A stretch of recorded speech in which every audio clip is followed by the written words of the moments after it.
This is Audible. Podium Audio presents Reincarnated as the Last of My Kind, Volume 1, Book 1 of Reincarnated as the Last of My Kind. Written by Kiri Komori. Performed by Cassandra Morris and Graham Halstead. The beginning. It was nighttime. My usual walk back home from work. I stopped by a convenience store, then made my way to the usual intersection. As I walked down the gentle slope, I pulled out my headphones, although I knew I ought to be more alert when walking outside at night. The idea that some suspicious person might be following me around was frightening. I turned on my phone and dialed emergency services, so I'd be able to call for help with one push. And to top it all off, I wore a white coat and white backpack. That way, any oncoming cars or bicycles would easily notice me. This neighborhood was mostly peaceful, but you could never be too careful. You never knew when some pervert might crawl out of the woodwork. As I walked on thinking such things, I felt something white and cold drop on the tip of my nose. Snow. I thought it was cold. Screech! Huh? The moment I stopped and looked up at the night sky, the sound of a braking bicycle squealed behind me. Wait, when did a bicycle get here? I heard someone shouting. I felt something hit me first, then my head bang hard against a telephone pole. A dull sound rang in my ears.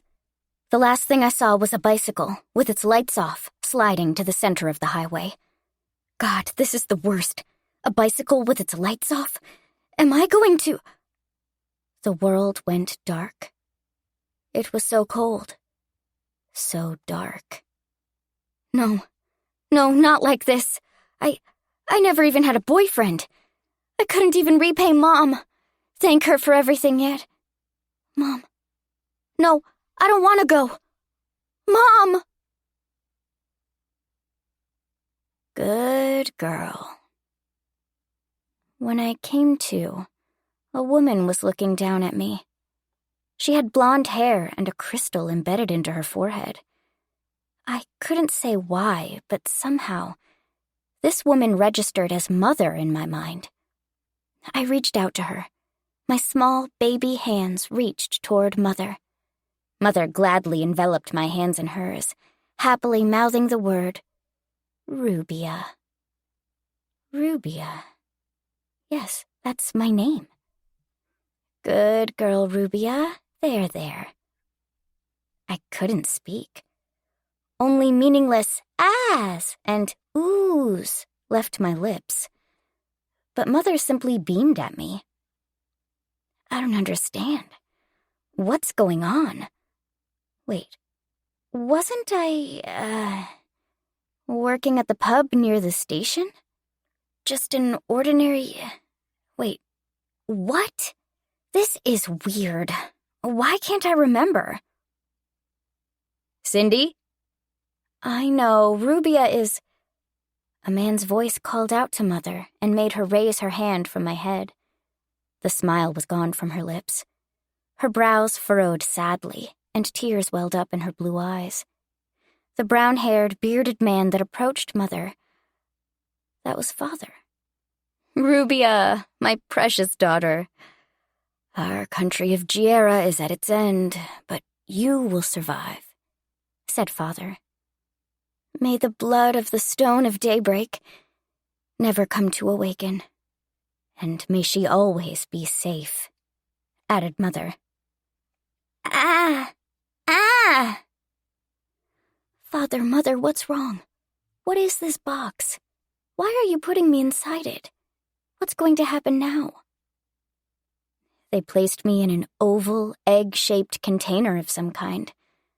Father put something on top of me and closed the lid. Mother wiped her tears away. Father bit his lips bitterly. I had no way of knowing that screams and fire were raging beyond that room's door. And rocked gently, enveloped by darkness, I gradually succumbed to sleep. that makes sense. I am a baby after all. But why were Mother and Father so sad? What did they mean by the blood of the stone of daybreak? You must live on. Father's muffled voice reached my ears, and that was the last memory I had of my parents. How much time had passed? I could tell my ark was rocking and jolting, but it was totally dark. When I woke up, I spent some time crying and whining, but I realized no one was around and stopped after a while. Instead, I started listening attentively to what sounded like a river bubbling. I wasn't cold since I was wrapped in what felt like 2 or 3 layers of blankets, but... Is this ark drifting along a river? No, that can't be. What am I, baby Moses? I'd already learned at this point that crying wasn't going to get me anywhere, so I raised my hands, clenching and opening my fists. I fumbled around, touching my face in an attempt to understand who I was. Ah, ooh. That was the extent of what my voice could utter. I couldn't speak. And that meant, no question, I was now a baby. Yeah, I figured that's what this means. But how does this make sense? A bicycle ran into me and made me bump my head against a telephone pole. That was the reason, but... Wait. So does this mean I... died? Died and got reborn as a baby? Doesn't it all end when you die? It normally does, right? Does reincarnating with my memories intact make any sense? Wait, hold up. Is this really Japan? No, even if it isn't Japan, am I even still on Earth? That woman back there, my new mom, had a jewel in her forehead. And it wasn't a decoration, it was in her forehead. Was there a tribe like that out there? Like in the Amazon? One of those indigenous tribes? Wait, then this river... Hold up, a river? Aren't there, like, crocodiles in the Amazon? No! A crocodile could probably swallow this little ark of mine whole. Ah! And now I remember some TV show saying giant serpents are breeding in the Amazon. Big snakes that can swallow human children whole. Big giant snakes. The Amazon's like a breeding ground for dangerous creatures. No. I just died 5 minutes ago. I can't die again so soon. I was on the verge of bursting into tears, but managed to quiet down. I didn't know how far I'd drifted, but I was probably far from civilization by now. Crying and screeching here would only alert predators to my presence. Why did this happen to me? I jolted awake. How long has it been? What happened? Wait, did I fall asleep? I guess it makes sense. I am a baby. But being a baby just made a whole slew of other problems rise to the surface. Real issues that tormented me in the here and now. Like being hungry and really, really needing to pee. The hunger I could put up with. Or rather, it's not like I had much of a choice. But my bladder issues were approaching critical mass. The fact I'd been a grown adult in my past life, not a few hours ago, made it absolutely awful to put up with. But worse yet, this little ark I was in was hermetically sealed. Whether I went number 1 or number 2, it'd be a catastrophe, both in terms of smell and, worse yet, my dignity. How could I live it down? Still, crying about it would only attract predators that might gulp the whole ark up and put a swift end to my newly gained second life before I even had a chance to properly start it. I can't die this soon. Someone help me!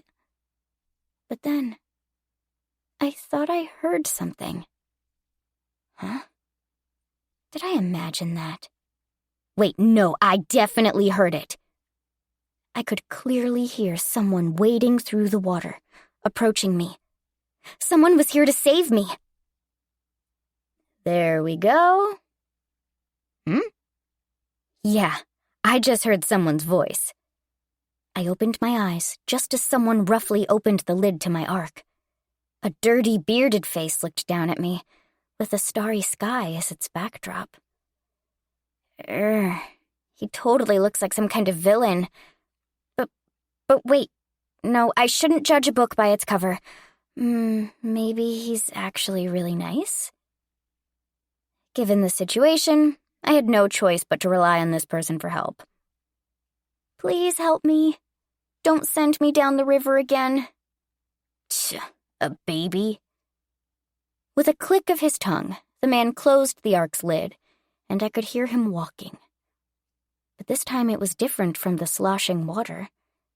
He was probably carrying me up a hill. Hey, what happened? What was inside?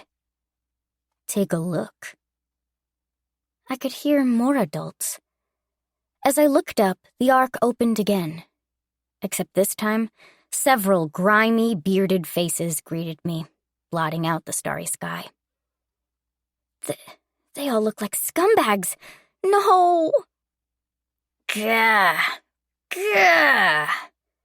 The scumbag face roulette made me bawl. They stink. Haven't they heard of a bath before? They smelled of iron and the distinctive body odor given off by middle-aged men. Someone shut this pipsqueak up. Hey, is there anything expensive looking in there? All I see is this dirty rock. Ooh, but this silk cloth looks kinda snazzy. Nothing else of value in there. Tch. Hey, boss. Boss? The man that picked me up and a few other men roughly lifted up my ark and started walking. The sound of a bonfire's crackling and crude laughter reached my ears. I have a bad feeling about this. Yo, boys, what did you find? This silk cloth is the most valuable thing. The only other things in there were this baby and some pebble. Oh, silk sells for a pretty sum. A baby, though. What race is it? She looks human. See, no fur or fluffy ears. No scales or a tail either. Oh, but check it out. It's a girl. No! They tore my blanket and clothing away, unveiling me for all present, a group of middle-aged men, to see. Creeps, perverts, sick perverted creeps.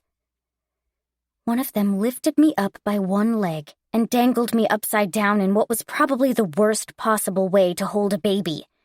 But forget about appearances or gentleness. Him holding me like that only made me... Gah! Incapable of restraining myself. And it really honestly wasn't my fault, but... just kill me, I thought as shameful relief overtook me. Gah! Gah! I cried out. You little shit! Gah! The baby pissed on ya. Shit, wait, the fire's going out. He flourished me about, still holding me by the leg. This time I wasn't screaming just out of embarrassment. It hurt. Ow, my leg! What are these guys doing? Wait, no, did this guy just try to throw me into the fire? You can't do that to a baby. Ow! My leg feels like it's tearing off. Stop it! Let me down! It hurts! A baby, huh? What do we do with it, boss? Well, we could probably sell her to a slave merchant in Edisakura for some coin. It's a girl, so we could also keep her around for our pleasure, huh? Or, here's a thought. We could teach her how to kill and make her work for us as an assassin. She'll net us a fortune. Oh, I like it. And if we have her to keep us company, we won't have to kidnap any village girls anymore either. Nah, there's that extra special something about betting girls you kidnapped yourself. I guess. Besides, stealing's our job. If we don't taste the spoils every now and then, we'll lose our touch. Ha! You ain't wrong. What are these people saying? Are these guys? No, they're definitely thieves. No way. Why did I get picked up by them of all people? They're going to make me a slave. Or an assassin. To hell with that. If I stay with these people, they'll kill me sooner or later. Someone. Anyone. Help! Gah! Gah! I bellowed out. Zip it, Pipsqueak.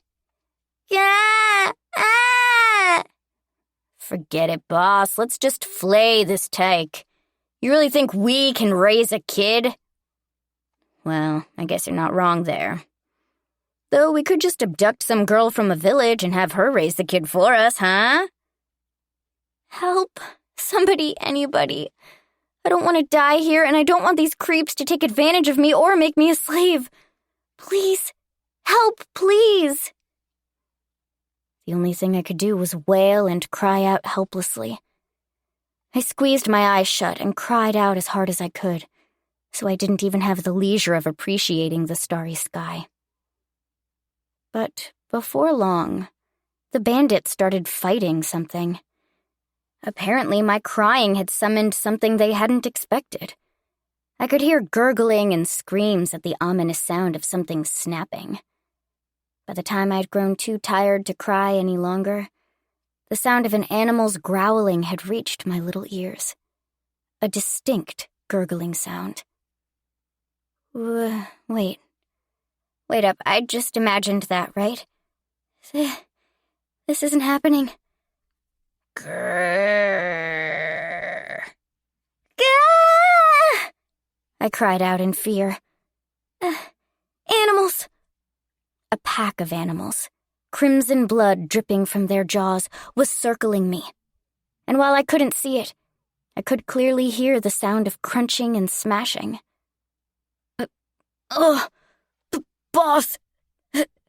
Help!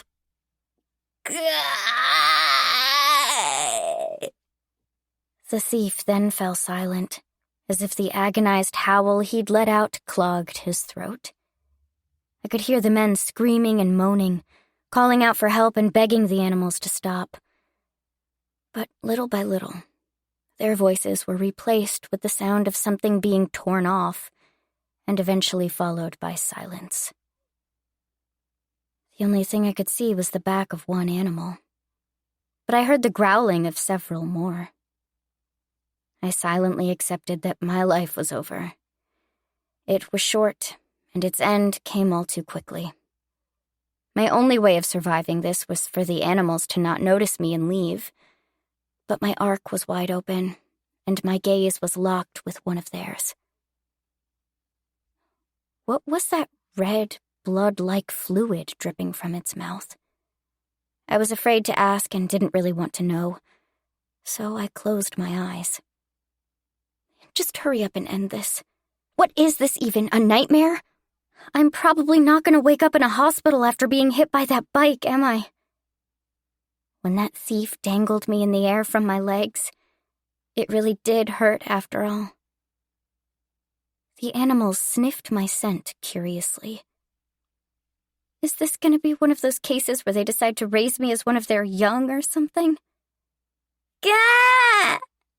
You mustn't harm her, a mysterious voice echoed out. The voice seemed to echo at first, but it gradually became clear. Was that a man's voice? Maybe one of the bandits? Whatever it was, it made the animal bolt away from me with a yelp. And the next moment, a mysterious young man with hair as black as night peered down at me. He was dressed oddly, and clearly wasn't there with the bandits. You didn't have to kill them. You lot have taken it too far. Humans burn territory. Burn, kill. Our kind, many dead. Humans unforgivable. More, kill. Those voices spoke not so much in words as utterances, but those sounds they produced were thick with anger and rage. Wait, the animals are talking? Is this some kind of baby power? I know, but revenge will not bring back your lost kinsmen or restore your land. Even I can do nothing about those who have died. The voices simply returned a wordless growl. You should migrate to the mythical continent. Go east from here. If you see humans along the way, you mustn't attack or devour them. Do so and they will hunt you down. And they far outnumber you. Once you reach the eastern tip of this land, ask the water dragon Len to help you cross the sea. Mention my name and he will ferry you. You wish to protect your clan, yes? Then restrain yourselves for now and make your way east. Understood. Will do, as you say. Clan I protect. That's a good boy. Did he just talk to those animals? Baby superpowers are amazing, I thought to myself. I always heard stories about babies being able to understand what animals say, but... The animal's presence grew further away, and the man peered down at me again. He was a beautiful young man. He felt like he'd come from another world altogether compared to those filthy, smelly men from earlier.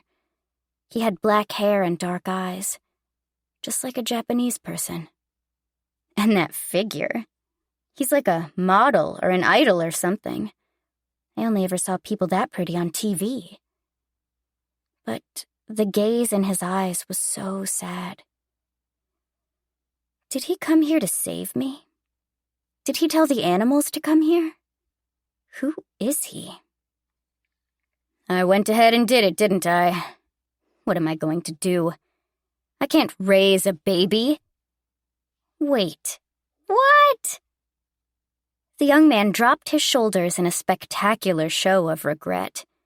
He then crossed his arms and brought a finger to his lips in contemplation, after which he cradled his head in both arms.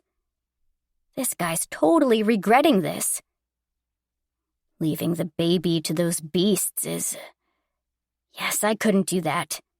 They've got their hands full just staying alive, and besides, I can't leave a pack of demon wolves with a baby and expect them to raise it. But I can't do this either. What am I supposed to do? Well, I don't know what I'm supposed to do either, mister, but thanks for saving me, really, from the bottom of my heart. If I'd have stayed with those thugs, I'd have lost either my sanity or my life. This man effectively saved my life. Ah! I cooed as I reached my hands out toward him. I wanted to at least show him my gratitude. At hearing my voice, the young man looked at me with a pale face, his eyes full of anxiety. This guy, he's a nice person. He wouldn't be this worried and anxious if he wasn't. Those bandits earlier weren't occupied with actually raising me. They just wanted to take advantage of me, to use me, and the way they handled me was awful. But by comparison, this man was pale with concern over the question of what to do with me. Only a kind, good-hearted person would make that kind of face. But still, I couldn't bring myself to ask someone who was this afraid of the idea of caring for a baby to raise me. Though, that said, I couldn't speak to begin with. And since he'd saved me, I wanted to return the favor somehow. But even that was out of my reach since I was a baby.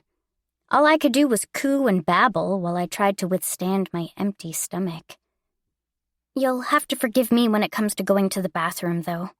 My body can't help that. I mean, I am a baby. I really don't have many options in the way of repaying favors. For today, I'll just take you to my place. And tomorrow, we'll check along the human highways. Maybe we'll find a traveler kind enough to take care of you. Not anyone like those people from earlier, though. The man bent over and picked up my arc. The arc rocked ever so slightly. He'd picked me up rather carefully. And with his face so close to mine, his handsome features became all the clearer. This guy really is a pretty boy. Like, wow. But he did have an odd pattern on his forehead. Like a tattoo. Is he from some Amazonian tribe? Except he wasn't going around half naked, and looked more Japanese to me than tribal. Ah! Ah! I cooed. Who are you? And, thanks for saving me. I couldn't convey anything meaningful to him, but I had to at least try. He did save my life. What is it? You're such a strange baby. Are all human babies this smart? You don't have to thank me. I just saved you without thinking of the consequences, and I can't raise you. Forgive me. Chapter 1. Scene B. Ah! Ah! Oh, not at all. I understand. Wait, are you reading my thoughts? Can you tell me your name? But all I got was silence. Okay, wow, I just got totally ignored. Or I guess you can't actually hear me. This is my house. Or so I call this little cave. We'll go looking for something to take care of you tomorrow, so hang tight until then, all right? Oh, you must be hungry. I've got some chalupa milk. You want some? Ah! I'll have some, please. I don't know what a chalupa is, but if it's milk, it's probably the best thing. You have no idea how hungry I am. I'll never forget this, mister. You're a lifesaver. I flapped my little hands, begging for milk. Very baby-like of me, as it were.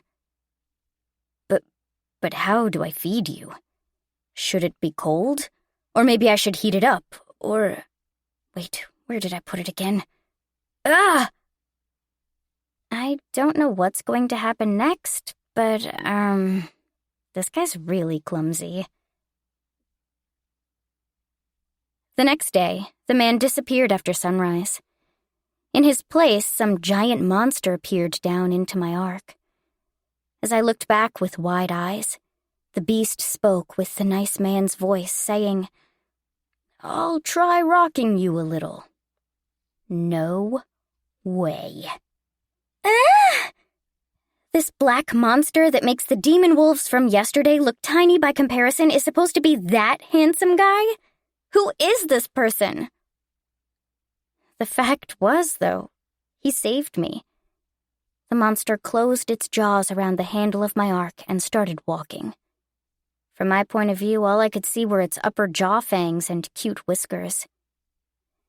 The morning glow was just barely visible in the sky.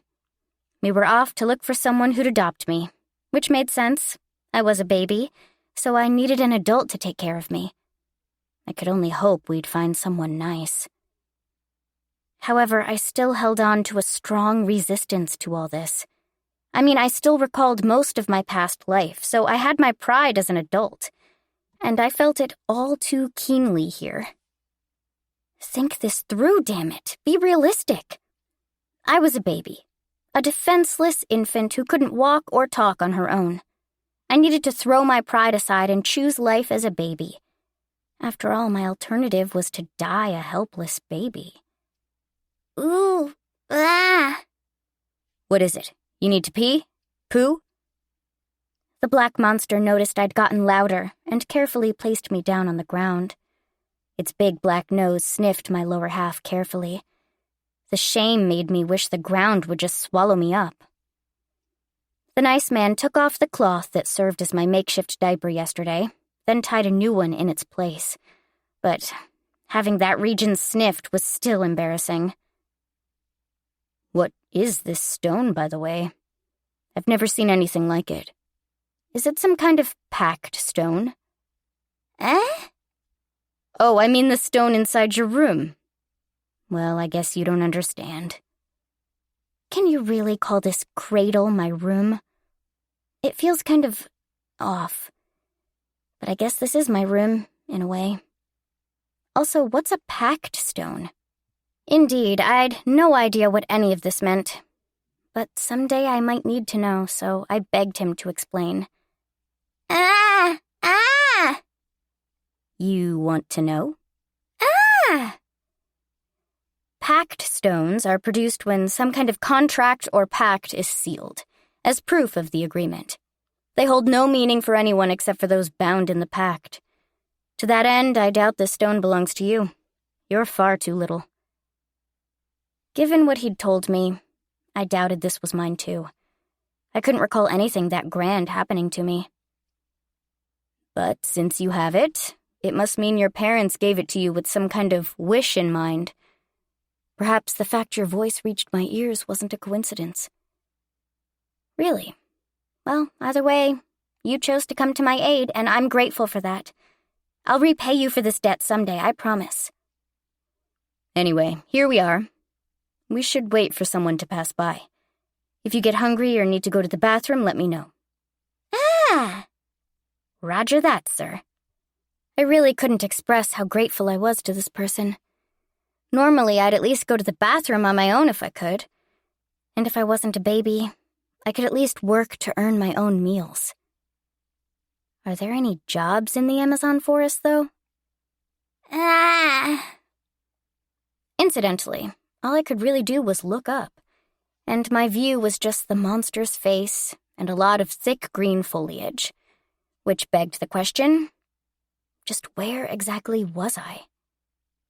Isn't this kind of weird, actually? I ended up sort of just rolling with it.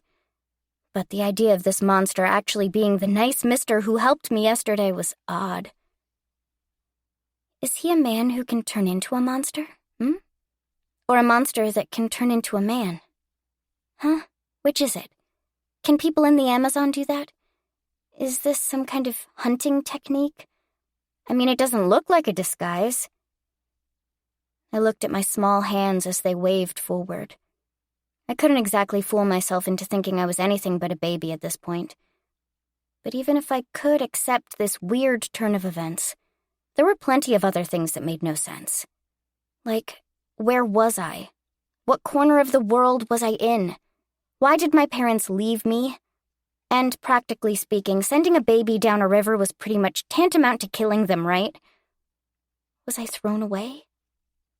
But my mother and father looked so kind. Mother had jewels on her, so she probably wasn't hurting for money, but maybe there was a famine? I mean, undeveloped regions don't exactly have convenience stores or supermarkets, so maybe they sent me down the river, hoping someone in a city might pick me up? But does the Amazon River even connect with any cities? I never visited the Amazon or felt really driven to look into the place. But apparently there are telephone poles near the Egyptian pyramids and the Sphinx, so for all I know, there could be surprisingly modernized cities even in places like this. It was odd. I had so much to think about, but the breeze was pleasant, and the scent of the foliage made me oddly sleepy. Well, sleeping is part of a baby's job description. Sorry, mister. I'm tapping out. When I woke up, I found myself looking up at an unfamiliar ceiling. Oh, she's awake! Ooh. And this time, old men covered in bandages looked down at me. Mister, who did you leave me with? I guess they don't look like bandits, but they were all injured, and some of them were wearing armor. I had no idea what group of folks I was left with. Stop gawking at the baby, you guys, you'll scare it. Sure. Are you really gonna raise it, though, Vice Captain? Your wife and kid ran off on you, right? You sure you're up for this? Maybe it'd be better off in Demarle's orphanage. Nah, I'll raise her. A mythical beast saved this kid. Something weird might happen if I leave her in Demarle. Yeah. At this point, mythicals are pretty much more a legend on this continent. I guess there's still a few left. Mythical beasts? Legendary creatures? Like the kind that shapeshifts between human and animal form? Wait, so that nice man wasn't human but a mythical beast? All those questions were certainly on my mind. But more importantly, it seemed that the bearded man was going to raise me. They called him vice captain, but I had no idea what group he was part of. All the people I could see were bandaged, so maybe it was a mercenary group? Huh? Mercenaries? What country is this? Gotta come up with a name for the kid first, though. What do we call it? Is it a boy or a girl? A girl. A girl. A girl's name. My name. If nothing else, it looked like these bandaged people had their priorities straight, unlike those bandits from earlier. Albeit they were still injured, so that was concerning. Who are they? Everyone seemed lost in thought as they tried to think of a name, which was a pretty funny scene, but... I know. How about Tinaris? The bearded man suggested. Huh? One of the injured men groaned. Vice Captain, you just added a letter to Tiaris's name. You know, that dancer everyone likes from Demaral? Agreed. Yeah, sounds good. Tia's the best. The group seemed to be in agreement. Huh? The man who argued with the bearded man eyed them with surprise. Huh? All right, it's decided. Starting today, you're Tinaris. Yeah! I broke into tears. She started bawling. See, she doesn't want you to name her after a dancer. But it's not the same name, it's just inspired by it. Okay, just stop crying, okay? Hey, how do you soothe a baby? Huh? Forget having a kid, I'm not even married. How am I supposed to know? Maybe she wants milk? Or, maybe she needs to take a piss. Stop the carriage! The day I became a foster father. My name is Marcus. I'm a knight of Demaral, a country located on the northeast corner of the human continent. Demaral isn't ruled over by a king or emperor. 16 senators handle legislation, 3 priests oversee the justice system, and 4 knight captains govern military affairs. It's what's called a democratic country. Demaral was allied with the demi-human continent to protect their rights from an empire called Edisakura, which claims mankind is the superior species. Edisakura is an empire to the southwest that's vassalized quite a few smaller countries. They seek to unify the human continent and threaten to attack the western demi-human continent under the banner of human supremacy. They're radicals, plain and simple. My kingdom of Demaral is a land of peace and has allied with some of the demi-human tribes that are relatively friendly towards mankind. As such, we've been resisting Edisakura's radical expansion alongside them. We were far from the only country to do so. Edisakura did seek to unify the human continent, so we resisted them by banding together and forming a united front with other countries.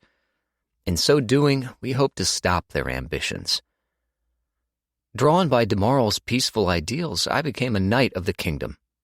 During my enrollment in the Knight Academy, I met a beautiful girl called Kelt in town. We went on to marry and have a child, while I graduated as the highest-ranking knight. I became a successful knight and advanced rapidly through the ranks. I sailed through life without a hitch in my 20s. But as I turned 30, the fighting grew more intense, and I was sent on campaigns more often. When I came home, my wife and daughter would gaze at me with cold eyes, and we'd hardly talk. I didn't know how to converse with them anymore. I couldn't talk to them about the bloodshed I'd seen, and the dirty jokes my unit's knights told weren't going to amuse them. And if I were to ask them about how things were going in town, None of it made much sense to me. What would I know about a town I was mostly absent from? We started talking less and less often. My wife and daughter would just wordlessly put meals on the table and shut themselves off in their respective rooms. I wanted to find some kind of answer, to do something for them. But before I could figure out a solution, I was sent out on my next campaign. And when I came back from that campaign, I was informed my achievements earned me a promotion to the rank of vice captain. This will surely make my wife and daughter change their minds about me, I thought. I was a vice captain, after all. A vice captain. 4 knight captains govern over the military affairs of Demaral, and I was now a direct subordinate to one of them. I was one of the highest-ranking people in this country. Saying that I moved up in the world would be an understatement. You two get it, right? I fought hard, risking life and limb, and now I finally climbed up to this rank. Kelt? Nakona, I'm home. Listen, I've got something to tell you. But when I came back home, I found a dark residence with its lights out. On the table were 2 pieces of paper. One was a letter that curtly said, "I'm going back home to my family. Goodbye." The other was a divorce form. Gods of Demaral, where did I go wrong? Vice Captain Marcus! The voice of Gildius, my subordinate, yanked me out of absent-minded troubles. A sword swung down at me. This was a blow I normally would have dodged, but now I didn't even know what I was fighting for. For my country? No. I fought for the country where my wife and daughter were, but they had cast me aside and left me behind. So what do I have left to fight for? And as I wavered, the enemy's blade knocked my shield aside, and the second blow swung down at my sword arm, severing it below the elbow. It's all over. My career as a knight ended at that moment. But for whatever reason, part of me felt relieved. No longer would I have to fight. I'd grown tired. So tired. Vice Captain! Gildius slew the opponent that maimed me. The other knights carried me off, while I simply lingered, dazed from the pain of my lost arm and my relief at never having to fight again. Charging forward was a mistake, and even as I was overcome with guilt for failing the captain, the battle ended in a narrow victory for us. I wasn't there for the victory, of course. The captain entered the first aid tent and told me 2 simple words. "We won." I could only muster a simple reply. "Right," I said. After that, Captain Der Blue directed an expressionless gaze at me. "Your family runs an inn at the foot of Mount Rofala, right? I'll handle the paperwork. Go back home and spend the rest of your days in peace." His tone was detached. That was probably his idea of saying goodbye and repaying me for all my efforts so far. But there was a hint of bitterness in there, too. There were a lot of emotions behind that gesture. "Thank you, Der. I'm sorry it has to end this way." "Don't worry about it, Marcus. But I'll see to it you get medals and a prize. And retirement money, too. Once you've healed, come to Demaral. Rent a big carriage. Your retirement money should be more than enough for you and your family to live on for a good while without any trouble." "Half of it's going to get wasted on my doctor's fees, though," I muttered bitterly. "Don't be stupid," Der chided me. "We'll pay for that, too. When you find a doctor, tell him to claim the payment from Demaral. Even if the country won't pay for it, I'll do it out of my own pocket." "You idiot. I can't depend on you that much." "Truth be told, some part of me wants to tell you to stay in the army and move to clerical work." "Nah, that's not going to happen. It was my dominant hand." Der pinched his brows bitterly. He really was sad to see me leave his command. Given his position, he had plenty of political opponents, and people like me who shared his ideals and aspirations were hard to come by. Losing an ally like me was a painful blow for him. The war with Edisakura was nearing its conclusion, but it likely wouldn't be long before Demaral locked blades with them again. DeMarle's internal affairs would surely turn stormy with the aftermath of the war. I truly, honestly felt bad for him. Forgive me, dear Blue, but I want you to know that even if I'm far away, I'll always think of you as a friend. That much I can promise. If there's anything I can do to help you, you can count on me. You idiot. How can you say that when you just lost your arm? I could only pray this was the last person I'd ever have to lose. And with that prayer at heart, I left the battlefield behind me. Those like me, injured to the extent where they could never fight again, were put on a carriage and sent back to DeMarle. Farewell, dear Blue, my one and only brother in arms. Fighting by your side was an irreplaceable experience for me.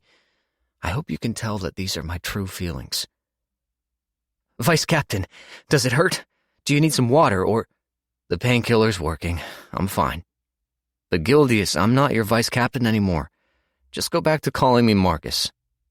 No, you haven't officially retired yet, and you're the only one I acknowledge as my Vice Captain. Gildius. Having a young, talented knight speak to me like that didn't feel too bad. I probably should have been grateful, but looking at that frank gaze of his pained me. I'm a man who drove his own wife and daughter away and lost a battle in a way that essentially betrayed an unrivaled comrade. I wasn't worthy of being called a knight. Where did the loyalty I once made an oath to uphold disappear to? I'm pathetic. Gildius, I live at a lakeside inn at the foot of Mount Rofola. That's where I'm getting off. They did tell you that, yeah? Yes, they said that's where your family lives. Are you going to make a living there after you leave the brigade? That's the plan. My folks are too old to keep running the place. Gotta repay them for everything somehow. Well, with the way my arm is, the most I can manage is maybe plowing a field or fishing, though. And maybe I can handle cleaning, too. I could probably hold a broom with my left hand. Sounds like you won't be short on work there, then. Why not come to DeMarle and ask a specialist to make you a prosthetic arm? A prosthetic? Yeah. I suppose I shouldn't expect much, but it ought to be better than nothing. The thought of showing up at my parents' place scared me. I wrote them letters regularly, but I couldn't imagine the faces they'd make when they saw me. Mother might cry. If I still had my wife and daughter by my side, maybe taking over my parents' business would be a fun experience. And with that impossible dream on my mind, I cast a wistful gaze out the carriage's window. The carriage was full of moans, and the scenery outside was somewhat obscured by the carriage ahead of us. My only consolation was the chirping birds. My life passed by too quickly, didn't it? Whoa! What? Thud. The carriage shook hard, and the horses neighed in complaint. Gildius wordlessly hopped outside the carriage. I thought to reach for my sword, but then jolted with a start. Right. My bright hands already... What happened? I shouted to Gildius. There's a beast! A huge one! What? A monster? Someone shouted. Gildius, gather the guards, I barked orders. Stop all the carriages and gather anyone who can move. If it's a beast monster, there should be more than one. But even without my hand, I can still do something. Gildius gathered people who could fight and headed for the front carriage. If it really was a monster, this was trouble. Monsters were much more dangerous than normal animals.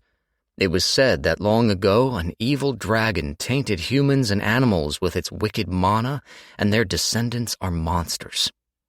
There is no power in the world capable of reversing this affliction, and slaying those monsters scatters a miasma called Cathra into the air.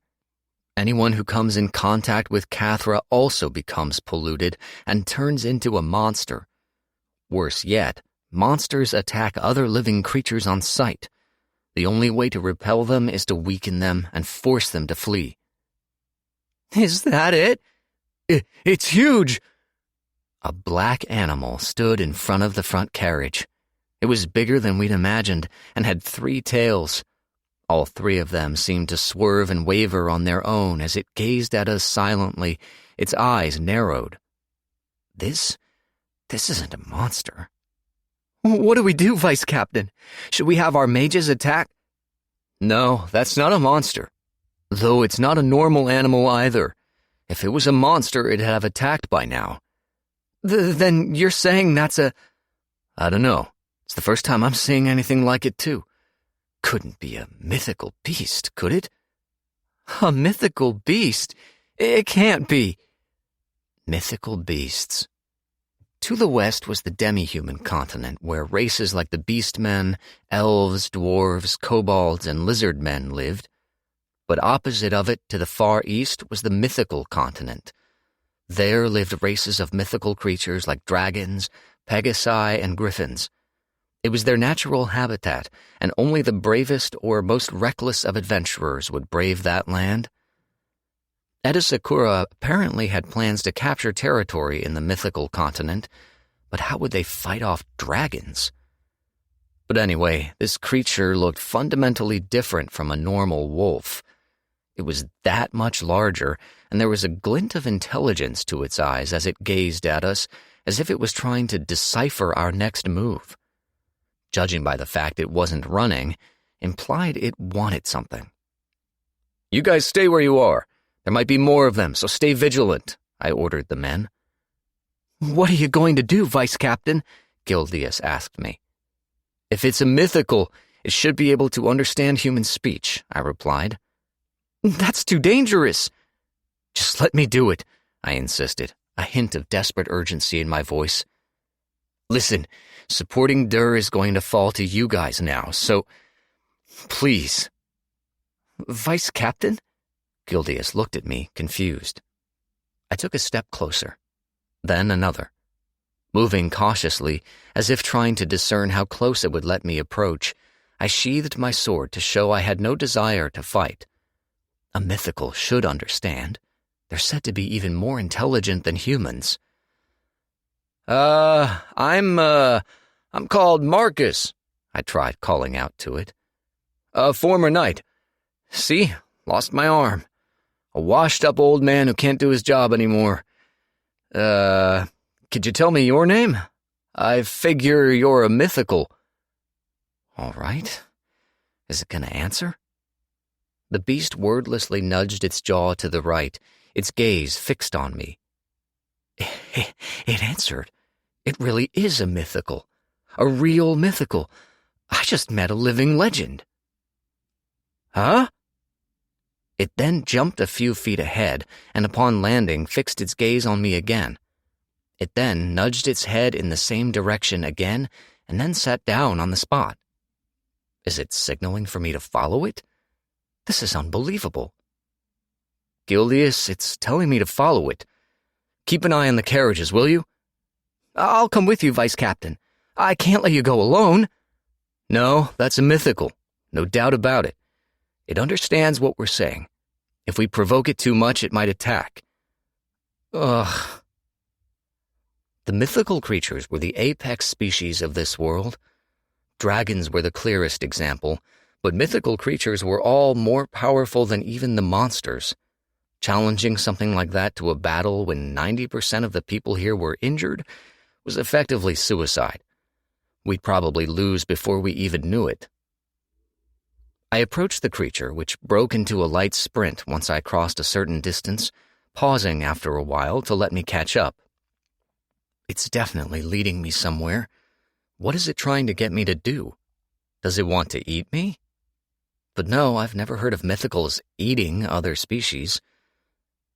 The black animal stopped under a large tree. Sitting beneath it was a small, cream-colored oval box. The animal nudged toward it with its nose and then turned to look at me, before taking a few steps back. Is there something in there? I gingerly approached the box, picked it up, and peered inside. What? A baby? Chapter 2, Scene B.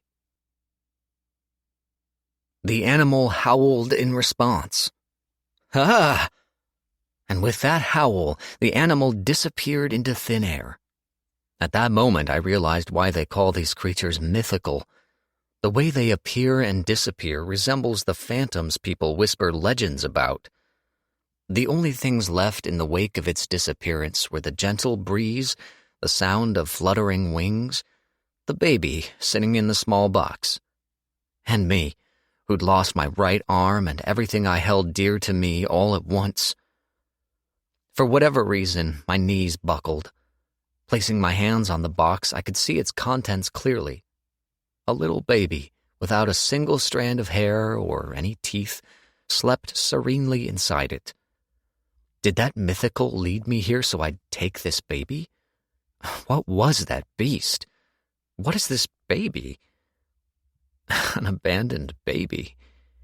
I poked the baby's cheeks gently out of curiosity. It was surprisingly soft, warm, and tender. I took the baby out of the box and held it in my arms, shivering. I touched the baby's cheeks again, then its fingers. It then gripped my finger tightly. It gripped me. I was speechless. That was all the baby did, but what was it? This feeling. Something overflowed within me. Tears ran down my cheeks before I knew it. She wasn't just warm. There was something strong about the baby, teeming with life. It was like this little baby had everything I lost, both its arms, a future, potential. But at the same time, it was just like me. We had one thing in common. Neither of us had a family. Of course, the fact a mythical simply decided to save a human child was shocking by itself, but... Are you all alone? That's no good. Gods of Demoral, did you send that beast as a messenger to me? Why would you leave this child with me? I can't leave this helpless little life here to die, but I've never so much as held my own daughter before. I'm a terrible, good-for-nothing father. Is this why you sent her to me? To someone like me who has absolutely nothing to his name?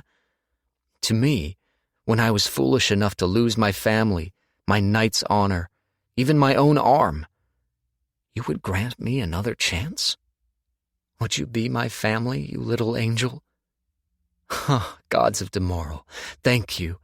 Thank you for showing mercy on this pathetic man who had lost all hope, for bringing me this baby, teeming with life and hope. Me. Age 4.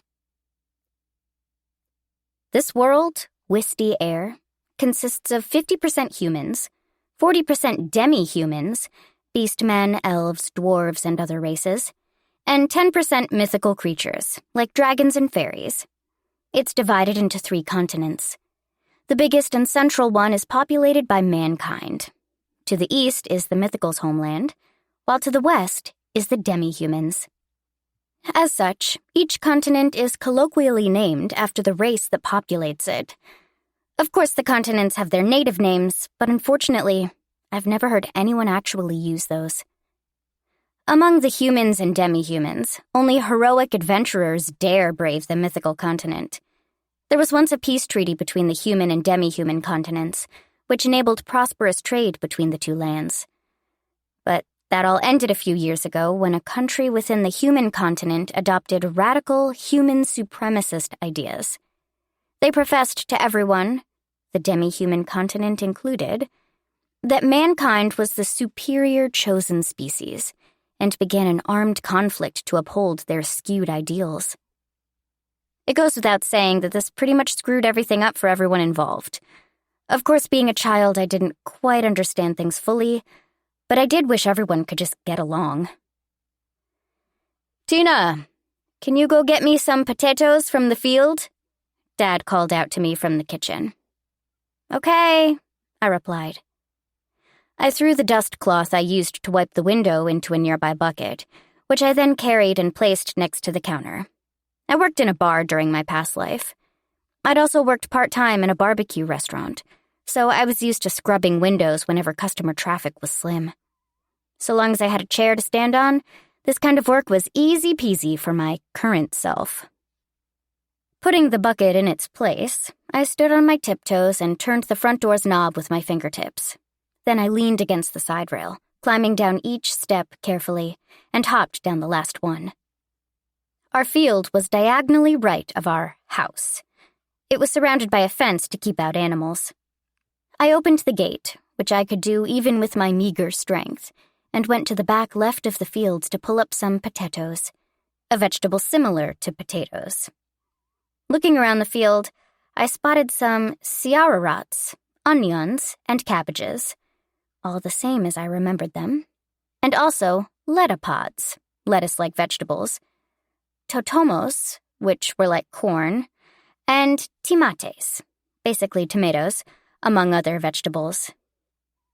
I was used to vegetables growing according to the seasons in my world, but things were different here. Here, there were seeds you could plant, and they'd grow fully in a matter of days.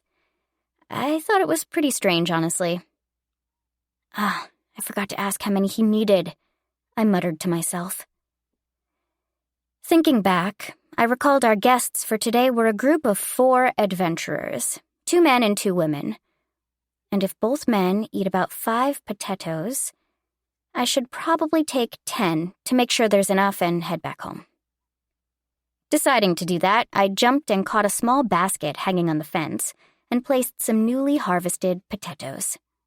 It was a bit heavy, but pulling it along was half the fun. 1, 2, 1, 2. I carried the basket into the house and placed it in the kitchen. This was a lot of physical labor for a 4-year-old girl, but I was surprisingly strong, so this much was fine. Dad! Thank you, Tina. Ooh, you sure picked a lot, Dad said, lifting the basket up with his left hand. This was my adoptive father, Marcus. Apparently he was a pretty amazing person who once climbed up to the rank of vice captain in the Knights of Demaral. The era I lived in during my past life didn't have knights, so I couldn't quite compare it to anything I knew, but I could understand he was a really impressive man. Dad picked up a potato and gazed at it with satisfaction in his eyes, before gripping it with the fingers of his other prosthetic hand. Yeah, there are a lot of guests today, so I figured I'd get a bunch of them so they have enough to eat, I exclaimed. Good on you, Tina. Thanks for helping me out. Oh, no, don't mention it. This is nothing. I mean, you're giving me food and shelter here. But that said, there was a party of 4 adventurers staying today, but our inn, the Rofala Lodge, had 6 guest rooms. They were all built as little cottages, with 4 rooms for 4, 1 room for 5, and another for 6. And today's guests split up into 2 groups of 1 man and 1 woman, taking up 2 of our rooms for 4. In other words, we had vacancies. And I had to wonder why. The road from Demaral to the port country of Fei Lu was a straight path forward, and we were one of the few inns located along that highway. Even if one traveled by carriage, the Rofala Lodge has a stable, and it's an excellent locale to stop for a night's rest in. The view's nice and the food's great. Probably. I think. Behind our inn was Mount Rofala, and the cottages looked out onto Lake Riode. Our area's natural features blessed us with a bountiful supply of fresh food from both the lake and the mountain, and we cultivated vegetables in our field. So food wasn't the problem here, right? In which case, why weren't we getting customers? Dad, can I go to the study? Again? I don't mind, but then I'll be reading in the study. Tell me when it's time for dinner, okay? Just don't touch the magic books, got it? I know. Had I been a typical 4-year-old, I probably would have spent more time playing without a care in the world. I'd talk back to my parents and throw tantrums until I had my way. I'd get so absorbed in my playtime that I'd neglect my chores until my parents explicitly told me to do them. I'd probably be more of a kid. But I still recalled my past life, and I clearly remembered this life since I'd been a newborn. And so, I couldn't and wouldn't act like a 4-year-old. I hopped up the steps to the 2nd floor and opened the 2nd door to the left. There I found a room full of piled-up books, my father's study. I reached for a book I could reach at my height and pulled it out of the bookshelf. I had to find out. I had to know what the mother and father who likely gave birth to me 4 years ago were trying to tell me. Just what was the Stone of Daybreak? The book I opened was full of names. Apparently this wasn't so much a book as it was a record of this inn's history, of the many people who were patrons of this establishment. Technically, this inn belonged to Dad's parents. Last year, Grandma died. So while we were a family of 4 until then, we're now a family of 3. Dad and Grandpa put their heads together to run this place, so I thought it'd be natural to repay that debt by doing my part around here. I couldn't repay my mother from my past life for everything she had done for me, so now was my chance to fix that. The fact he wasn't my biological father did bother me ever so slightly, but he still saved my life. And that's what I had to know. My real parents, and the Stone of Daybreak they mentioned. What did it all mean? What will become of me when it awakens? I have to know. If that power ended up being something bad, it could hurt Dad and Grandpa. And I hated the thought of that so much.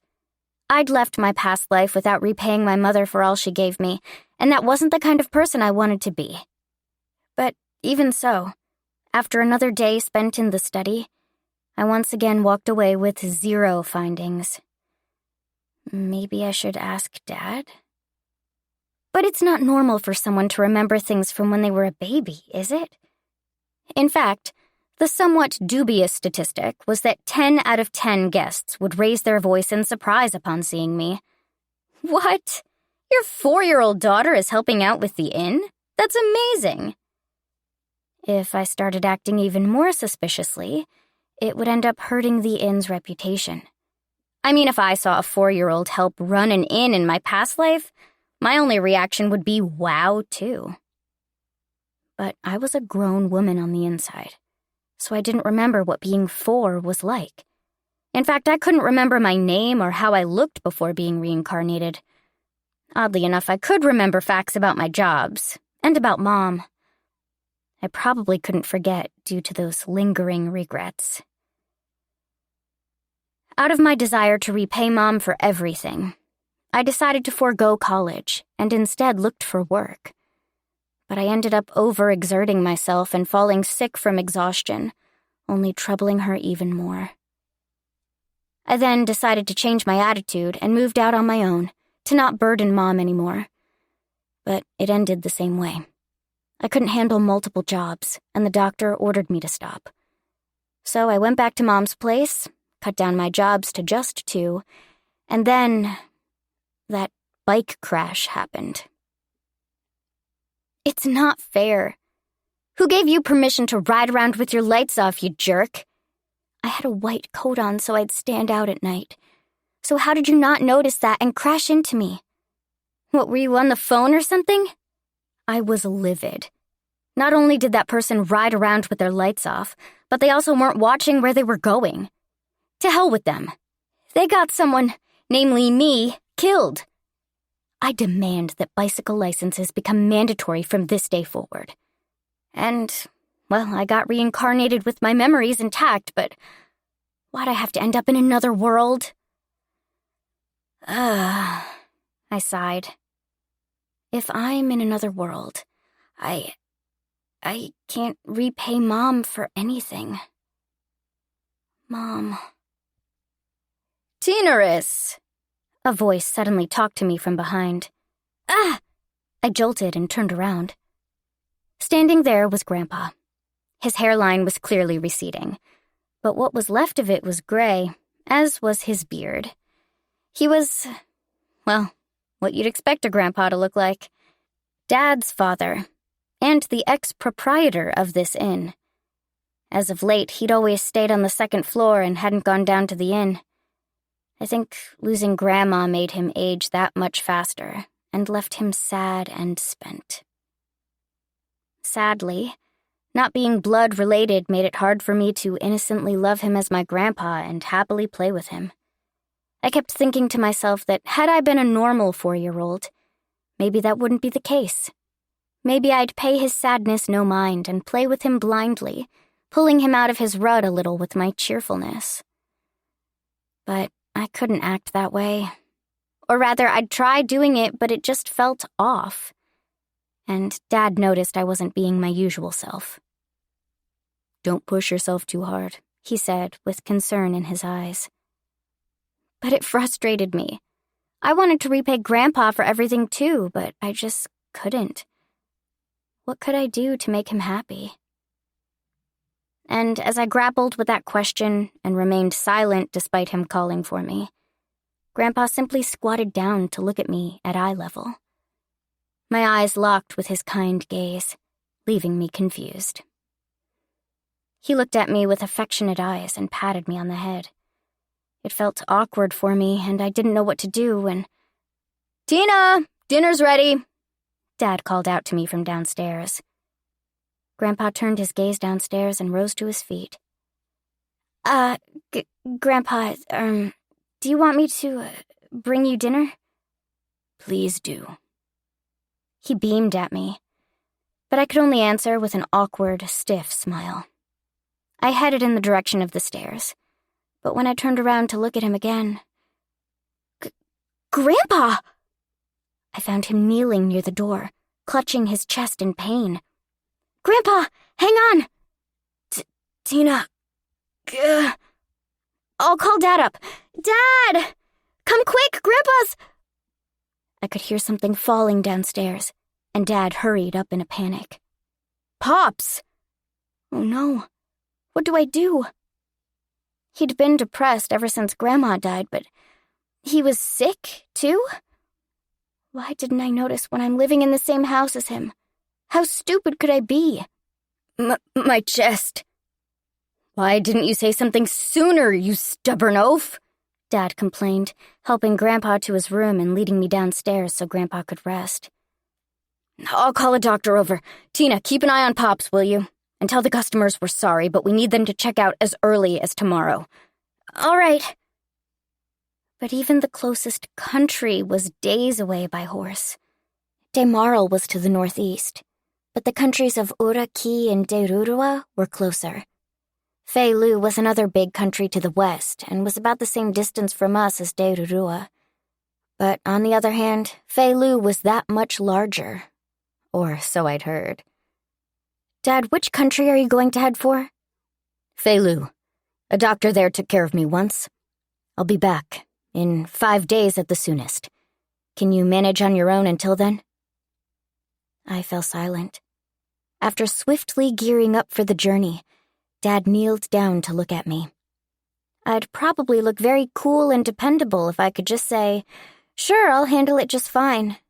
But could a 4-year-old like me really nurse an ailing old man? Cook for him? Help him with the toilet? I didn't even know what his illness was. It occurred to me that rather than waiting for the doctor to get here, maybe taking Grandpa to the doctor instead would be wiser.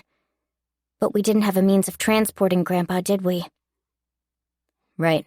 Wait a minute," Dad said.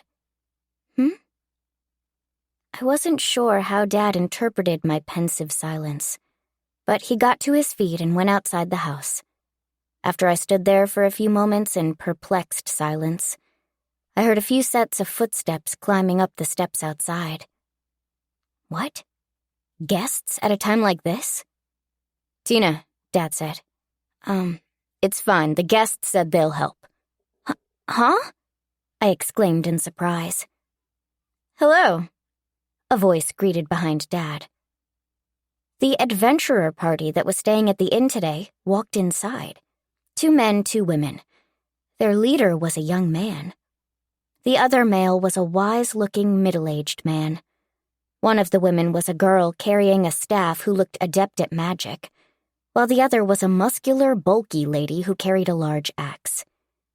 Incidentally, the 2 of them had the same hair and eye color. Their facial features were different, but the air they gave off was similar. Maybe they were sisters? They entered the inn's reception room, which doubled as its dining room, and kindly smiled at us. "Hi, I'm Gina," the muscular woman said. "I hear you're in trouble. We'll stay with you for the time being, so don't worry." "I'm Mina," the other girl said. "A magician's apprentice, but I can handle magic. Stuff like starting fires. I can manage that, I think. I hope." They did look like sisters, but the younger one was apparently a magician. I honestly felt pretty anxious about her. Ahem.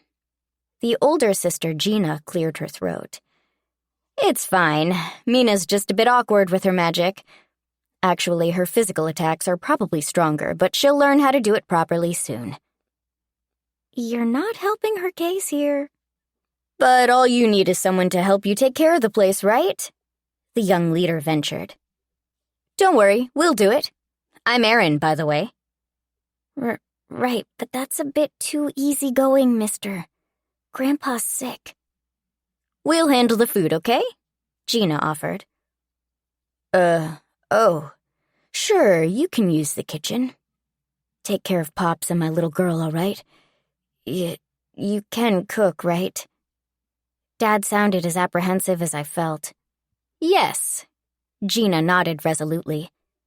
Yeah, Gina can cook," Mina said meekly. Pfah. As optimistic as he looked earlier, Aaron blanched at the sound of the apprentice magician's words. I guess that says it all, doesn't it? The older sister, Gina, scratched her cheek with a bitter smirk. "Well, my daughter's got a good head on her shoulders, so I think you'll be fine. But, look after her. And if any customers show up, just explain the situation and refuse. I ought to be back in 5 days." "Got it. Leave it to us," Aaron said on behalf of his party. "By the way, are you gonna pay us for this?" Mina asked. "Pay you? Oh. Well, let's make it so your lodging and meal fees are on me, all right? And you can borrow our fishing rods for free, so fish as much as you want at the lake out back." "Oh." Aaron and Mina's eyes shined with excitement. I guess this arrangement works. They shouldn't have to take care of a child and an old man for free, so not making them pay for anything is the best solution for everyone. I'll have to be careful to not trouble them.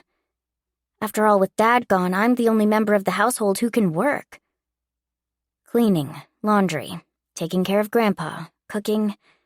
I decided I'd do anything I could. And also washing dishes and collecting vegetables from the field. I couldn't go hunt in the mountains for meat, though.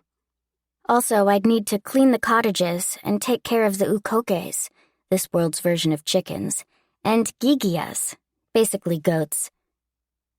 "Everything will be all right, little lady," the middle-aged man suddenly spoke up. I jumped. "Aaron and Mina are, well, they're as utterly useless as they look, but Gina and I can cook at least," he finished. "What the hell, serious?" Mina and Aaron snapped at the middle-aged man. Gina, meanwhile, cradled her head. Still, it was a festive party, if nothing else. After thinking things through for a moment, I looked up at them. "All right, thank you," I told the four and regarded Dad next. "I'll be fine. Get a doctor to see Grandpa as quickly as you can. Please be safe." "Tina." Dad frowned. "I'm sorry. I'll be back before you know it." "Right." And so began my uneasy time watching over the house. Me, Tinaris, watching over the house by herself for the first time at 4 years old. Granted, I wasn't all alone.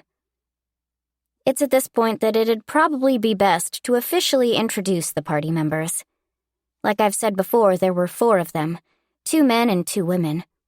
Aaron was a swordsman. He had unkempt black hair and wasn't incredibly handsome. My first impression of him was that he was something of a frivolous optimist. His housework skills were weaker than level 1. I couldn't rely on him for anything. Then there was the middle-aged man with grizzled, graying hair who carried a spear. His gestures were elegant and dignified, but in contrast, his gear was old and worn out from overuse. Honestly, he came across as a bit different from the other three. His name was Sirius. He was very fit, and apparently he was a former knight, just like Dad, but something struck me as oddly off about him. Then there was the muscular woman, Gina. She carried a large axe on her back, had clearly defined abs and tanned skin. She gave off the distinct impression and feel of an older sister, and puffed up her chest proudly when she said to leave the chores to her. I was relieved to know I could at least rely on her. Last was the girl dressed in a cute robe, Mina. She held a staff, but I concluded she wasn't actually any good with magic based on their conversation. Gina mentioned something about her physical attacks actually being stronger than her magic. Maybe she just took after her older sister, Gina, in that regard. Like Erin, she was no good with chores. Either way, I decided I'd be a good girl and make sure I didn't trouble anyone while Dad was out. I wasn't old enough to live independently quite yet, and if I was kicked out of this house, I'd have nowhere left to go. To that end, I figured I'd be better off learning some magic, if only for my future's sake. That was why I'd dug through Dad's study for a book that taught magic, but Dad had hidden them away, saying, magic? No, that's too dangerous, you can't do that. Alrighty, so where do we start? Erin asked. Well, Grandpa hasn't had dinner yet, I answered anxiously. So those dishes over there are for us? Yes, Dad said he made you food since you paid for the meal plan. Mine and Grandpa's dishes are in the kitchen. Then we just gotta carry those, right? Leave it to me, Mina exclaimed and briskly walked off. Wait, Mina, don't just open it. Gina tried to stop her. Mina crossed behind the counter without permission and went into the door on the left. Oh, wait. Over there is... that's not the kitchen. It's the toilet and bathroom, I pointed out wearily. Oh, whoops. Mina apologized with a smile. Then it's over here. It so happened that each of our cottages had its own private bathrooms. In other words, the bathroom behind the counter was for me, Dad, and Grandpa. There was a half bath on the second floor, too, but the bathroom down here was the only full bath. So where's your Grandpa's room? Mina asked. Up the stairs, first door on the right, I replied. I'll show you. You're one dependable little girl. She smiled at me. How old are you again? I'm 4 years old this year, I answered. 4 years old? Mina's eyes widened. Wow, you've really got a good head on your shoulders.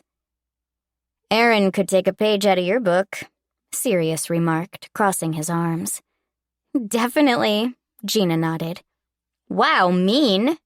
Erin raised his voice in protest. Apparently this was the party's power balance. Then let's start by getting your grandpa some dinner. We'll ask him if he can eat on his own. Is he still in pain? I'll go check. Healing magic can't cure diseases, Mina said pensively. Healing items do no good for it either. It's not like you can cast any healing magic anyway, Mina, Erin pointed out. Zip it, or I'll wring your neck like a Yuko case. Oop. Mina? That creepy evil voice just now was her? Little lady, can you bring Mina and me to your grandfather? Sirius asked. Yes, I nodded. Anything we can do for the time being, Sirius? Erin asked. I don't think so, but for now we'll check on him. Sirius shook his head. Hopefully it was only a momentary seizure. Then Gina and I will have dinner before you're back. Wouldn't want it to go cold, right? I guess eating sooner means you'll be ready to work sooner, Gina said, eyeing Erin like he was some kind of pathetic creature. Having another pair of hands on deck is important. I can't be picky right now. Anyway, let's get Grandpa his dinner. Sirius, can you diagnose his disease? Not at all. I'm an archaeologist, you know. How would I know anything about diseases? Cut that out, you geezer. After we entered Grandpa's room, Sirius kneeled down and checked his pulse. He took off his gloves and did it so naturally even I started expecting he might know what he was doing. He just looked the part of a doctor. Sirius is an archaeologist, huh? He did seem more intellectually inclined than the other three, so I was actually impressed. I didn't know how this party came together, but some part of me wanted to ask. Anyway, Grandpa had his eyes open despite being in pain, so Mina cleared her throat. Are you okay, sir? Yes. I just ran out of my medicine. Medicine? I've never seen him take any medicine. I cocked my head. Grandpa coughed dryly and started rubbing his chest. I doubted it was actually helping him in any way, though. Is it severed breath syndrome? Sirius asked him grimly. I'm surprised you can tell, Grandpa muttered. Yes, I used to live in a country that was occupied by Sakura. The research they conducted there made me develop this illness, and so my wife and I moved here to Rafola. I hoped the clean air would help. Sirius, what's severed breath syndrome? Mina asked. About 50 years ago, Sakura exploited and forced the lands they occupied to develop a supposed medicine of some kind, Sirius explained. They used that drug without knowing what it might do, and it cost many lives.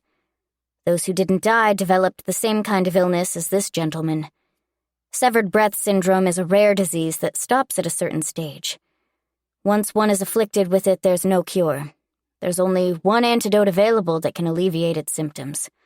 A core of solamayu fruit, boiled in dried solon flower leaves. Ah, so if we have that antidote, we can cure Grandpa?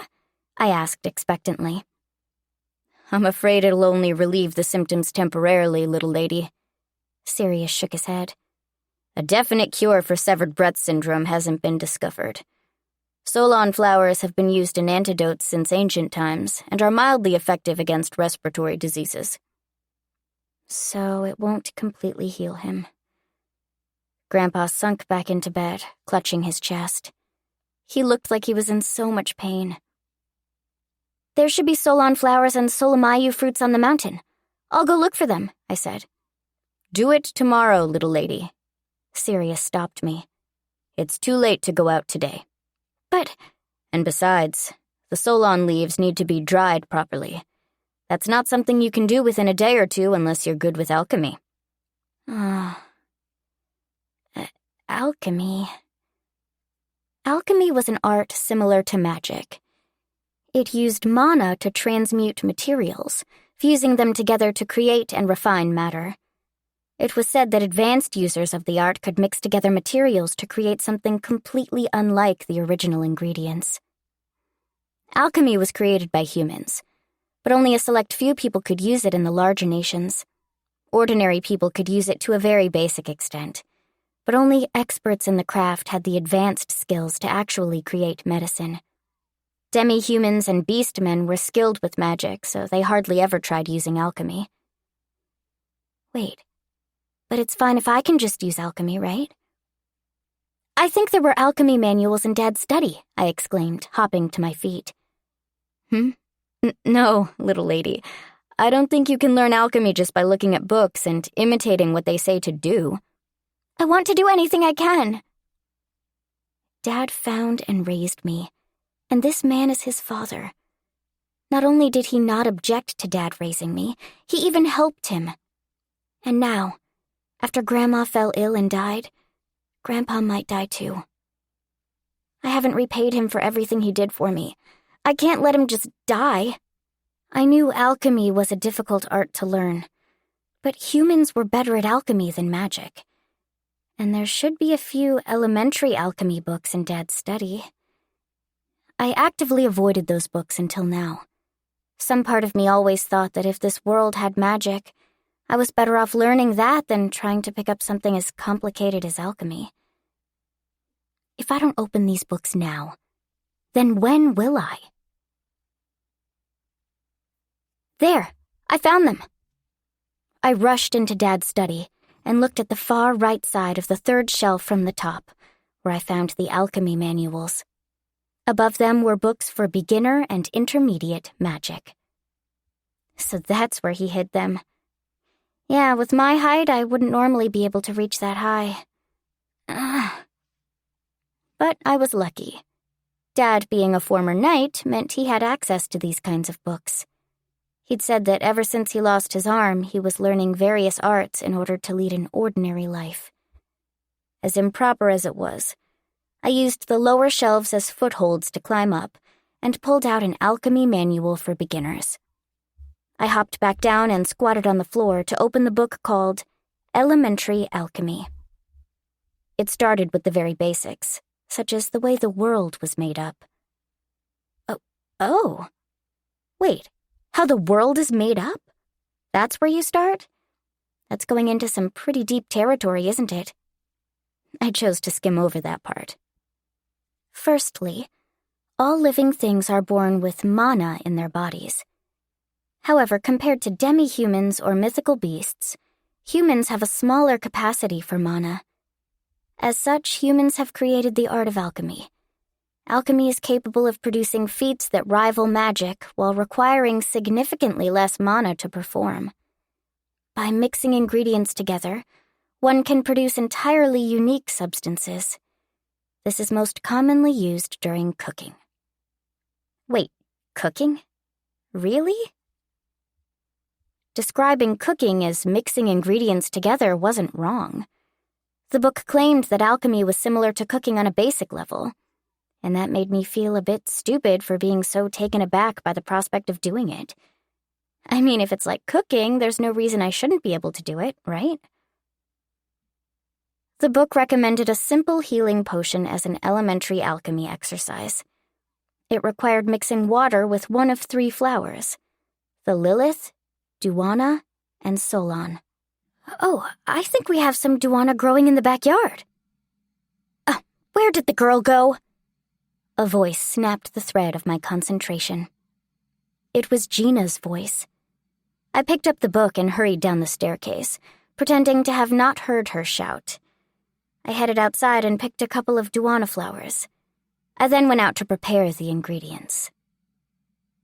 The book said to use 300 cc's of water and a Duana flower to create a simple tonic.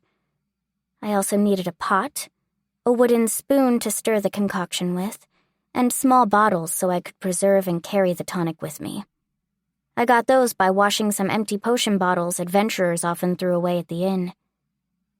We had a habit of rinsing and drying those bottles, then selling them off to passing caravans for a bit of extra coin. Those empty bottles would later be sold to alchemy associations across the different nations, who'd refill them with new potions. A pot? What are you going to start doing, alchemy? Aaron looked down at me with eyes that were clearly joking. Still, I had to try. And it wasn't like I was trying to make the cure for Grandpa right now. This was just practice. For tonight, at least. Tomorrow I'd head for the mountain and pick the Solon flowers and Solomayu fruit. Apparently, drying ingredients was considered basic prep work for alchemy. If I could successfully make the healing potion, then drying ingredients shouldn't be too difficult either. Of course, the book did mention that drying should be done while having a good grasp of the ingredients you're working with. One must work while adjusting to match the ingredient, or the alchemy process may result in something different than what was intended. This'll take some experimenting before I really get the hang of it. I'd better collect a lot of Solon flowers then. Oh, is that an alchemy book? Aaron asked, glancing at the book in my hand. You've got some strange things lying around. Wait, you're really trying to perform alchemy? Yes, I nodded. I might not be able to cure Grandpa, but if I can at least make it so he doesn't suffer as much, I want to do it. I have to repay him for all the kindness he showed me. Repay him? Aaron cocked his head quizzically. Sorry, I need to concentrate. Can you keep sit down? I asked him. Oh, sorry? Perhaps because of being so small, I ended up lisping words every so often. Anyway, the book said to put the ingredients into the pot and transmit my mana into it little by little. What does that mean? Mana. That didn't exist in my past life, of course. But I had to try anyway. I had nothing to lose after all. This was just practice anyway. I held my hand over the pot. I concentrated on pouring a bit of mana inside it. I started churning the contents of the pot as the book instructed, slowly, gently. It said the pot should light up after a while, after which I was supposed to stop pouring in mana. The rest was just stirring the concoction until it had thoroughly mixed. Wait, for real? Aaron gaped. You can actually do it? Gina asked. Be quiet, please. Yes, ma'am. I poured in more mana and swirled the stick, stirring the concoction. I sent mana in little by little, and indeed, a light began to shine. No way. Really? Aaron and Gina exclaimed in shock. All that was left was to stir the mix until it was ready. Please work. Chapter 3. Scene B. Ah! Poof. The contents of the pot lit up like a camera flash.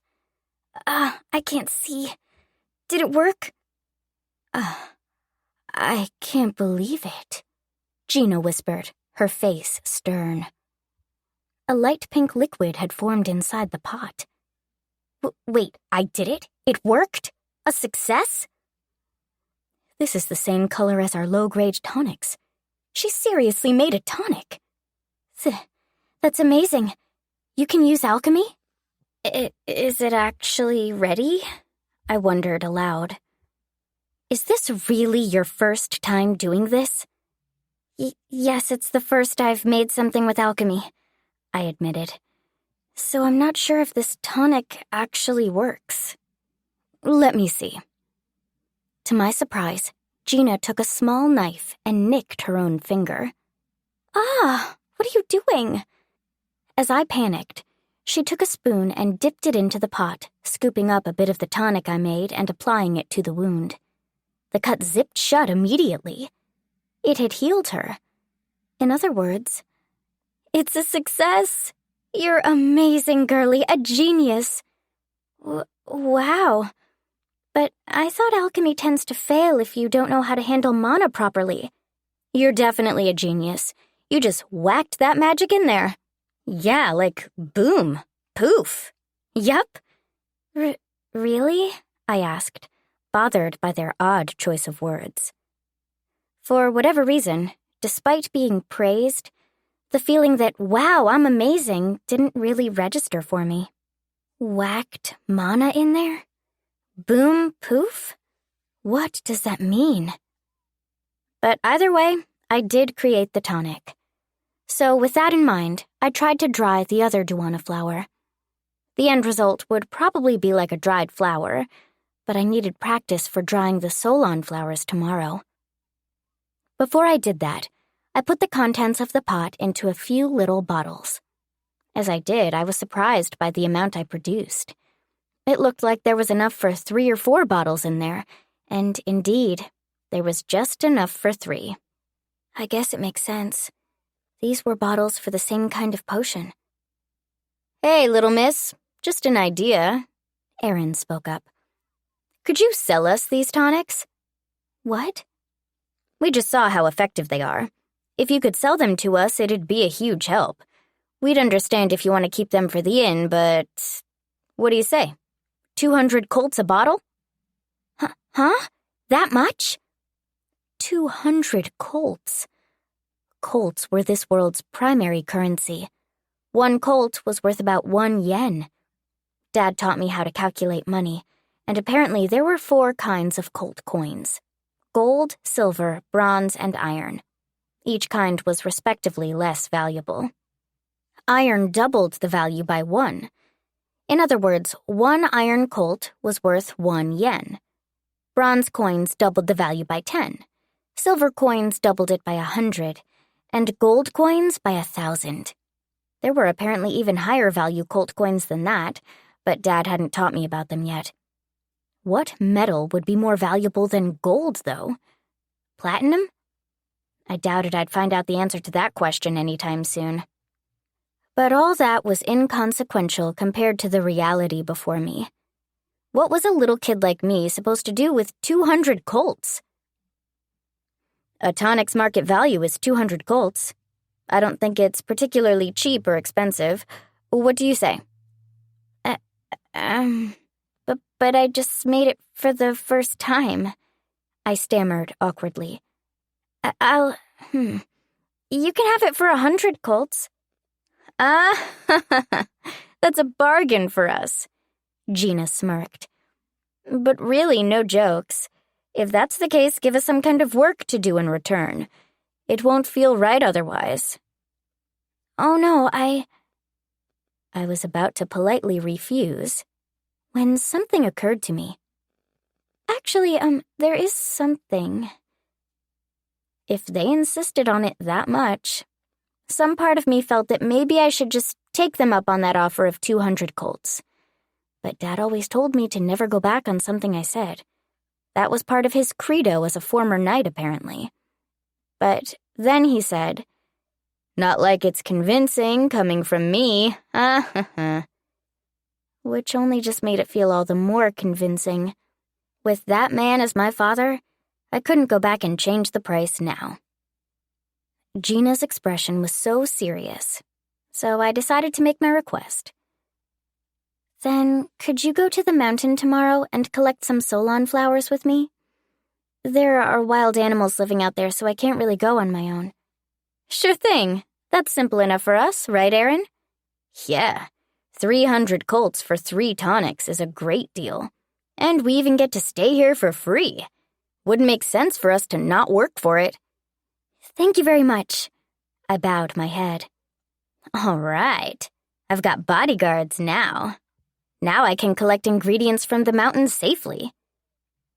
Then I'll go practice drying, I said. Drying? Yes, there's a medicine that can help with Grandpa's disease.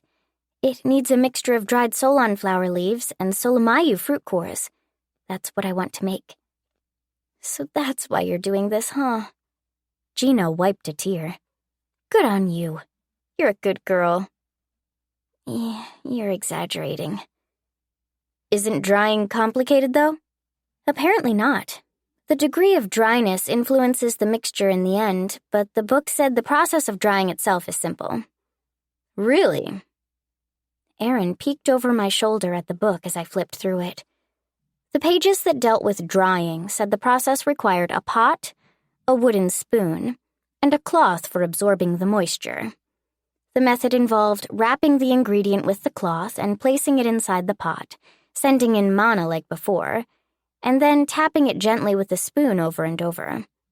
Once the ingredient lit up, the process should be complete. It felt simple enough for me after I'd managed to create a tonic. My only question was, how would I know how dry the ingredient ended up becoming? It was covered in a cloth, so I couldn't see it. Does the amount of mana I send in change the degree of dryness? I guess it is elementary alchemy and still not quite for beginners.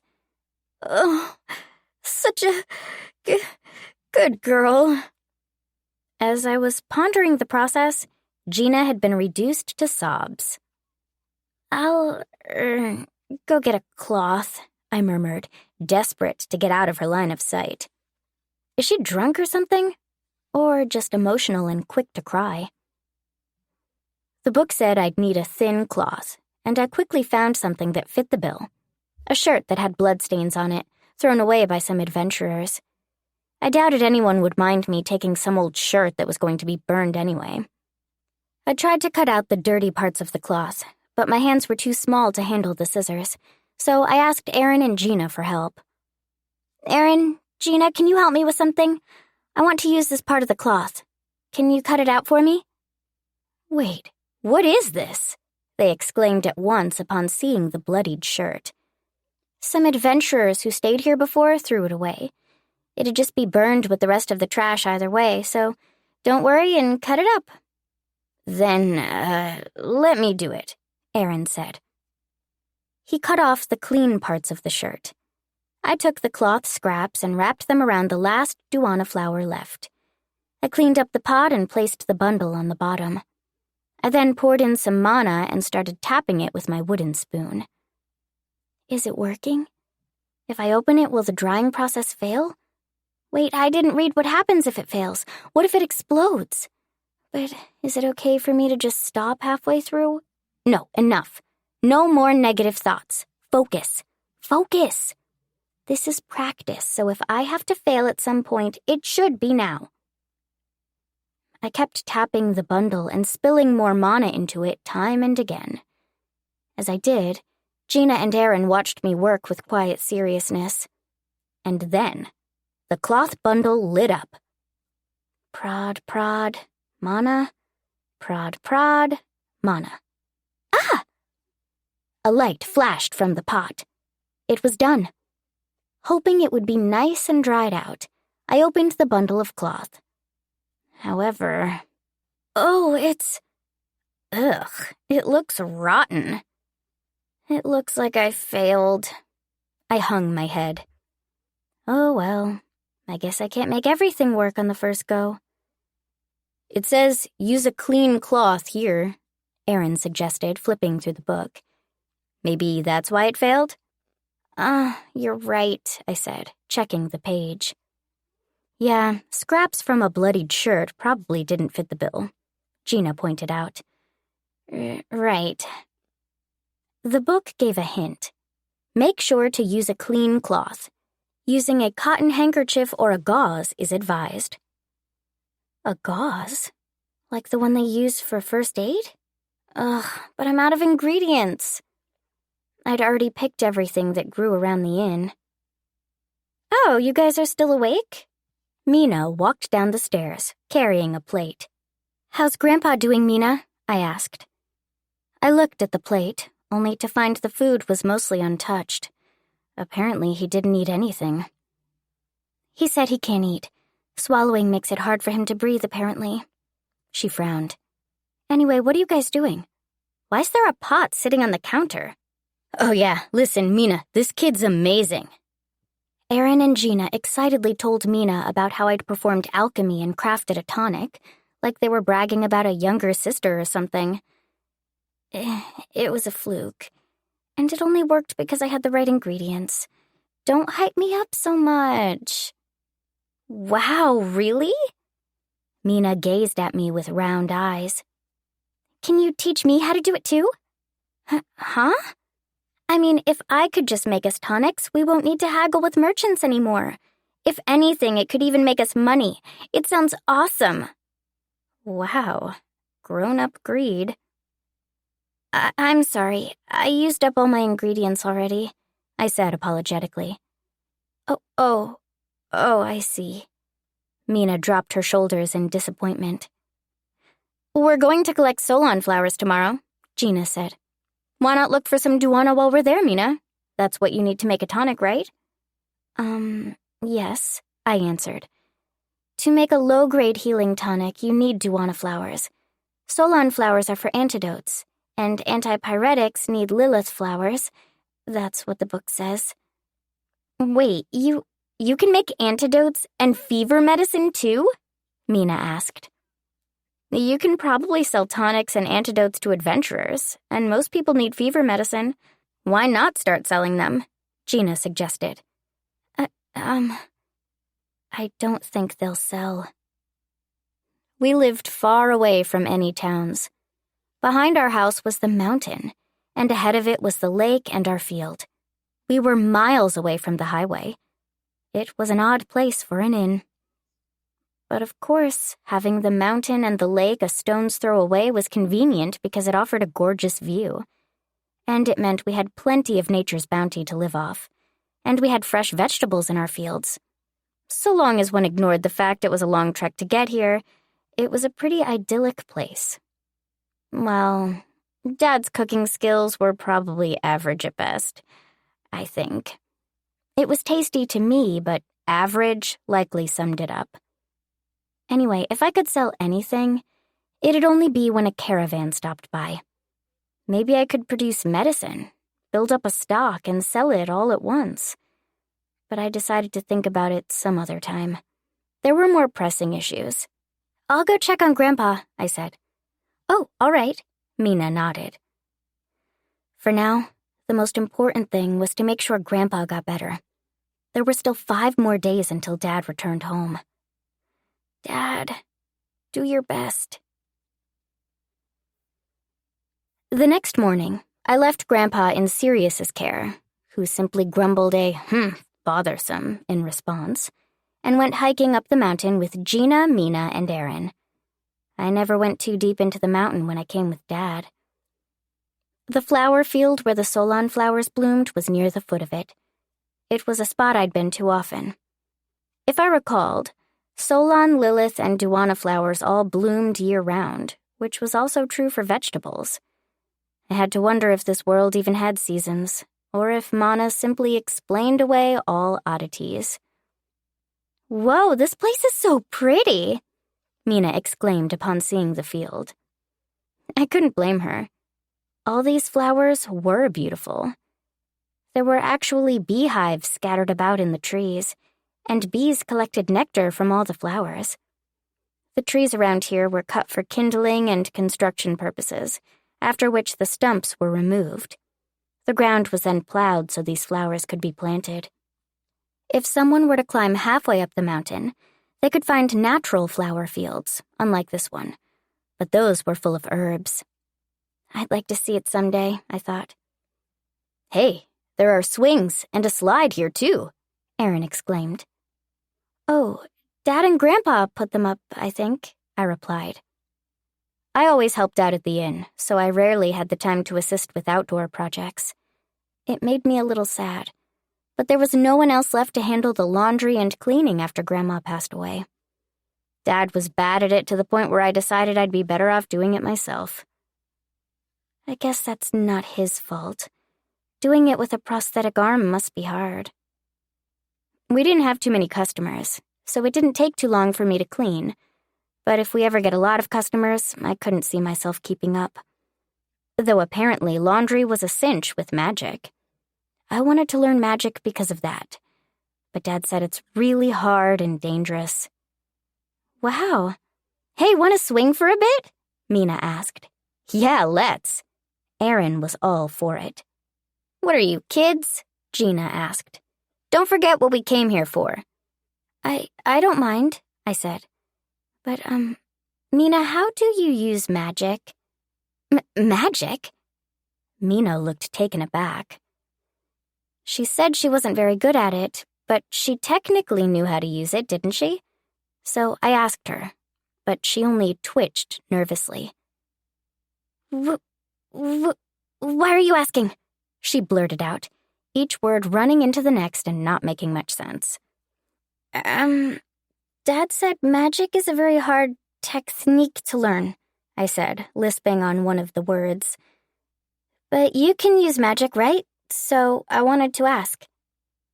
Mina fell into petrified silence. "Why are you clamming up like that?" Little miss, you need to understand that magic is difficult for humans to learn because we don't have a lot of mana." "We don't?" Well, basically there are these things called spherits. How do I explain it? Well, basically they're like souls, and they're the ones who actually create magic. Magic is done by offering them mana, I think? That's how you do it. Demi-humans and beastmen can see them, but humans like us don't have enough mana to see them. Spherits. This really is a fantasy world. Like, sphere spirits? So magic is done by giving them your mana? That's pretty cool. But what they told me matched what the book said. People didn't have a capacity for mana, so that's why they invented alchemy. Thinking of it that way, alchemy was a crystallization of human wisdom. So while part of me admired magic, I felt like learning alchemy might be worthwhile too. But wait, that means... So You're bad with magic, Mina? I asked. Ugh! My question seemed to have physically wounded her. That sounds about right. Gina gave a sardonic smile. But humans can use magic too. There are techniques people can learn to rapidly recover mana, and you can carry stones called spirit stones to help with casting spells. Mina's just a slacker, so she doesn't practice enough. And spirit stones are really expensive, so she's saving up for one right now. Oh, so that's why. No wonder she was so greedy earlier. But if that's the case, why not just practice more? Hey, aren't these Solon flowers? Aaron asked, presenting me with a few flowers he picked. Yes, I nodded. While we were speaking, Aaron went and picked the right flowers. I thought he was a useless bum, but it turns out he's pretty useful. I picked up the basket we brought with us and put the flowers in there, covering them with a cloth. We had collected about 20 flowers, which would hopefully be enough, even if I failed. Anything else we need to gather while we're here? Aaron asked. Yes, solmayu fruit. Oh, by the way, what's your name? Mina asked. Oh, I'm sorry, I forgot to introduce myself. I bowed my head apologetically. It's Tinaris. Little Tinaris, Mina exclaimed.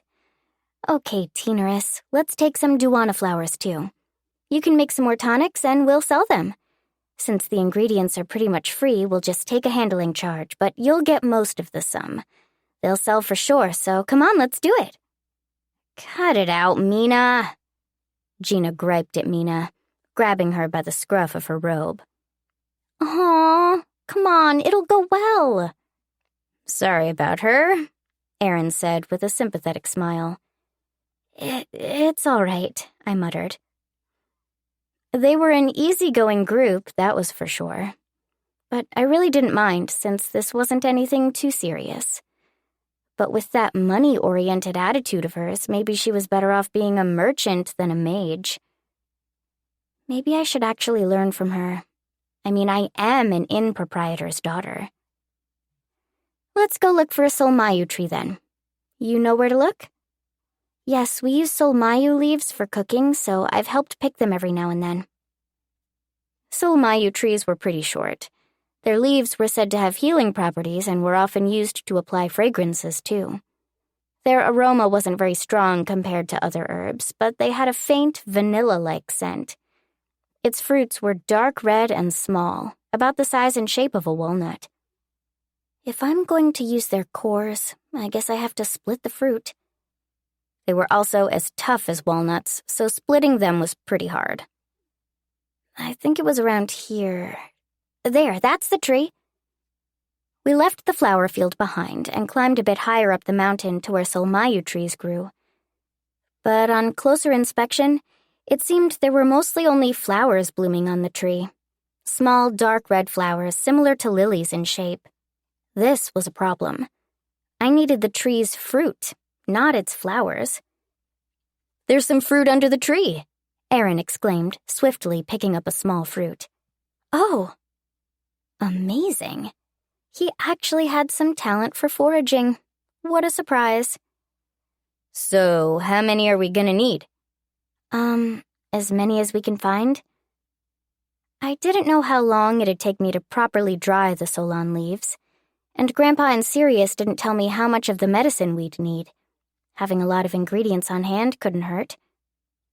I hope you can make that medicine for your grandfather, Gina said encouragingly. Me too. Can I really do it, though? I'm a kid who only started learning about alchemy yesterday, and I couldn't dry the leaves properly. I was anxious. The book didn't have the recipe for the medicine Grandpa needed. Did I need to set it in water, cover it in a cloth, or maybe use another method? Maybe it didn't require a pot and a spoon? What if Grandpa doesn't know how to make it? Ugh. No, I have to repay him for everything. He accepted me like I was his own grandchild. Maybe I can't heal his disease, but I can at least make him feel well enough to eat again. I have to do everything I can. I'd just have to ask about its traits, look for something similar to it in the book, and try my best to imitate the right way to make it. It might not be exactly the same, but it should be close enough. I hope. Let's take this much and head back home, Gina said. Oh, there's some bee mash here. Can we take some of that too? Maybe I can make some bee mash pasta for lunch. Oh, sure, that's fine. I nodded. That morning, Sirius had made us some soup and bread. Gina was going to make us lunch, which I was honestly looking forward to. But my first order of business upon arriving back home was to ask Grandpa about his medicine. Wait for me, Grandpa. I'll do it. Based on what Grandpa told me, his medicine was a type of powder. He also scolded me. You performed alchemy? Don't be reckless. Ugh, don't look down on me just because I'm a kid. I'll do it perfectly. Just you wait. I'll pay you back for all the kindness you showed me. You'll see. Whoa! Mina took a surprised step back upon seeing what was coming. We thrust a pile of books onto the desk with a thud. I'd asked Aaron and Sirius to bring them over. All the alchemy manuals in Dad's study were for beginners, so I assumed looking for one that focused on powder medicine would be simple enough. Or so I thought. But once I actually started looking, I couldn't find anything. The table of contents didn't list anything regarding powders. Maybe only the intermediate or advanced books dealt with those? Maybe one of the other manuals did? To that end, I decided to hit the books. Figuratively speaking, of course. Whoa. Teenerus, are you going to read all this? Mina asked with a frown. Yes. You should take a page out of her book, Aaron told her half-jokingly. Put a sock in it, Aaron. She glared at him coldly. Quite a surprise, though, Sirius said, closely examining a tonic I made yesterday. This little lady made something like this on her first try. Yep, she sure did. Amazing, isn't she? Aaron boasted as if I was his own daughter. Gina was in the kitchen making lunch. I was at the coffee corner's counter, leafing through the pages of a book with Aaron and Sirius standing around me. Mina was sitting here before I showed up. Grandpa was currently resting. Sirius used some basic healing magic to relieve some of his pain, but magic can only temporarily alleviate a disease's symptoms. His breathing still came out in audible, pained wheezes. Sirius held up a bottle of the tonic I made at eye level and rubbed his beard as if impressed. Was it really that unusual? Making it was easier than I thought. Marvelous. You've got talent in alchemy, little lady. Really? Yes. Controlling mana is quite difficult for humans, since they have limited mana reserves. If you learn and practice techniques to recover mana, you could become a high-ranking magician. If you're interested, why not consider going to Psychioria? It's a country of scholars. I have some acquaintances there and could write you a recommendation. Wait, Sirius, what? Mina looked at him with her mouth wide open. You never said anything like that to me. That's because you're no good at magic, Mina, Sirius replied coldly. You want to say that again to my face, mustachio? She fumed at him. I said, talking over Mina's protests. I appreciate the offer, but I think that was just a coincidence. That was the only kind of medicine I managed to create, so being complimented that much felt wrong. A coincidence, eh? Sirius repeated my words, regarding me with one eye closed. I see, a coincidence. This was your first time, yes? What are you implying, Sirius? Mina asked, still somewhat touchy. My appraisal spell says that this low-grade healing tonic is of extremely high quality. The freshness of the ingredients was no doubt a factor, but the mana used in its creation must have been quite pure as well. Little lady, I believe you are magician material, as they say. The mana was pure? What does that mean? At my question, Sirius placed a hand over his chest and proudly explained it to me. In this world, Wisty Air, mankind worshipped multiple gods. But aside from them, the demi-humans worshipped someone called Saint Akari Burrs. It was said that in ancient times, she purified monsters and turned them back into normal animals. She had holy mana capable of counteracting the evil mana that polluted the monsters. That really sounds like something out of a fantasy novel. The holy primal mana was said to be lost today. Mankind needlessly created new religions, which created unnecessary factors that mixed into the world and changed the mana's quality. But that makes the gods mankind worships seem like unnecessary factors, I muttered bashfully, as if dreading to say the words. Yes, that's exactly what it means, Sirius confirmed. Talk about being nonchalant. But Dad always talks about the gods of Demaral. Are they unnecessary too?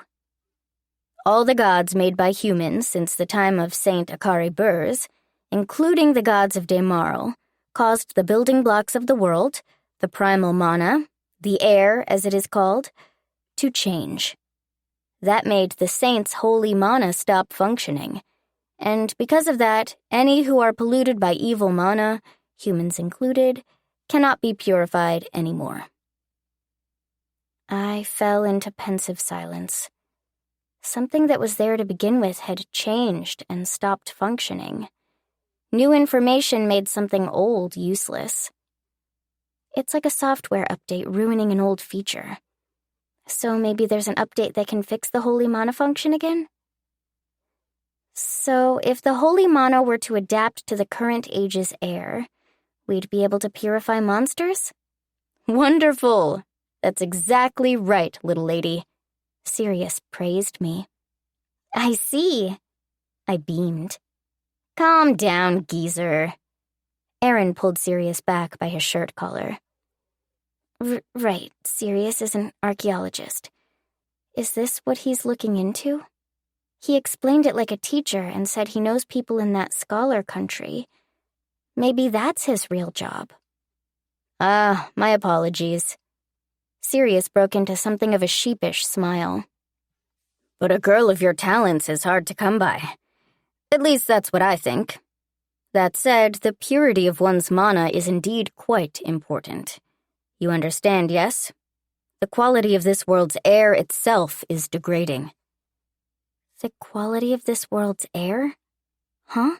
It's degrading? It is. It's said that when a living being dies, the spirits break its soul down to its core components. The body returns to the earth, and the soul to the air. Are you aware of the food chain in the animal world? Yes, I've heard of it. Microbes decompose corpses to make the land flourish and grow vegetation, which is then eaten by herbivores, which are eaten by carnivores, which then die and are decompressed by microbes. I learned that in primary school. Just wonderful. I wish Aaron and Mina had at least an inkling of your intellect. Perhaps I should have them drink your bathwater. Ick! Mina moaned in disgust. Aaron gave a carefree laugh. I didn't like that idea either. Adamantly rejected. But by the same logic, the air makes use of those who live through the ages to sustain itself. Souls are reconstructed by the spirits and are then placed into vessels of flesh once more. Ever so rarely, souls fail to enter a vessel, resulting in soulless flesh, what we call a zombie. Such zombies become seedbeds for the primal evil Camilla and form monsters. His jargon was becoming harder to keep up with, and we'd completely gotten off track. Weren't we talking about mana purity? Still, I decided to hear him out until the end. Gina mentioned the spirits earlier, too. Lending them mana could produce magic. Maybe they're like a filter? No, it sounds kind of different. Sirius looked quite knowledgeable. I considered having him teach me for a while. Now then, here is a question for you, little lady. Souls are disassembled and restructured by the spirits. What are the spirits, then? Huh? They're like nature spirits? It is a fantasy world, after all. But them disassembling and rebuilding living things is pretty dark. For a fantasy world, at least. Ah, ha, ha, ha. Sirius laughed at my answer. Yes, it would be lovely if that was the case, but unfortunately it isn't. Right. Spirits are this world's rules and providence. They cannot normally be seen, but they manifest as spheres of light when one uses magic. Hence, we dub them sphere spirits. Spherits. They break down the souls of the dead into the air, and when living beings use magic, they take in the mana they offer. Once a spirit is fully charged with mana, it converts that mana into a new soul. It's like a shredder. Never mind. So spirits have two roles? Precisely. Your comprehensive faculties are exquisite. I would have Aaron and Mina drink of your bathwater. Please don't. I did sympathize with Sirius somewhat. Aaron and Mina had grown bored of his explanation and, halfway through his lecture, had walked off to another corner of the room to play cards. Why? This is some big stuff he's teaching me. It feels like you'd normally have to pay to get someone to teach you things like this. Sirius, if people or demi-humans exhaust, I asked, slurring the word exhaust. their mana by using magic or alchemy, do they never get that mana back? No. Like I've told you before, there are techniques for recovering mana by taking it in from the air. It takes practice, but it can be learned. I see. Now, let us return to the topic at hand. I believe you understand everything about spirits now, so we can begin discussing mana purity. Okay. This relates to the degradation of the air itself. Like we've said, the air uses the spirits to decompose the souls of the dead and restore itself, yes? But what if the souls of the living were to be polluted? Or, well, perhaps polluted isn't quite apt. They are, in a manner of speaking, transmuted.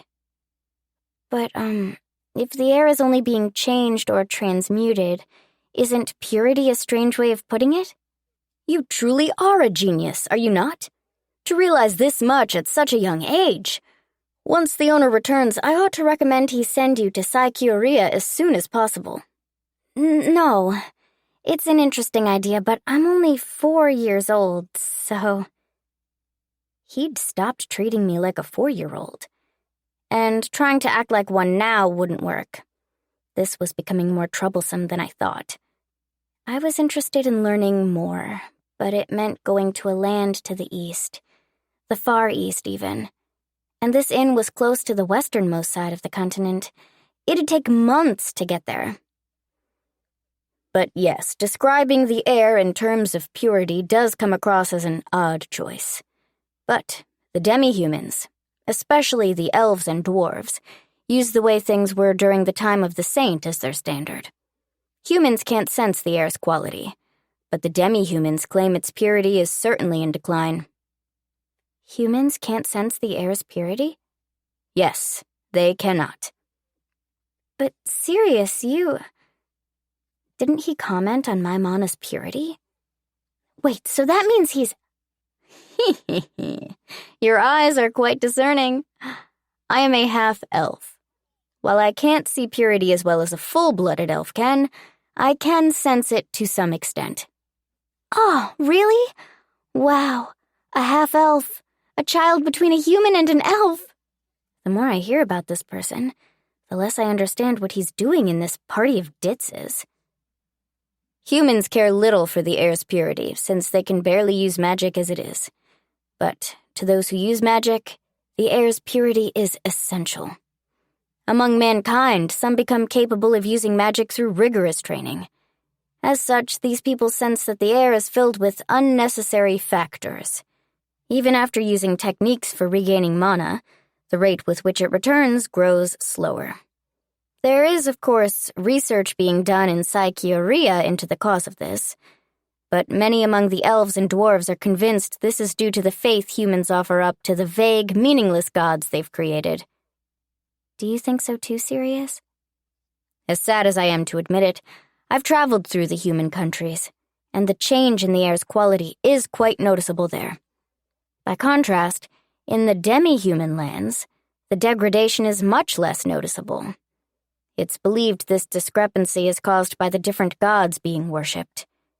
Demi-humans, who harbor hatred toward mankind, vehemently claim that it happens because mankind has lost its faith in the Saint Akari Burs. But I personally think the question of what gods are being worshipped is inconsequential. So you're saying that people's faith doesn't have anything to do with it? Because I believe gods don't exist. Sirius punctuated this with a hearty laugh. But I do think the reason does lie with the so-called gods mankind created. By worshipping gods that don't exist, they introduced unnecessary factors into the air, changing its properties. That change resonates with the spirits scattered across the land, making it spread into the air all over the world. Now I've gone on something of a tangent, but this brings us back to the matter of your mana's purity, little lady. Do you understand what your mana being pure means?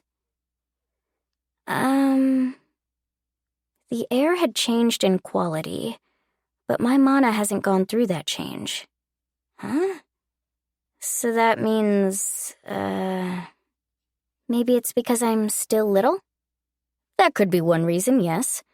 But I believe the biggest factor here is your physiology. Even though your body takes in degraded air, there is some kind of filter that keeps the purity of your mana from being tainted. You then used that pure mana of yours to create this low-grade tonic, which resulted in a high-quality product. That's what I can surmise. But this brings up another problem. If all this is true, it means you, little lady, are a beacon of hope for the fields of magic and alchemy. Do you understand why? If I have some kind of filter that keeps mana pure, it could be researched. And if that filter can be discovered, it can be used to remove impurities in the air, I said, stumbling over a few of the words. Splendid. You truly are a little genius. Cut it out already, you mustached geezer. Gina had appeared behind us with a pot in hand. She slammed the pot down and pulled out her axe. Why? How dare you trick an innocent child? You want me to slice you into ribbons? Now wait here, Gina. I am merely telling this little lady what she can do for the sake of this world's future. Slicing you into ribbons, then. I'm sorry. If you have to do this, do it outside. Okay, now that our bellies are full, we can help you look into that powder medicine, Gina offered. Oh, thank you. Wait, we? As I wondered over that word, Gina grabbed Aaron and Mina, who were trying to escape the room, by their collars and pulled them back. Sirius volunteered to wash the dishes and wasn't in the coffee corner. I guess we'll have to look without him. Nothing in these annoying books makes sense to me, Mina complained after just a few minutes of browsing. Stop whining. You just have to look for a page that talks about powder medicine, Gina snapped at her. Besides, aren't you supposed to be a prospective magician? Powder medicine, Aaron chanted as he looked at another book. See, Aaron gets it.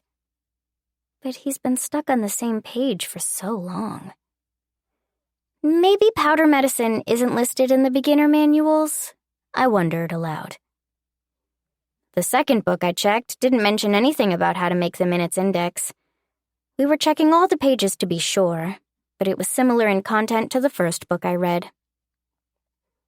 Sirius returned from washing the dishes and picked up a third book.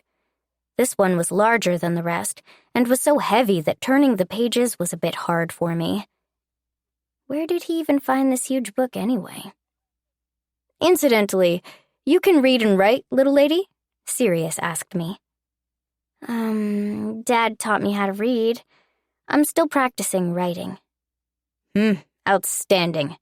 Education is important. Very important. Extremely important. Sirius turned his gaze to Mina, who'd already grown bored of her book and planted her face on its cover, then to Aaron, who was still stuck on the same page as before.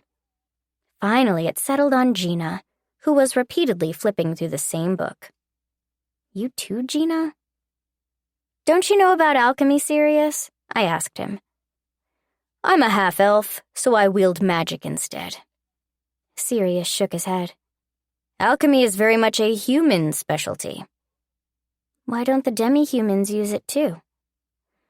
Well, magic can achieve most of the things alchemy can.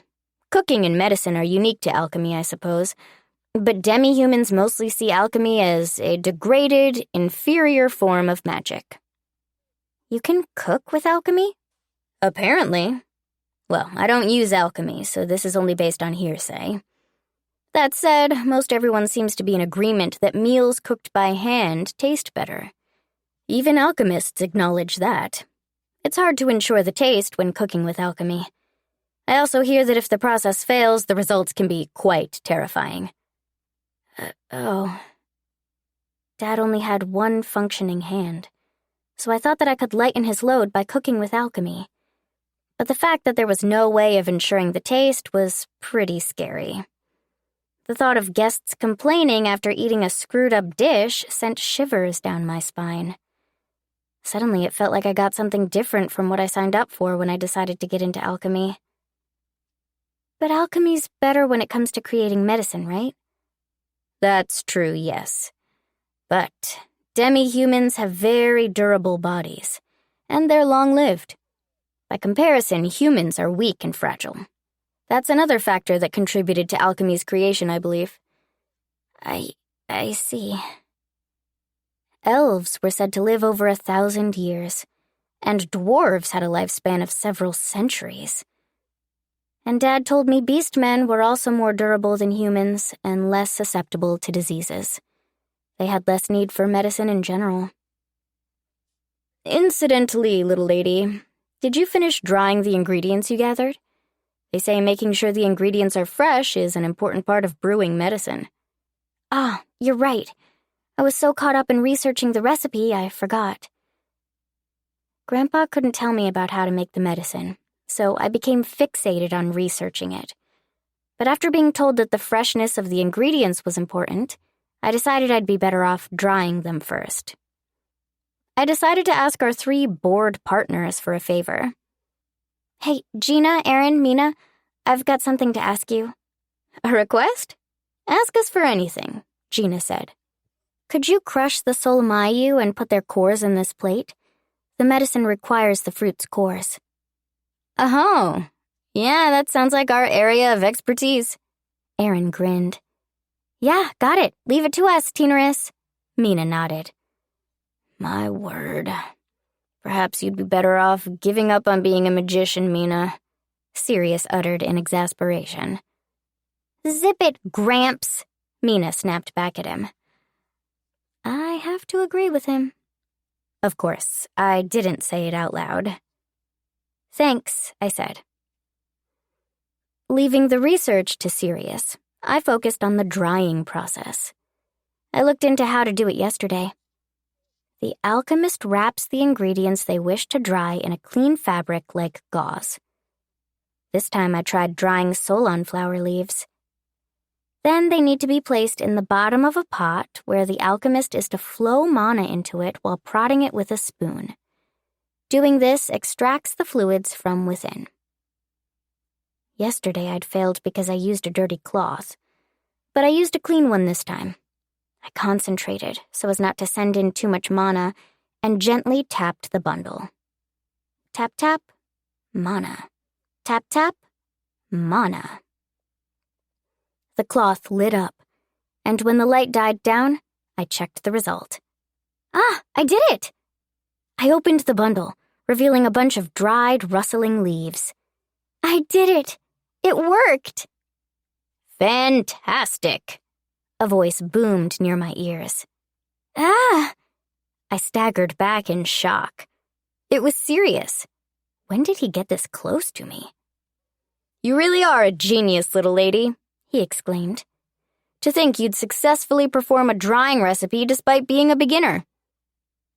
No, it's probably a fluke, I murmured bashfully.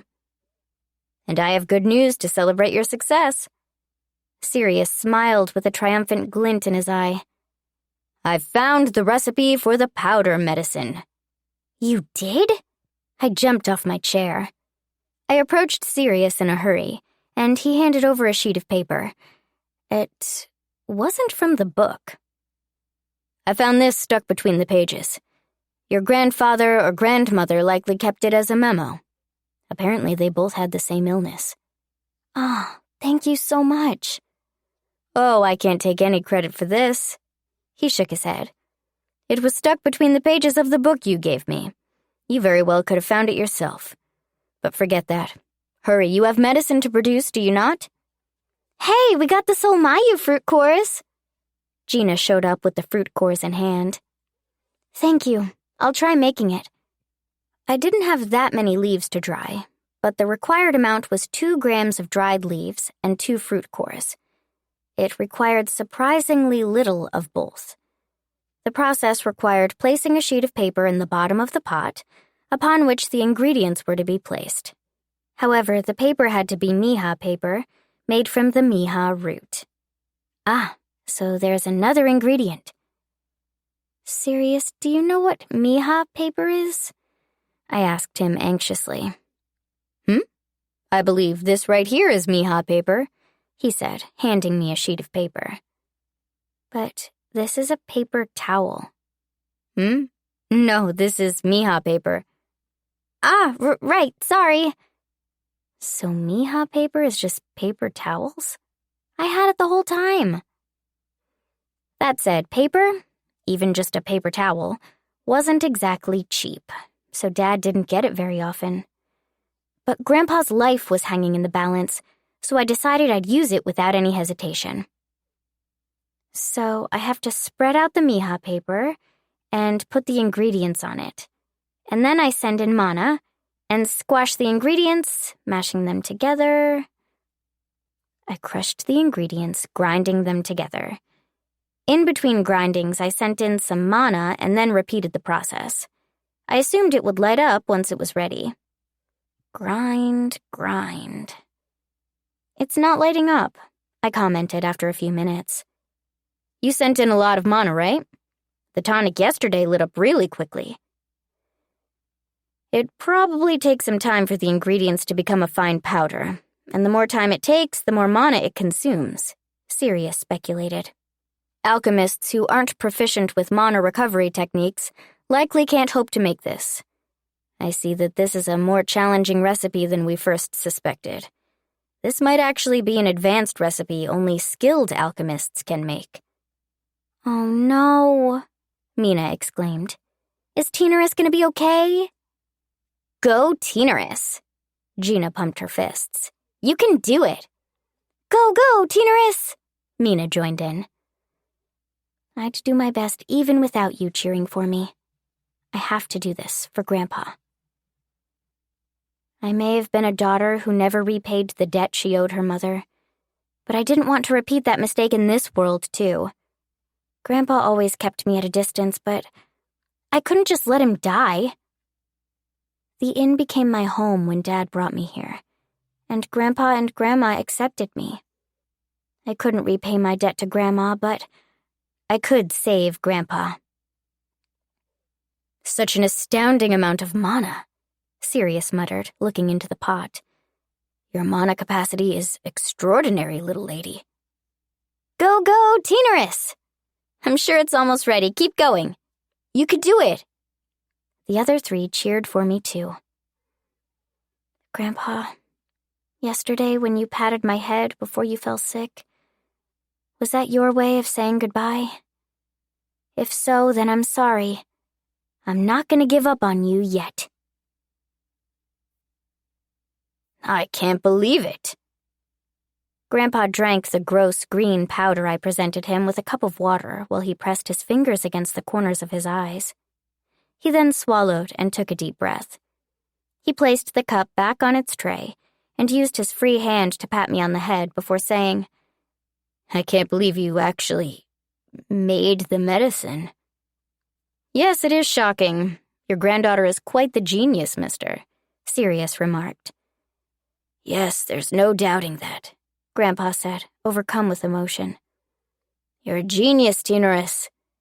I don't worship any gods, but I still want to pray and offer my gratitude for this miracle. Oh, gods, thank you for sending this angel to my side. I still cannot believe it. I can breathe well again. Grandpa, thank goodness, I murmured in relief. Teenerus, are you all right? Gina asked me. I didn't want to admit it, but I felt very sleepy. Maybe it was because I used too much mana. At least, that's what Sirius said. I started to understand why professional alchemists used mana recovery techniques for long periods of time while making potions.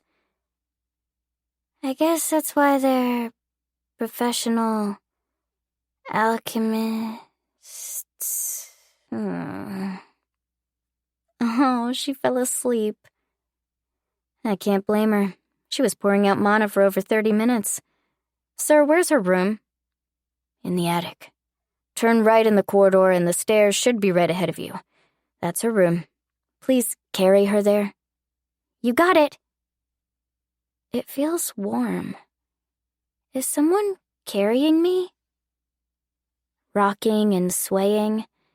It felt nostalgic. Like when I was floating in a river, rocking in the cradle of my very own little chamber. That was the day I remembered everything. Right. Maybe Sirius knows about it. The Stone of Daybreak. What does it mean? I should ask him when I wake up. There we go. Really, you're one impressive girl. My heart goes out to you. But for now, get some sleep. You've earned it. It was the morning of the 4th day since Dad left to bring a doctor.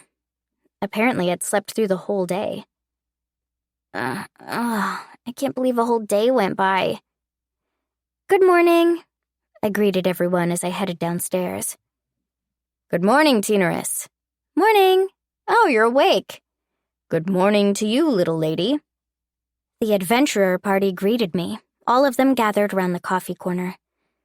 But then I heard something sizzling in the kitchen. And something smelled yummy, too. Good morning, Teenerus. Did you sleep well? A voice I didn't expect called out to me. Grandpa? Are you sure you should be out of bed? I peeked into the kitchen.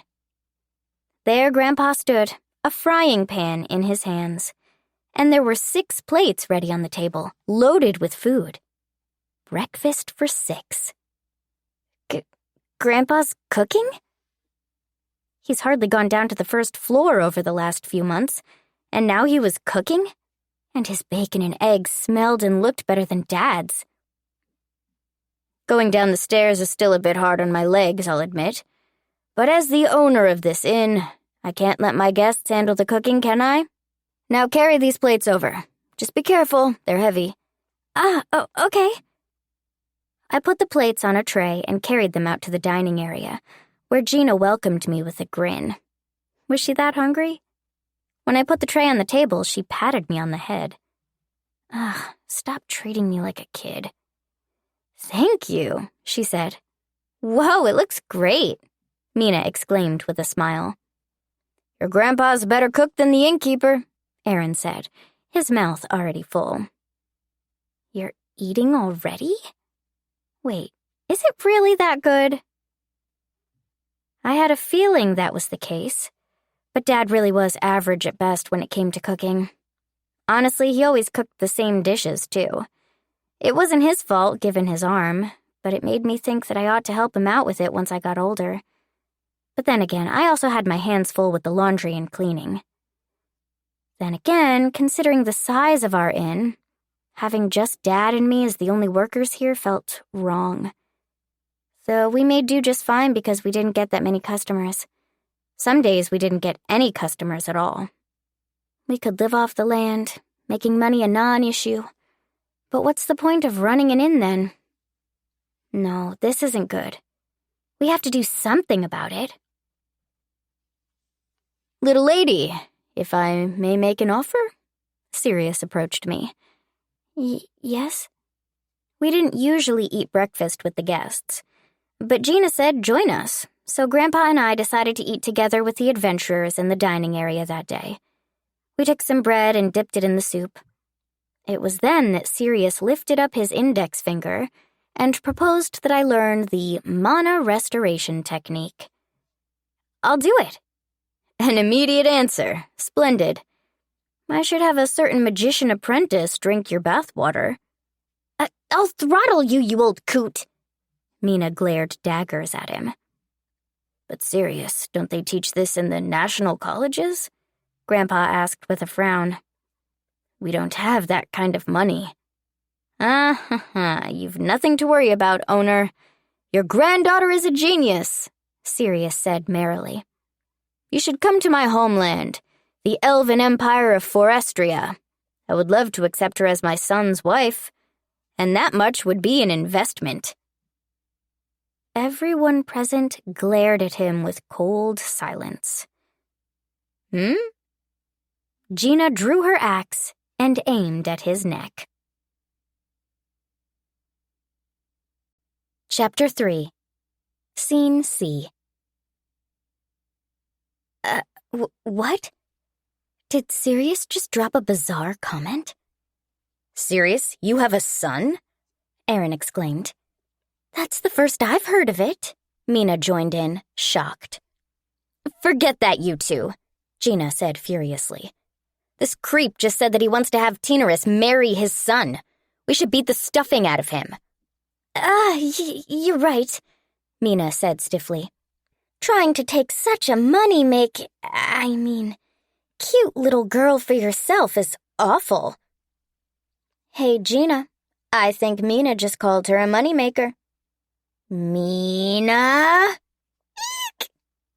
Oh, chaos is brewing. I said awkwardly. I'm sure your son has his own feelings too. I'm sorry, but... Don't worry, my son is still in his 50s. My wife is a high elf, so while he's 50, he's still a 30-year-old boy at heart. He should come into his own by the time you become an adult. Okay, go out back, Sirius. I'm punching you, Gina threatened, sticking her tongue out at him. And as adorable as that gesture was, her words oozed with danger. In my past life, I never had a boyfriend. I was a plain, hard-working girl. It wasn't like I was into weird niche hobbies or dressed differently, but my classmates did tell me my nickname was Emo Girl back in middle school. I looked into the term and found it meant a gloomy girl who was doomed to be perpetually single. I didn't think of myself as gloomy. At worst, I just liked reading and studied a lot. But that didn't mean my personality was particularly antisocial. But my class was full of gaudy girls, so my personality just didn't fit as a matter of course. Given how shallow those girls were, they probably just heard the term emo somewhere and tossed it around without really knowing what it meant. And I didn't let what they said get to me too much. It wasn't like I would have to put up with their presence my whole life or anything. But what I was trying to convey through that entire story was that jumping from never having had a boyfriend to being suddenly offered an arranged marriage felt like too much of a leap. Sorry, Sirius. But it's not often that one runs into such a bright girl. Do consider my offer seriously. Sirius nodded sagely. Why did your stupid offer become the topic here? Weren't we talking about mana recovery techniques? Aaron cut in. Nice, Aaron. Right, that's the topic. But if he's going to insist that I marry his son for him to teach me, I'll just have to give up on it. But if I don't marry into your family, you won't teach me? Indeed. So do consider it carefully. Really? Seriously? He did say consider it carefully. But I didn't even know what kind of person his son was. I can't. I don't even know what kind of person he is. Right you are. Then I'll send my son a letter telling him to visit you. Though it's hard to say when he'll get here. Huh? I get the feeling an elf's sense of time was a bit different from a human's. And Sirius did say elves have longer lifespans. So if I marry an elf, I'll probably die before he does. Wait, I'm actually considering it seriously. No, it's not like some part of me was actually thinking I might get my first boyfriend here, really. I'm 4. He's 50. That's a no-go, a deal breaker. He might look young because he's an elf, but that's morally wrong. Then what will you do? Will you meet my son? If it's just meeting him... Very well. Then I'll teach you the mana restoration technique. Now, a fair warning. Almost only one person in every country can actually work and do other things while performing this technique. Do be prepared for that, little Lady Tinaris. Yes, I'll do my best. If learning that means I can make Grandpa's medicine without passing out, then I'll do it. Just you watch. The next day, Dad returned home. Rob, the family doctor, came with him and gave me a lot of vaccine shots while he was here. I understood they were important too. But Dr. Rob only gave Grandpa several months' supply of medicine and firmly warned him to come for a checkup in his clinic in Fei Lu before the prescription ran out. Seeing Grandpa shrink at the doctor's admonishments was a bit sad to watch, but it was kind of cute too. And the next day... I'll be going back to Fei Lu today. Adventurers, I appreciate you escorting me home, Dr. Rob said. No problem, Doc. It was a long stay, but it was fun. Take care, Tinaris. We'll come to visit again sometime. Yeah, stay safe. We'll definitely drop by again. Yes, you all take care too.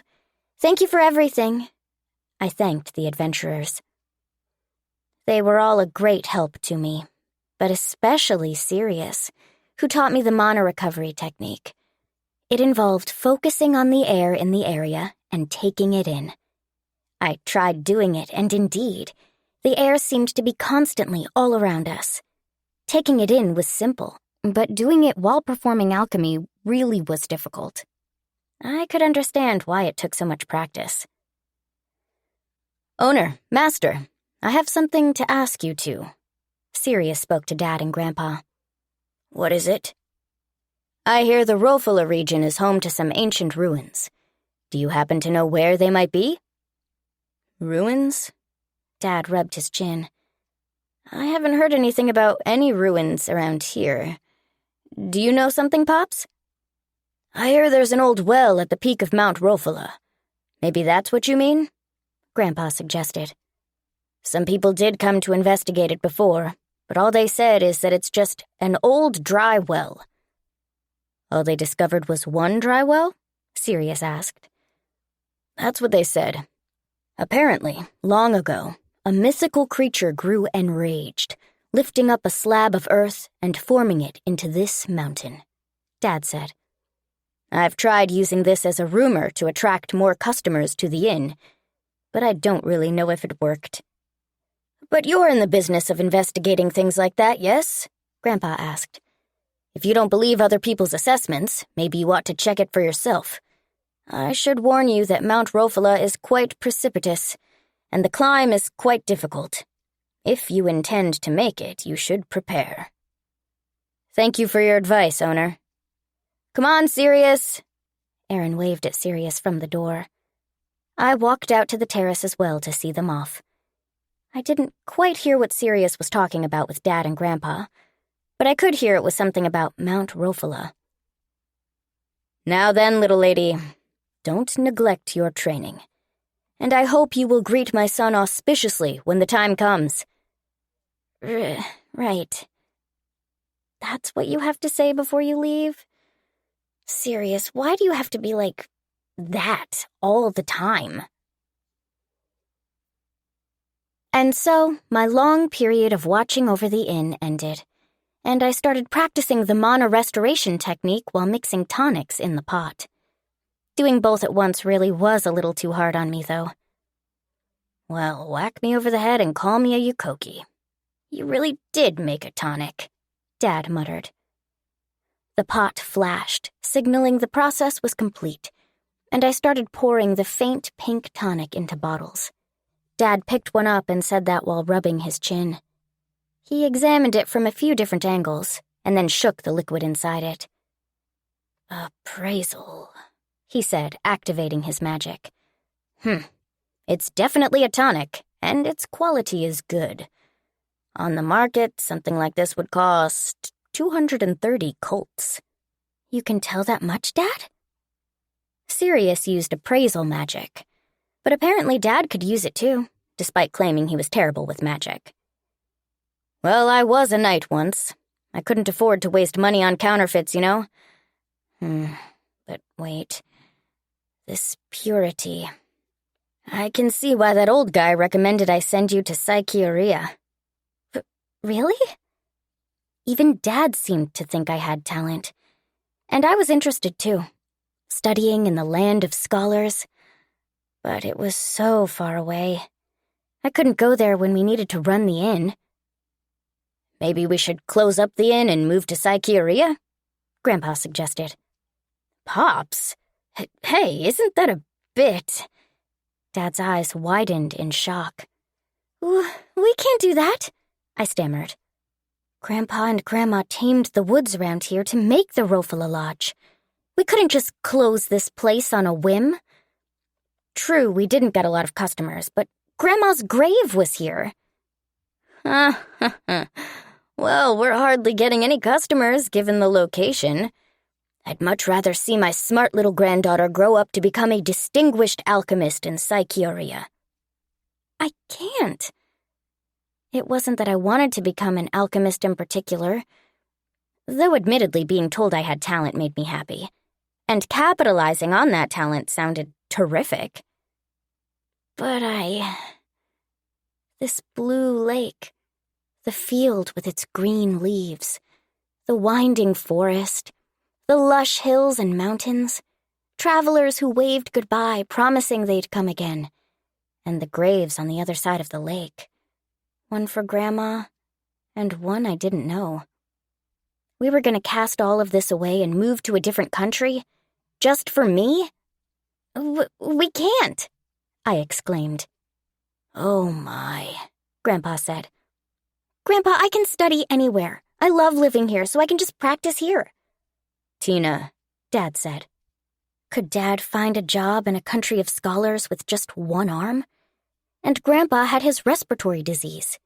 Living in a pretty pastoral land like this one would be much better for his health. I decided to return the favor for everything they did for me. To them, and to that mythical beast who saved me. I'd decided I'd go looking for him when I got older. But that's only when I got bigger. Until then, I'd repay all the debts of gratitude I could. That was my motto. If we're not getting any customers, let's call them here. Are you serious? Tina, we can't just call people, Dad explained. The localish is a bit off the beaten path, I said, slurring my words in my attempt to appear serious and smart. But maybe we can come up with something, like a sign. A sign? Now that you mention it, we don't really have any signs to show the way here from the highway. Newcomers can get lost on the way here. But if we get more customers, we won't have enough hands to run this place. He was right. That was definitely an issue. Dad had a prosthetic arm. Grandpa's body wasn't well enough to work. And I was a kid.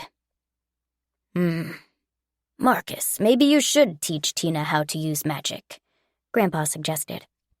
You can use some magic, so I think she might be able to do it too. Teach her magic.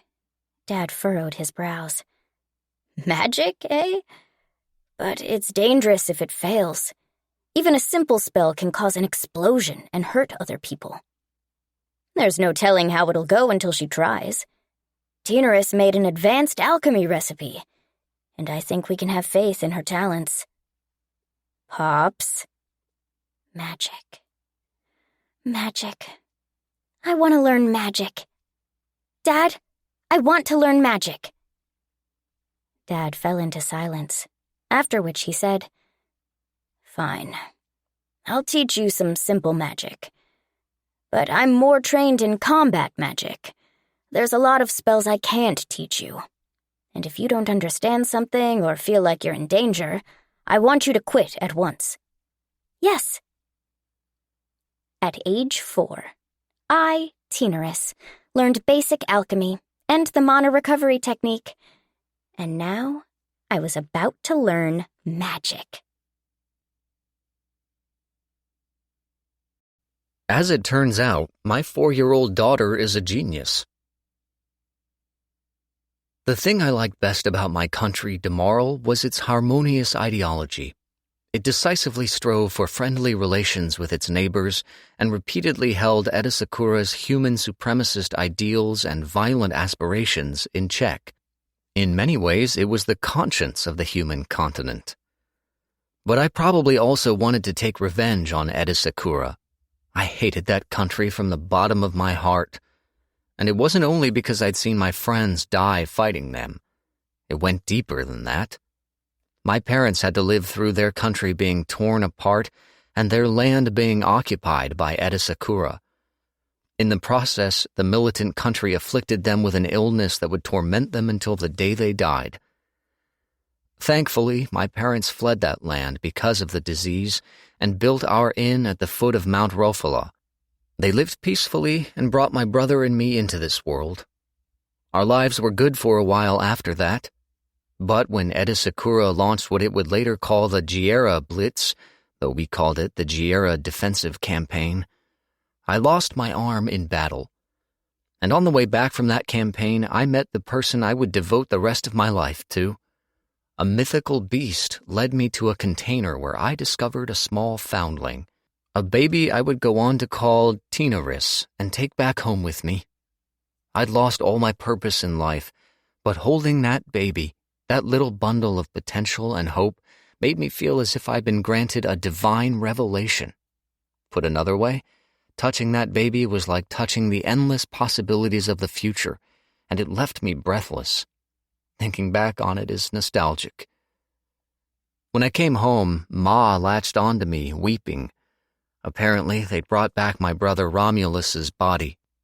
Ma cried as she told me that Demarl's knights returned him to them, and then I came home with one arm missing. Seeing the children she brought into this world reduced to this state broke Ma's poor heart. But the only fight Demarl participated in at the time was the Giera Defensive Campaign. My brother, being an adventurer, likely sided with the Gierans. I'd invited him to become a knight, but he always turned me down, saying with a smile that he wanted to be free to see the world. And he probably fought, guided by his sense of justice. That was the kind of man Romulus was. Pops, you see, on the way back, I ran into a giant mythical. It led me to a baby. A baby? That's a peculiar story, Pops said.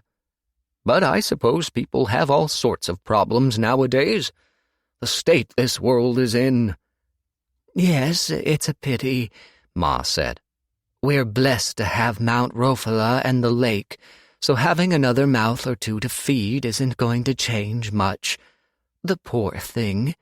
The gods must have guided her to us. Yes, you're right. And you came back to us. Romulus probably kept you safe. That mythical beast must have been Romulus in disguise, guiding you. Could be. I can imagine he wanted to help me at the very end. He was always soft-hearted and broad-minded. He might have found this baby and simply couldn't leave her to her fate. And with that thought in mind, I realized I'd have to keep this child I held in my one remaining arm safe for as long as I lived. I was probably like my older brother in that regard, eh? 4 years had passed since that day. Ma finally succumbed to her illness and joined the gods in heaven, and now Pops was losing his strength. I came home to repay my parents for raising me, and now I wouldn't have the chance to help either of them. I took over running the inn from Pops, and it turned out to be much harder work than I thought.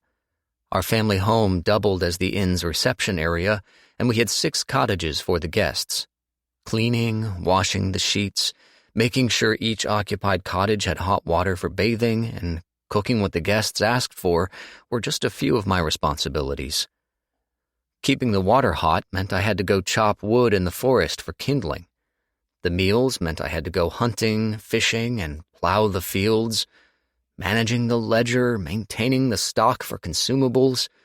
It all made my head spin. There was so much to do, I didn't know where to start. I was so busy, some part of me wondered if I'd have been better off staying as a knight, fighting or handling office work. The fact Pops and Ma handled all of this on their own made me truly appreciate how amazing my parents were. And it also made me think that if I had stayed behind to help them, instead of leaving to become a knight, I wouldn't have had to condemn them to years of hard labor. My life choices were one of many regrets. I'd lived the way I wanted, and now it was all catching up to me. I spurred my horse forward, heading for the port country of Fei Lu. A doctor who'd taken care of Pops in the past lived there. All the while, I was wondering if Tinaris would be all right. She was a smart, considerate child, a clever, good girl. Even when I had to ask her to help take care of the customers, she never uttered a word of complaint. But was I right to leave her with those adventurers? There was that suspicious old guy there. But I thought she'd be fine. There were 2 women there, so I doubted anything bad would happen to her. If that group of adventurers were bastards, they'd kill Pops and kidnap Tina. And that mage girl did mention something about payment. My steed, Judy, was a bit of a pig-headed horse, as it were. She wouldn't let anyone outside the family sit on her saddle. She only let that suspicious old man ride her, and Dr. Rob's clinic was located in a hard-to-find corner of Fei Lu. A person visiting for the first time would struggle to find it, and that lost time could cost Pops' life. Going to get Dr. Rob myself would be that much faster. Damn it, I have to get back home fast. Tormented with concern for Pops and Tina, I hurried to the doctor's clinic. Fei Lu was called a port country owing to its status as a center of trade and commerce. Entering the country was relatively simple and streamlined since merchants were constantly traveling to and from there. But that same traffic meant a long line of people wanting to get in. It was a great country, and its land was by no means smaller than Demaral's territory. In other words, it was quite large. Fei Lu was expanding, and each time I visited, the urban area was growing closer to the city's center. So, to reach the doctor I knew, I had to leave the main street and look for shops and houses I recognized. A green pub sign, a red triangular roof, the Black Cat's pharmacy. There! Next to that establishment, I found a shanty with a wooden sign hanging on its door. That was the clinic. It wasn't managed by the state, but rather by a small private practice owned by a doctor named Rob. He was a bit unsociable, but his medical skill was guaranteed. My brother recommended him to us, and he'd taken care of the family since. "Dr. Rob, are you in? Pops is feeling sick. I need you to come over, quick." "My word! Are you trying to give me a heart attack with all that shouting? This is a small clinic, so don't throw open the door. It'll break." Sorry. I'm in a hurry. Listen, Pops is—" "I heard you. I can hear you just fine without any shouting, friend. I'll get ready, so take a seat there.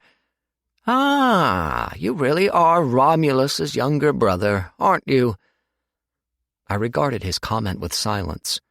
Dr. Rob was as short as a dwarf, but had a large head and a slim body. His physique made me wonder if he was really human. But this doctor, dragging the hems of his oversized white coat as he walked, had looked after me, my parents, and Tina. He was, for all intents and purposes, our family doctor. He had a wrinkled face, a pair of glasses that seemed all too small sitting atop his nose, and quite a peculiar, monotone manner of speaking. But he immediately understood the situation and began preparing to leave. He put up a sign on the door that said, "Away on a house call," and looked at me as if to ask where the horse was. I realized I was overworking poor Judy, but we still had the trek back to consider. "Knowing you probably exhausted your steed. We can't have it collapse on the way back, can we? Have it drink this. It's good for curing a horse's fatigue." "A medium-grade tonic," I said, looking at it. Quite the unusual item to have lying around. The fluid had a red shade that was slightly thicker than a low-grade tonic's. I went outside and added the tonic to the trough I borrowed. Judy, who was visibly tired, drank it without any complaint. Her eyes then shined as she looked at me and neighed vigorously, as if to say, "Come on, I can keep going." I was impressed with the tonic's effectiveness and had to wonder if a horse could tell the difference in a medicine's potency. This was wonderful, since we'd be able to make the return trip as quickly as we'd come. "By the way, is Tina-ris doing well? It's almost time for her vaccinations." "Vaccinations? What kind of vaccinations?" I brought Tina-ris to Dr. Rob for a physical examination when she was still a baby, during which he gave her 5 or 6 shots. As I saw her hold back tears from the pain of those shots, I couldn't stop thinking, if I could take this pain in your place, I would. This doctor was a devil for giving a little baby this many injections, but I knew all too well how dangerous diseases could be from my experience with Ma and Pops. I didn't know babies even needed that many shots, and the whole ordeal was quite pricey. But Tina's health was worth more than anything, and despite the painful memories associated with those shots, Tina needed even more vaccines now? Does this world have no mercy? "The ones I gave her as a baby were different vaccines, A-type and B-type fevers, and also the Didero virus. I administered the vaccines for red throat fever and foam flu when she was a baby, but those vaccines only become effective after a second shot, so I have to give her another one. The Didero virus is especially nasty, can melt the bones entirely if it gets bad enough." Please, go ahead." I'll bring the vaccines and syringes with me." That disease sounds terrible. The world isn't just full of dangerous foes, but awful diseases, too. "How much will it cost, then?" 50,000 colts. Can you afford it?" "I can. My retirement money easily allowed me this much, and if it's for Tina-ris's health, no sum is too big. We've been interacting with the demi-humans more and more recently, so more unknown diseases have been spreading. You and Tina-ris should be careful." We will." Dr. Rob and I went back the way I came. The trip that would have taken 7 days if I'd have let Judy rest would only take us 5 days. Tina, Pops, stay safe. Don't force yourself to cook and end up getting bad burns or trip over something and get hurt. Tina was quite mature and could sleep alone, so I gave her a room on the 2nd floor. But I was gone and Pops was in such a bad state. She must have been crying from the anxiety. I was so terribly worried about her. She isn't crying, is she? She hasn't wet the bed? Did the adventurers poke fun at her for wetting the bed and make her cry? They look like they can cook, but they didn't force her to eat things she hates, did they? Though she's not that much of a picky eater in the first place. What if those adventurers tormented her somehow? Or if anything happened to Pops? Or if they took the money and bailed? The anxiety was eating away at me. I hopped off Judy in front of the inn at Rofala, still overcome by my anxiety and concern. Dr. Rob wasn't a child, despite being small enough to pass for one, and could certainly get off the horse on his own. What mattered to me was Tina and Pops. Be safe, you two, please. I was used to opening doors with just one hand, but when the knobs were set on the right side, it was hard to turn them with my left hand. I wondered if I should have the doors here changed to sliding doors, like Tina suggested. "I'm home," I called as I hurried up the staircase to the second floor. "Dad!" Tina greeted me. "Oh, you're back sooner than you said, Marcus." I found Pops on his feet. Yeah. Or so I replied, even with my thoughts awhirl, but the truth was that I doubted the reality before my eyes. It was all too different from what I'd feared. "Pops, should you be out of bed?" I asked him, my voice thick with concern. "Oh, don't worry," Pops replied. "Tina learned how to make my medicine, so I'm all better now. She even healed my aching back and knees." She did? Tina did what?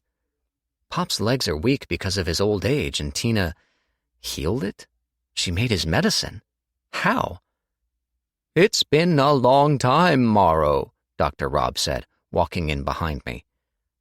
"Oh, Dr. Rob, you're here." Pops smiled. "I'm sorry you had to come all this way." "Don't let it bother you," Dr. Rob shook his head. "I see you're doing well. Well, I'll check up on you, so take a seat. That chair over there will do." "Oh, all right." Dr. Rob remained as composed and indifferent as ever. Sitting Pops down in one of the coffee corner's seats, he began his examination. I, on the other hand, couldn't understand the situation. What happened in the 5 days I was gone? Pops was fine and Tinaris was apparently safe, but... "Oh, sir, welcome back." The adventurer Gina and her sister Mina walked into the inn and ascended the stairs toward me. "Oh, there you are," I said. "Thank you for watching the place for me. So what's going on here? What happened?" "Ah, yeah, makes sense you'd think that," Mina said. I left Tina in the care of these adventurers. They appeared to be coming back from the field, having picked potatoes and other vegetables.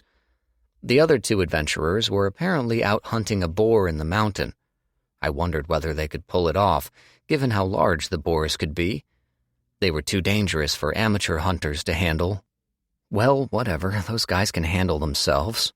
More importantly, what's this about Tina making medicine? "Your daughter's a genius, sir. Our archaeologist thinks so too, so it's guaranteed." Mina drew on me excitedly. "Huh?" I stuttered. "She's right. Tinaris learned alchemy to save Grandpa here." "Alchemy?" The more they told me, the less I understood. Tina learned to use alchemy? Why? How?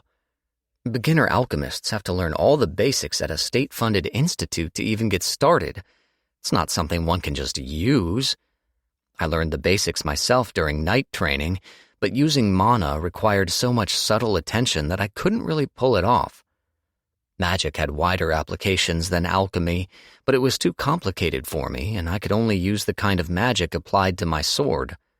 I didn't feel motivated to learn anything more than that. And if one was serious about it, they needed to learn the mana recovery technique. I used magic to give elemental powers to my sword, but I couldn't do it unless I was in a nice, quiet spot I could concentrate in. Doing it while using magic or alchemy felt like an impressive feat to me. I'd given up on alchemy and magic since I simply wasn't suited for the delicate feat of handling mana, but...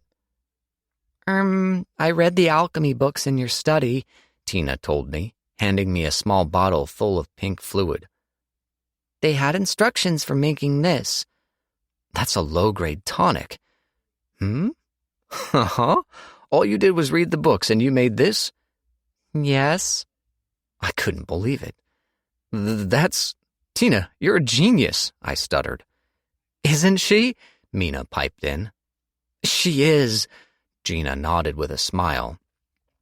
The sisters agreed with me, their eyes absolutely shining. Some people could manage this after spending years studying, but being able to use alchemy just from reading a book? What can you call that if not a genius? It was definitely out of the ordinary. No, it's just a coincidence. I got lucky." That can't be true, Gina said. If it was just a coincidence, you wouldn't have made Grandpa's powder medicine 3 times. Right, Mina agreed. You pulled off everything right, except for the first time you tried to dry those leaves. If you feel like making those in bulk, let me know and I'll sell them for you. No. If you want to talk about money, you should speak to Dad, Tina said bashfully. What's this about money? I asked, cocking an eyebrow. Apparently some talking down was in order. Not Tina, of course, but that mage girl. We're back. Oh, owner, you're back too. The young male adventurer, Aaron, walked in through the front door. Oh, hello. Thank you for watching over the place while I was gone. Did you hunt a boar? Nah, it got away. We did hunt down an Uri boar, though. The suspicious older adventurer walked in behind him. They too seemed to have seen Tina's alchemy at work and agreed that she was indeed a genius. Well, I always knew she was a smart cookie. A 4-year-old girl helping out around the inn without a word of complaint. What can you call that if not genius? And now she could use alchemy too. A child prodigy if ever there was one. Your daughter has amazing talent, the older adventurers said. Do consider sending her to study at Sai Korea. I have acquaintances there who could arrange for an invitation. I do believe your daughter should capitalize on her talent. That is quite a tempting offer, but Tina's only 4 years old. Sending her to the other side of the continent to study is... What do you think of the elven empire of Forestria, then? It's more oriented for studying magic, but it has thousands of years of knowledge. It's also my homeland, and my son could look after your daughter. Do consider it. No, I'm honored by the offer, but we couldn't... This girl was left in my care by a mythical beast, and an elven archaeologist spoke so highly of her. Maybe Tinaris really wasn't an ordinary girl. Turning around, I found her looking up at me anxiously. She's certainly no ordinary child. No normal child would be this cute. Tina, this man is willing to go this far to help you, I said, squatting down to look at her at eye level. What do you say? What do you want to do? Do you want to go abroad and study? I was older than Tinaris when I decided to run off and start a new life in Demarl, and my life ended up pretty bad as it turned out. But the people I met and the experiences I had in that country were irreplaceable. A wife and daughter I loved, my friends and subordinates, I met all of them in that country. There were many painful goodbyes, but the good had certainly outweighed the bad. Tinaris, I want you to see this big, wide world too, but you're still too small. I don't have the courage to send you to a foreign country, but this is just what I want. If you want to do something else, I won't force you. I do want to study, but I'm still little, so going to another country is scary, and I can't leave you alone at the inn when Grandpa's sick. She's an angel. Are you all right, owner? Tina was such a little angel, my consciousness went blank for a minute there. That little baby I found. She's only been alive for 4 years, but she's so worried over Pops and me. She's such a good girl, and she was eating baby food until just recently. She couldn't even speak properly. She was still wetting the bed. They say girls grow up quickly, but I didn't think it would be this fast. It is too soon. Far too soon.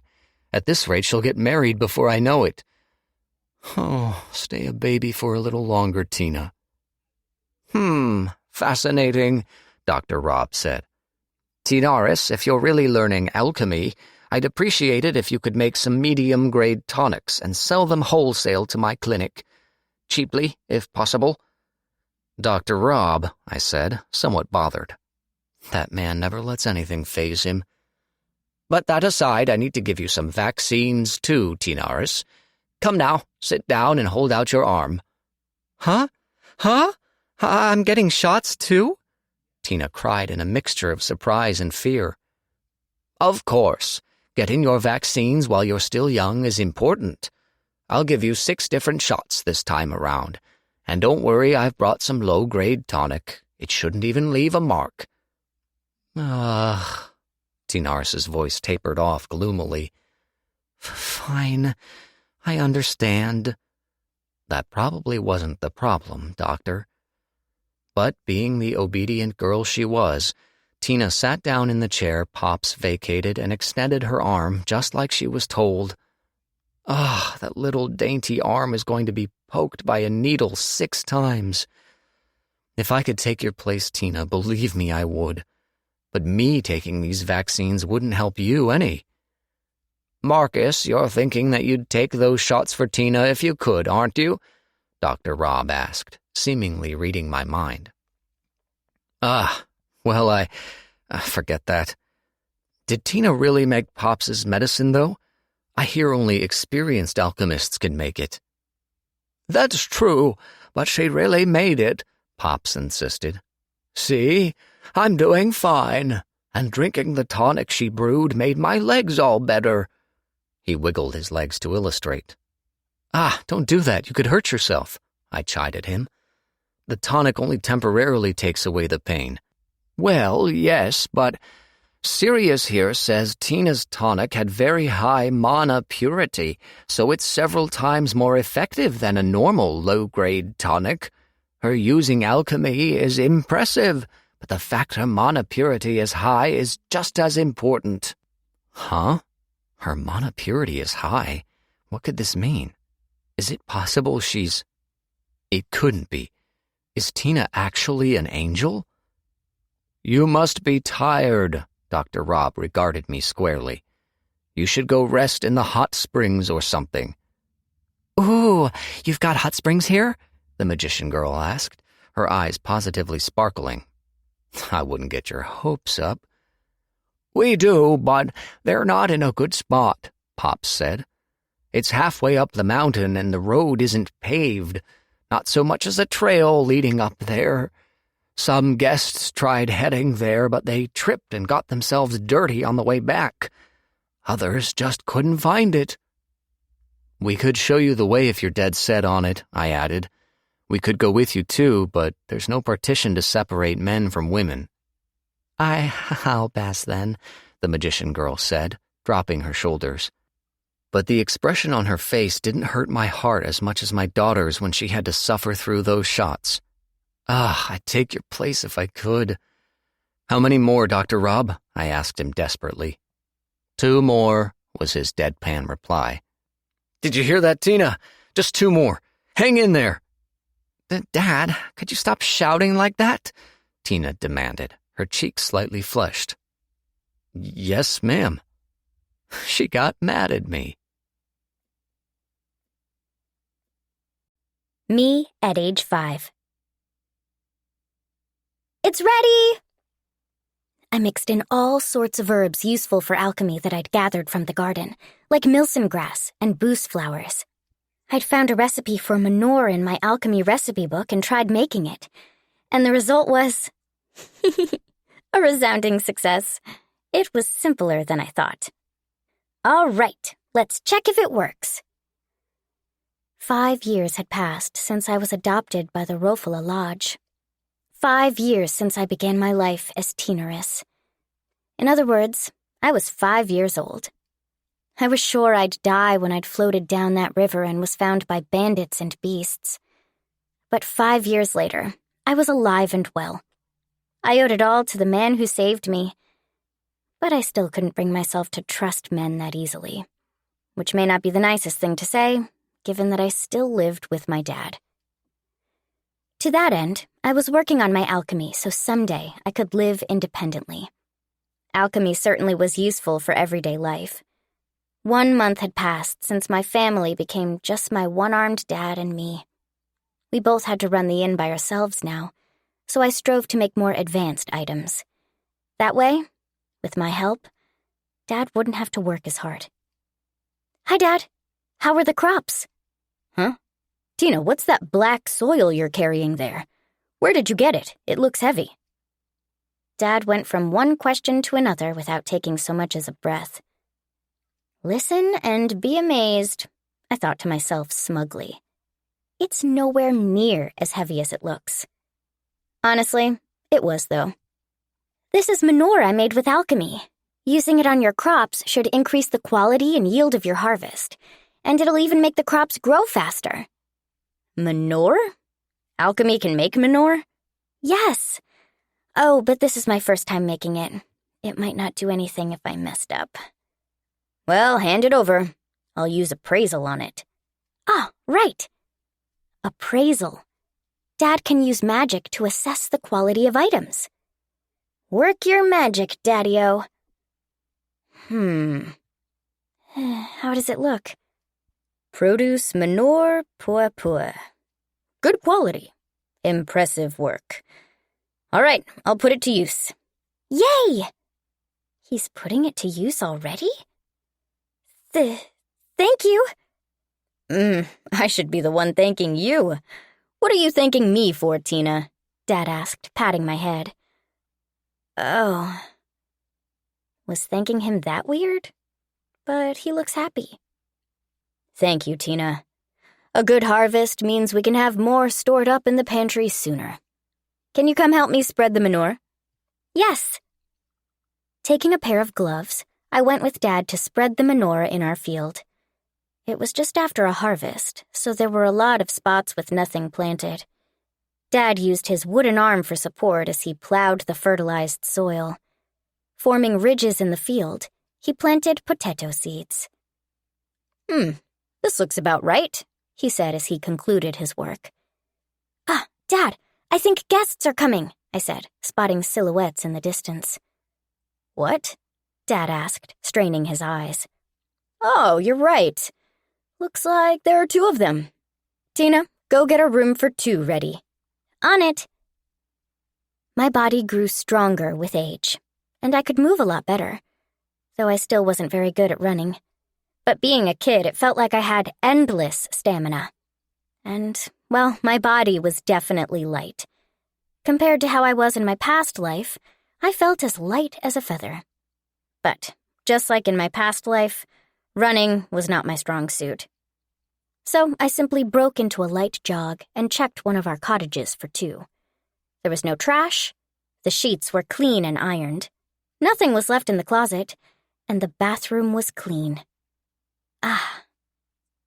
I entered the first floor of our house, which doubled as the inn's reception area, just as a young couple was checking in. Chapter 4.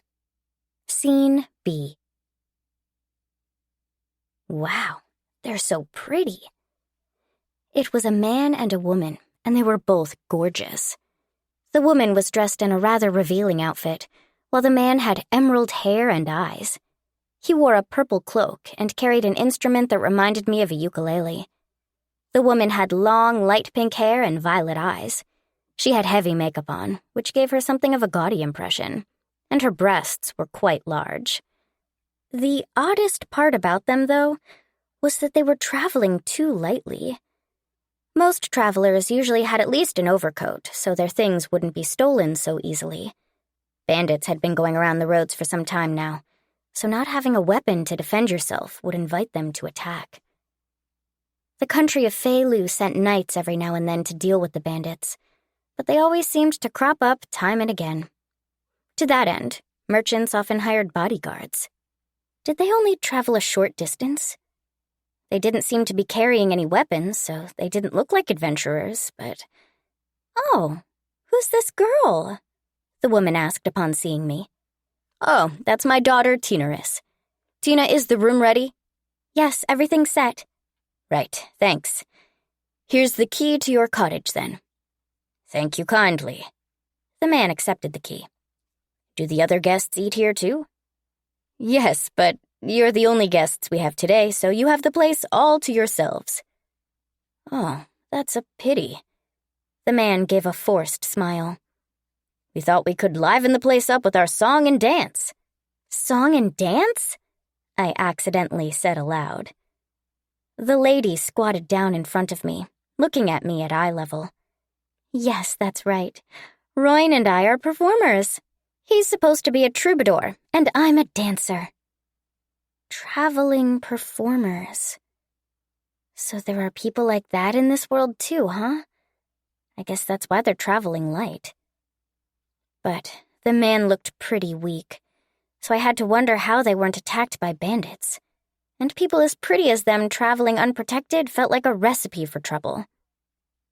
Traveling performers, eh? Isn't traveling on your own dangerous, though? Dad said, apparently thinking the same thing as me. I mean, isn't it? Yes. Well, we're actually part of a troupe, but... He wanted to propose to me, so he snuck away from the troupe, the lady exclaimed, beaming. The troupe is staying in De La Lure right now, so once we're done here, we'll be going back. Enofa? Roin cried. Propose? Dad and I said in unison. He's proposing to her? Wow. But wait, he wanted to propose to her so they broke off on their own? And once he's proposed, they're going back? Or am I missing something here? I didn't say that, Roin insisted. Oh? Then why did you say we'll be traveling just the two of us for a while? Enofa asked teasingly. Well, that's... anyway, I'll go check out our room. I need to, make preparations. I mean, no, right. I need to check on something that shopkeeper said. I mean, no. There's something I need to ask the innkeeper. Yeah. See, you can read him like an open book. She whispered into my ear and winked. I see. I nodded vaguely. Roin really was pretty obvious with his intentions. His limbs were shaking nonstop, and his eyes darted in all directions. And when he was like this, nothing he said was convincing. In fact, it felt like the more he talked, the deeper the hole he'd dig for himself. But the lady seemed to like it, so I assumed it worked for them. Oh, come on! Why do you have to be so perceptive? Dad regarded him with a pitying look. Dad, he's a guest. You're being rude. I did understand how Dad felt, though. Though Roin was probably serious about going through with this act. No, that's not what I meant. I talked to this one shopkeeper. He told me you can see the twin moons here in Rofala, Roin said. Oh, the twin moons. Dad nodded in understanding. Now would be the time, wouldn't it? Twin moons? I asked, approaching the counter. This was the first I'd heard of it. Yeah, you know how there are 2 moons in the sky? Yes. Wistiair had 2 suns and 2 moons. The temperature was always pleasant, though. And unlike Japan, there was no noticeable change in the seasons. Those suns were probably smaller and closer and radiated less heat than the sun I knew from my past life. Or so I assumed. I didn't really know for sure, obviously. As for the moons, I wasn't sure what role they played in this world. There might be someone researching them out there, but I supposed that's just how other worlds worked. But then again, if there are 2 moons, doesn't that mean there are always twin moons? Every few years, there's a day when the real moon and the roll moon intersect. The intersecting moons shine down on Lake Riod, creating twin moons. One on the water's surface, and the other in the sky. It's said that couples who see this moon are blessed with twins. Wow. So it's like an astronomical show, and it's going to happen soon? I want to see it. Well, the part about twins being born is just a legend, Dad finished. It still sounds lovely, I said excitedly. Doesn't it? Roin beamed at me. That's why I want to propose to Enofa while looking at the twin moons. So that's why, Dad and I said in unison. I couldn't help but nod and smile. Roin was blushing profusely and shivering like a leaf, though. Can he really pull this off? But there is a little problem. Dad frowned. I think it's almost the right time, but I only recently inherited the inn, so I don't know the exact date. I only saw the twin moons once when I was a lad. Huh? But it should be soon, right? Well, yeah, I think. But I don't know if it'll be today or tomorrow or the day after. I don't think it'll be as long as a month, but I don't know the exact date, see? Huh? So we might have to stay here for days? Well, yes. Don't worry about the lodging fees building up, though. We'll cut them down if you're willing to help around the inn. You mentioned helping out with your inn, but can outsiders like us really do that? Don't you worry. I'll only ask you to do simple tasks. Probably. I'm getting a bad feeling about this. Dad, weren't there some books about astrology in your study? I asked, pulling on his sleeve. There were? I can look for them. You sure you want to do that? Will you be able to tell even if you do find them? It's worth a shot. Honestly, I didn't know much about astronomy or constellations, especially given how different this world was from Earth. If Pops was still alive, we could have asked him for the exact date, Dad uttered bitterly. Dad. I couldn't blame him. Grandpa passed away just last month, and his death was still fresh in Dad's memory. I couldn't quite believe it yet either. But right now, we had the customers to worry about. Their future depended on this affair. I went up to the second floor and began scanning through the study's shelves. I couldn't reach the really tall ones, but... that's weird. I was bad with heights, but somehow I was okay with climbing up a bookshelf. Maybe it was because it had proper footing. I knew climbing it was wrong because it damaged the shelf, but I had to get up there somehow. That's not important now. Astrology books, right. Wait, that book over there looks like it might be it. Yes, I exclaimed as I reached for the book with my fingertips. The book was titled, On the Two Suns, Moons, and the Stars. It didn't look like a romance novel, so I assumed it was what I was looking for. I opened the book, and as soon as I flipped past the table of contents, I found myself looking at a 2-page illustration of constellations. This is it! So this is what they look like. Apparently this world had constellations too. It was kind of exciting to discover that. It was another world altogether. But between this and how similar vegetables were, I had to wonder if this world and Earth were somehow distantly related. That said, the constellations weren't even remotely similar to the ones I knew. What are these names? The Horalins Burrs constellation? Ugh. Apparently, its name could be traced back to the kingdom of Bedi Zena, a country that existed long ago. Whatever that meant. I supposed the simple explanation was that the constellations were named after great historical figures.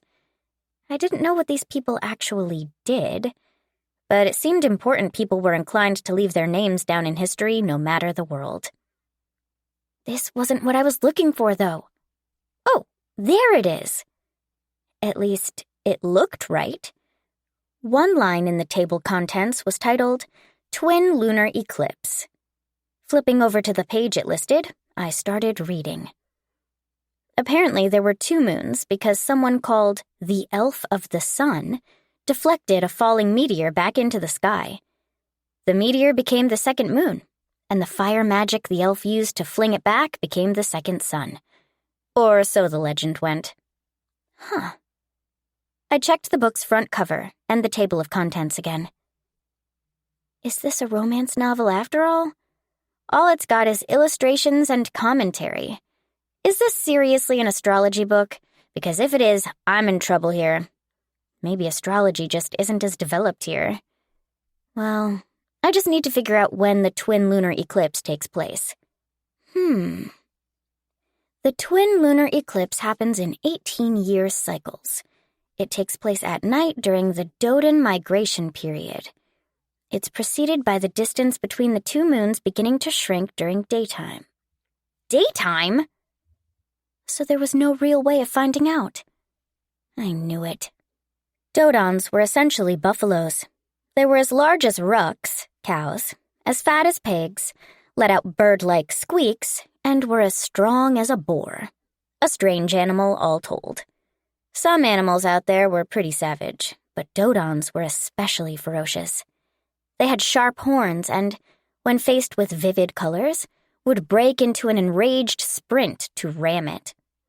Every year I heard rumors of travelers being attacked or killed during their migration periods. Their meat was very soft and supple, though. Makes sense, I guess. They're like cows. Since they were wild animals, their meat was pungent. But male Dodon horns were used as an alchemical ingredient and sold for high prices.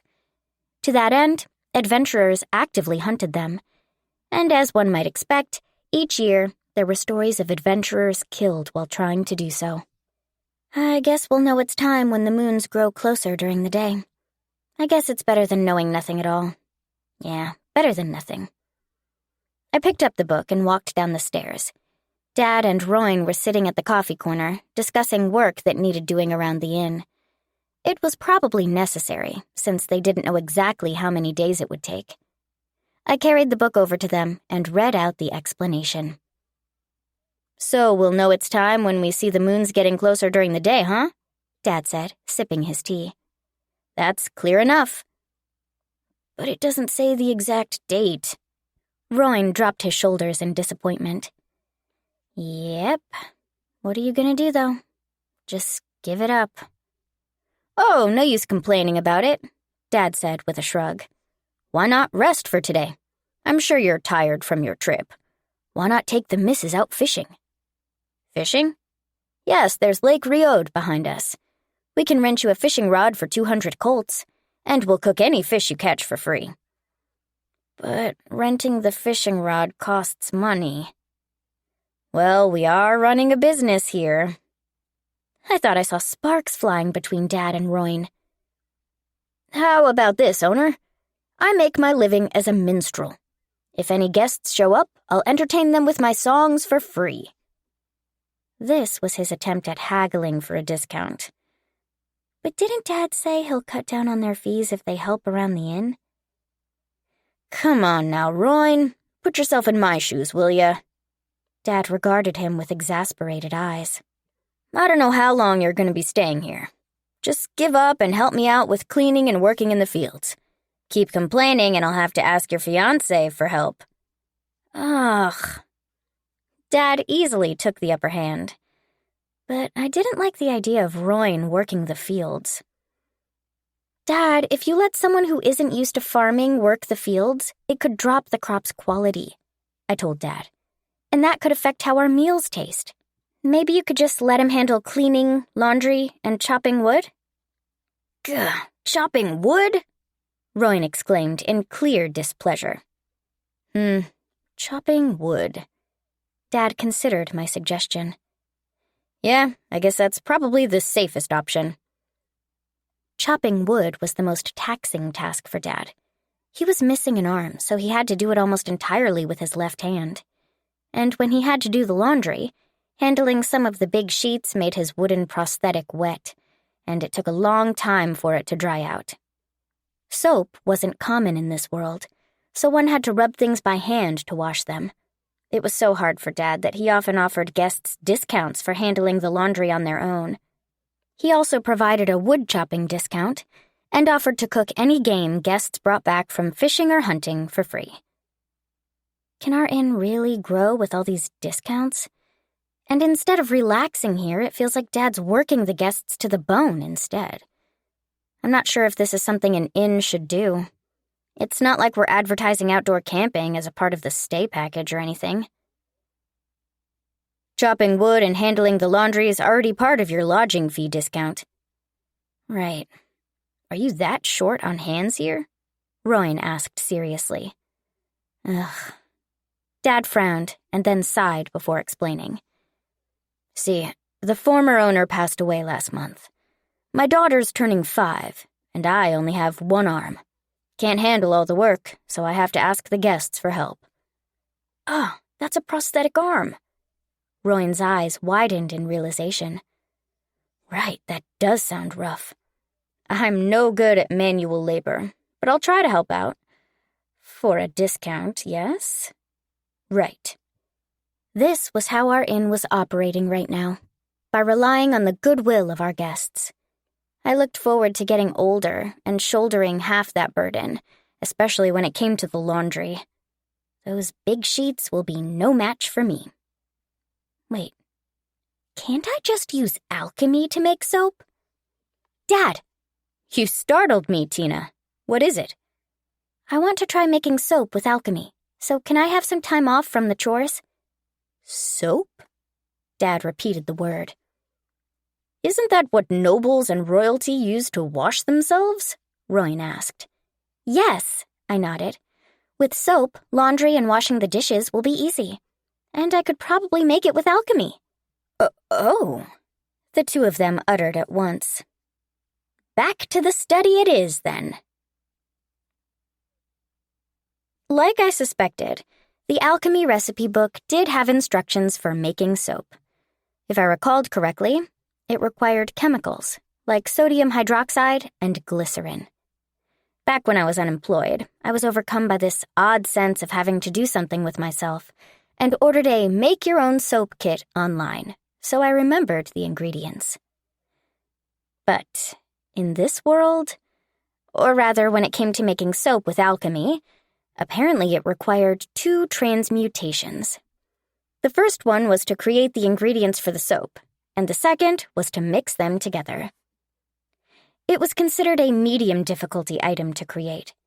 I was already used to making tonics, so I wanted to branch out to more difficult creations next. Let's get to it. But gathering the ingredients is the real problem. But if I did collect them all, I'd be good. I checked the ingredients. It listed a spider web. Apparently, any spider's threads would work, so that was easily obtainable. Oil. Again, any kind of oil would do, so that was fine too. Nenuja ivy extract. There are nenujas growing in the mountains. Cassiopeus digestive fluid. That was a type of carnivorous plant. Spring water. Water from Lake Riode should be good enough. And moderately powdered aman's bark. Creating the powder was a bit difficult. The wording was strange, too. What did moderately powdered mean? Was it like, according to your preference? Anyway, I should get started on gathering the ingredients. Let's get going. Gathering ingredients? That sounds interesting. I'll join in. Enofa, who seemed bored, decided to join me. Thank you. So, with that settled, up the mountain we went. Dad didn't let me hike the mountain on my own.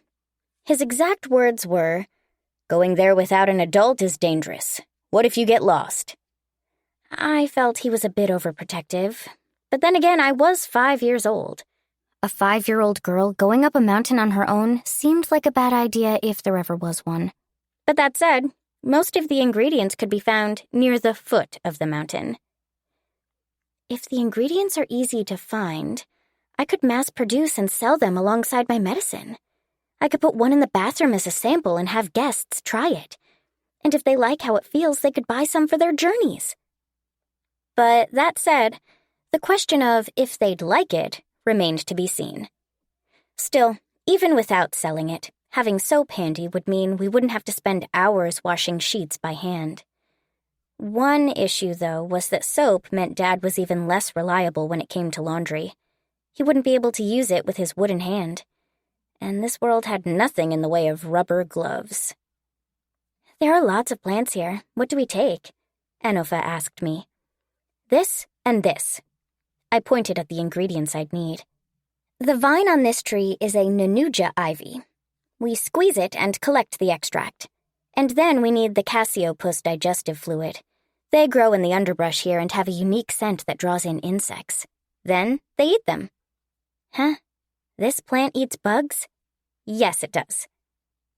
This world had carnivorous plants, too. I was surprised the first time I saw it. Enofa didn't think a plant could eat bugs either and was apparently quite disgusted. Ugh, that's nasty. We need to collect its digestive juices. What? You're taking this stuff? Yes. It was for the sake of making soap, after all. But I had to wonder whether it would wilt without its digestive juices, or if it'd just produce more. I decided to check the next time I came. It'd be nice if it was the latter. I wouldn't want the plants to wilt because of me, and it'd be a waste if I couldn't use them repeatedly, too. That's all the things we need from the mountain. We need to get spiderwebs next. Is there any other gross stuff we're going to collect that I need to know about? Enofa asked with a grimace. We don't need much. 2 or 3 webs should do. You call that not much? I was sure I'd find a spider web somewhere. After looking around for a while, I heard Enofa chuckle. I looked up at her, and she waved her hands in a flustered manner. Oh, sorry. It's just that Royn's bad with spiders. A spider got on his shoulder during a performance, and I found it. I didn't know he was afraid of spiders at the time, so I just told him. What do you think happened next? I think it's, easy to imagine. That's right. Well, for how bad he was at hiding things, and considering he was in the middle of a performance where he couldn't start screaming or running, his expression must have been priceless. I couldn't blame Enofa for laughing so hard she had to hold on to her sides. I kind of wished I could have seen his reaction myself, though it probably was no laughing matter for Royn. He went pale and red at the same time. It was hilarious. I giggled. But he didn't stop playing. He's a pro that way. And he managed to introduce himself to the audience, too. See, until then, I always thought he was this unreliable, suspicious-looking, creepy narcissist. That all he was really good for was his facial expressions. You're basically insulting him there. But ever since that incident, I realized he was kind of cute. It was his reaction that made her see his charm. And once that happened, well, you know how transparent he is. So that's how you fell in love? Yep, I was the one who asked him out. Really? That's surprising. He's transparent but slow. He just wouldn't move things along. Oh. His idea for the marriage proposal was transparent too, given that he came all the way to Rofala to do it. But looking at Enofa made me feel like she'd just say, "That's what's cute about him." But, Tinaris, was it? Yes. Don't you want to go visit a large country too? I can't imagine you'll meet anyone at an inn that hardly has any guests. Huh? No, I'm still too little, so I don't really... That's a waste. You're better off experiencing love as much as you can. Otherwise, you might end up being a late bloomer who can't bring herself to do anything. Like Royn. I'll try not to be like that. I definitely didn't want to end up like Royn. But given my age, love felt like the furthest thing imaginable to me. Or, well, mentally speaking, I was in my mid-20s now, but my 5-year-old body wasn't exactly wired for infatuation yet. But that aside, Enofa's story struck a chord with me. When I'm her age, will I fall in love like that too? Ah, there's a spiderweb, Enofa said. Where? Can I reach it? It's a bit high up. I'll get it for you. Thank you. And with that, I had everything I needed from here. Next, I needed to get Amon's bark, so I went to the lumber pile. A bit north of the guests' cottages, near the forest, was our lumber pile, and near it was a post for splitting lumber. There was also a shed nearby that contained work tools like hoes and axes, as well as Judy's stable. Right now, I needed some Amon's bark, so I looked for some wood from an Amon's tree in the lumber pile. It was a white, birch-like tree that gave off a pleasant aroma that was a bit like a cypress tree. Now wasn't the time to focus on the scent, though. I looked around for a moment for wood with white bark, and soon I found some. Like I thought, there were some pieces of Amon's wood in the lumber pile. All that's left is water from the lake, I said after collecting some bark. That's a lot of different ingredients, Enofa commented. Yes, but I can make soap with this. Soap made with spiderwebs and bug-eating plants, huh? I know royalty and nobles use it for bathing, but I'm not sure I'd want to use something like that. Aw, don't say that. Once I transmute all these things together, the soap will only have the best parts of each ingredient. Really? Once it's done, I'll have Dad appraise it. The transmutation I'd be performing this time was supposed to extract all the good traits from the ingredients and expel the negative ones. I didn't know enough to guess what good traits spiderwebs had, but I think the person who wrote this recipe put a lot of work into researching the right ingredients. I mean, if he went as far as spiderwebs and a carnivorous plant's digestive fluids, he had to have been thorough. Alchemists who come up with recipes must be amazing. You probably have to be really smart. That just left the spring water and oil. I could take some oil from the kitchen and water from the lake. I'd gathered the ingredients pretty quickly. Say, can I watch you do it? Enofa asked me. Sure, I don't mind, I replied. But I don't think it'll be all that interesting. I'm sure that's not true. It's not often you get to see an alchemist at work. It's pretty incredible you can do it when you're so young.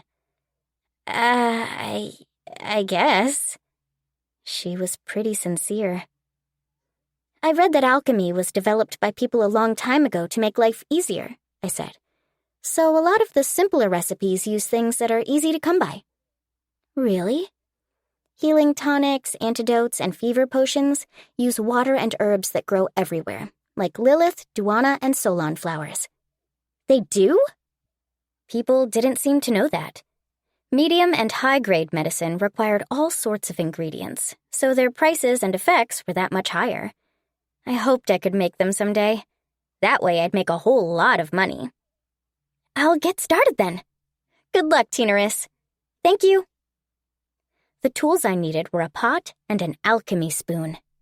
I'd need to prepare the ingredients first. Some of them were fine as is, but since I'd be breaking them down into their components, the order I did things was important. I started refining the ingredients per the book's instructions. I mixed them together while pouring in mana, and soon enough, the materials began breaking down. They dissolved into an oddly colored fluid. This was likely fine since I did everything by the book. All right, I nodded before proceeding. Wow, Enofa exclaimed as she watched me. I placed the prepared ingredients into the pot, then applied more mana. The book did say that once I started adding in mana, a small amount would do. I mixed the ingredients together. Stir, stir, stir. I poured in a small amount of mana. Stir, stir, stir. The pot then lit up, and I poured in more mana until the result hardened. The soap would have to solidify next. It was a good thing I had that wooden box ready. What's that? A box I use to store the dried leaves I always use as ingredients. I'll cover it with a cloth and close the gaps, then put the raw soap inside it so it can solidify. But it looks like you've got a little too much. Yes, when you transmute things, sometimes you get a little more than you expect. Huh. I figured I'd just make a small bar of soap, just for testing purposes. So despite preparing a relatively big box, it ended up a bit flabby. I was surprised to see how much soap the transmutation produced. Did it expand or something? But it wasn't really a problem. I could just cut it into smaller chunks later. How long are you going to have to wait? I don't know. It's my first time making soap. Oh, yeah. But for how weird the ingredients were, the fluid's milky white and pretty. It really is. For now, I could leave the soap to harden. I used another box in place of a lid. So, that's it? Yes, thank you for helping. Don't mention it, it was interesting to watch. After leaving the undiluted soap near the house, we noticed Royne approach us from the direction of the lake, carrying a wooden bucket. Oh? Oh my. He probably went fishing. He was supposed to start helping Dad with the inn tomorrow, so it wasn't as if he was hiding from work. "You went fishing, Royn?" Enofa asked. "Yeah, it's pretty fun once you get the hang of it." "Let's see what you got." A snake!" "Huh?" Royn exclaimed. I squeaked as Enofa clung to me. Boobs! Squeezing me! No, Enofa, listen. The owner said this is a fish. It's called an unan fish. Unans were eel-like fish. They were really big, though, like the ones you see in places like New Zealand. I wondered whether I could have some broiled eel by cooking an unan, but it was far too big for me to cut at the moment, so I had to shelve that plan for now. But how do I make the soy sauce for it? I was pretty sure I'd need soy sauce for broiled eel. I'd have to check if I could make it with alchemy. Unans exuded a pungent stench, so the custom in this world was to cook it in fragrant herbs that soaked up the smell and added to the flavor. Apparently, the clash between the unan scent and the herb's aroma made it surprisingly tasty. "That thing's edible? But it's a snake!" Enofa cried, still disgusted. "Apparently it's very tasty if you roast it with herbs," I told her. "You could ask Dad to cook it for you." "Roasted with herbs? Really?" She still seemed suspicious. I decided to prove it to her. I called Dad, and we decided to have a campfire that night. Dad cut the unan into multiple slices, which he filled with herbs, salt, and pepper. He then covered them in pieces of paper smeared with rock oil.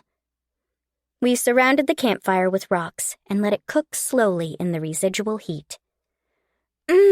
It's delicious," Enofa exclaimed upon biting into her serving. "It's really tasty," Royn agreed. "It's good, isn't it? Pops taught me how to make it." "It's great, Dad." "Good to hear." The sky above us was full of twinkling stars, and the moons floated side by side as if nestling against each other. Having a campfire by the lake like this, having dinner with the guests, eating the fish they caught. This inn is such a lovely place. Dad wasn't a great cook, but this fish really was tasty. Maybe it's because Grandpa taught him how to make it. No, the credit goes to Dad for learning well. And someday he'll teach me how to make it too. "By the way, how did the soap turn out, Tina?" Dad asked me. "Oh, right. It should have hardened by now." "We can check on it after we eat." After we finished our dinner, Enofa carried over the box I filled with the undiluted soap solution. She set it near the campfire and opened the lid. We all peered inside. "This is soap? Isn't it kind of big?" Royn asked. "Yeah, I think you made a pretty big piece," Dad said. "Well, I'll be cutting it into smaller pieces." It was hard to use such a large lump of soap for anything. Where did I put the knife? Hey, Dad, do you have a knife I can use to cut the soap? "A knife that's good for cutting food won't do?" "No, I don't want to use one of those for this." I preferred not to use one of the knives meant for food. I mean, soap isn't something you put in your mouth. I remembered seeing all sorts of really cute soaps that had labels warning they were not to be eaten. "Well, you can use my knives," Enofa offered. "What knives?" I asked. "I use throwing knives in some of my shows. No need to worry about anyone accidentally trying to eat with those." "Great! Then, what's wrong?" "Well, Dad said I can't use knives or blades until I'm older, so," I said, fidgeting a little. I did think he was being overprotective, but letting a 5-year-old handle knives is dangerous. Dad wasn't wrong. But if Enofa could do it for me, that wouldn't be a concern. "Oh, don't worry, I'll handle it." "Thanks, Enofa," Dad said, bowing his head. "Why not just let Tinaris handle knives?" Royn asked. "What are you, stupid? It's dangerous," Dad snapped him. Calling a guest stupid struck me as a bad decision, but I was grateful that he cared about me.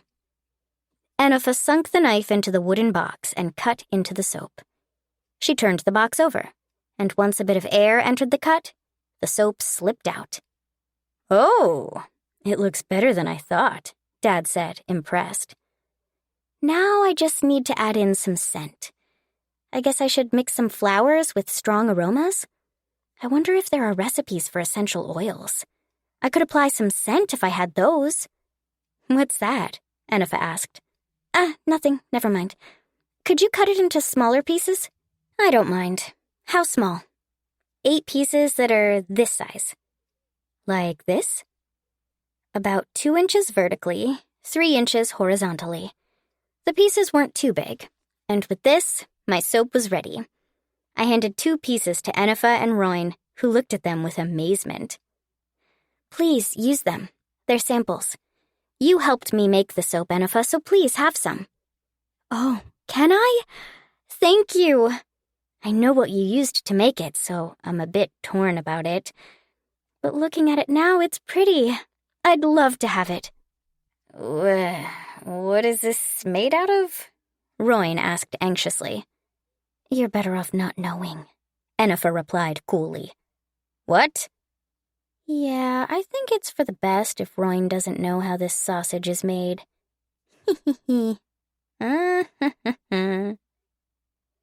Enifa and I exchanged a meaningful look and giggled as we thought back to her story from earlier. We could imagine how he'd react even now, and it was pretty funny. "Oh, come on, what do you mean?" he insisted, frustrated. "What about the rest of it?" Dad asked. "We'll use it. We can use it for laundry, or to wash the dishes." "Can we use it on utensils?" "Well, not directly. You rinse it with water until the soap foams, but only when you need to get really pesky oil stains off." "I see." "And then you wash it off with water." All right. You gotta follow a lot of instructions to use soap, huh?" "I'd actually like to see how it affects the skin when you try to clean your body with it. But first, I'll want to try it on cloth and utensils and see if it doesn't hurt your hands." Okay." I assumed it'd be fine so long as it foamed properly, but I'd see how it went tomorrow. If this went well, I could mix in ingredients that were good for the skin and make body soap, or materials that were good for hair to make shampoo. If I could store it in glass containers and sell it, I could double our female customers. Soap. There's still plenty of room for improvement with soap. I cackled to myself. Tina? Dad asked with a hint of concern. The next morning, I went to water the fields after I finished sweeping the entrance to our inn. Oh, the seeds were already budding. But we only planted them yesterday. The manure's amazing. It seems the harvests really come sooner than I thought. "Good morning, Tinaris," Enifa greeted me. "Good morning, Enifa. You're up early. Out on a walk?" "Just practicing for a bit. If I don't dance every so often, my body gets out of practice." "I see." Enifa walked to the other side of the fence and started dancing. She was a dancer after all. She raised her arms, extended her limber legs, and began gently rotating in place. But then she suddenly squatted down and bent her upper half backward. She's so flexible and pretty. Every movement she made, from the tips of her fingertips to her toes, was calculated. It was the very picture of feminine form. It made me realize that women really were pretty. I was a woman myself, of course, and that was exactly why Enifa's beauty was so striking to me. So much so that it didn't even incur a sense of envy. "It's beautiful," I cheered. "Thank you. Well, I do this for a living, after all," Enifa said with a light smile. "It really feels, well, professional. I wish I could be like you when I grow up." "At least in terms of that figure. And those proportions." "How come?" "I think if anything, you're a lot more impressive than I am," Enifa said. "How?" "I mean, aren't you? Despite being so little, you learned alchemy, and you're helping your father." Leaning on the fence, she placed her chin on her hands. The rising sun made her smile seem that much more dazzling. "You're an amazing girl, Tinaris. I think most girls your age wouldn't learn alchemy, no matter how bad things got." I couldn't tell her I was an adult on the inside. Learning alchemy at this age really was strange, wasn't it? Maybe I should stop using it in front of strangers. But she did help me gather ingredients. That was a big help. Maybe it won't be as strange once I get a little older. I'm positive you're talented. Believe in yourself and let it push you to new heights. I will. My talent? I had no talents to speak of in my past life, so hearing her say that made me happy. I was all too plain back then. A girl without charm or any redeeming qualities, and the only thing I could do was work myself to the bone to compensate for those faults. But having become Tinaris, I had a talent for alchemy. Doing it was fun, and I could create all sorts of things that delighted Dad and the guests. Seeing their happy faces made me feel fulfilled. I liked alchemy, and I wanted to learn how to make more useful things. No, I knew I'd do it. Thank you so much, Enofa. My hands, which I held up, went limp. Through the sunny sky, I could see the outlines of the 2 moons, and they were closer than last night. What's wrong? Enofa followed my gaze. Huh? The moons. Were they that close before? Enofa, I think this is it, I said excitedly. Oh, right, Enofa stuttered, her cheeks turning rosy. We almost forgot. The 2 of them came to Rofala so Roin could propose to her. I'll go tell Roin, I said. Sure. I'd finished watering the fields, so I dashed toward the guest cottage. But I soon ran out of breath. I forgot. I still have a little girl's body. My legs are too short. But do kids really get this tired from running? Oof! Just as the cottage was coming into view, I tripped and planted my face right into the ground. Oomph? Ow. Oh no! Are you all right? Roin, who happened to come out of the cottage just then, helped me to my feet. He looked shocked to see me trip. Roin, the moons, they're coming closer, I murmured, rubbing my aching nose. Huh? Roin looked even more surprised. I was happy I managed to tell him, but... Eep! Looking up, he saw the moons were indeed growing closer. His face stiffened in suspense. I couldn't blame him. Proposing to the person you love is a once-in-a-lifetime event.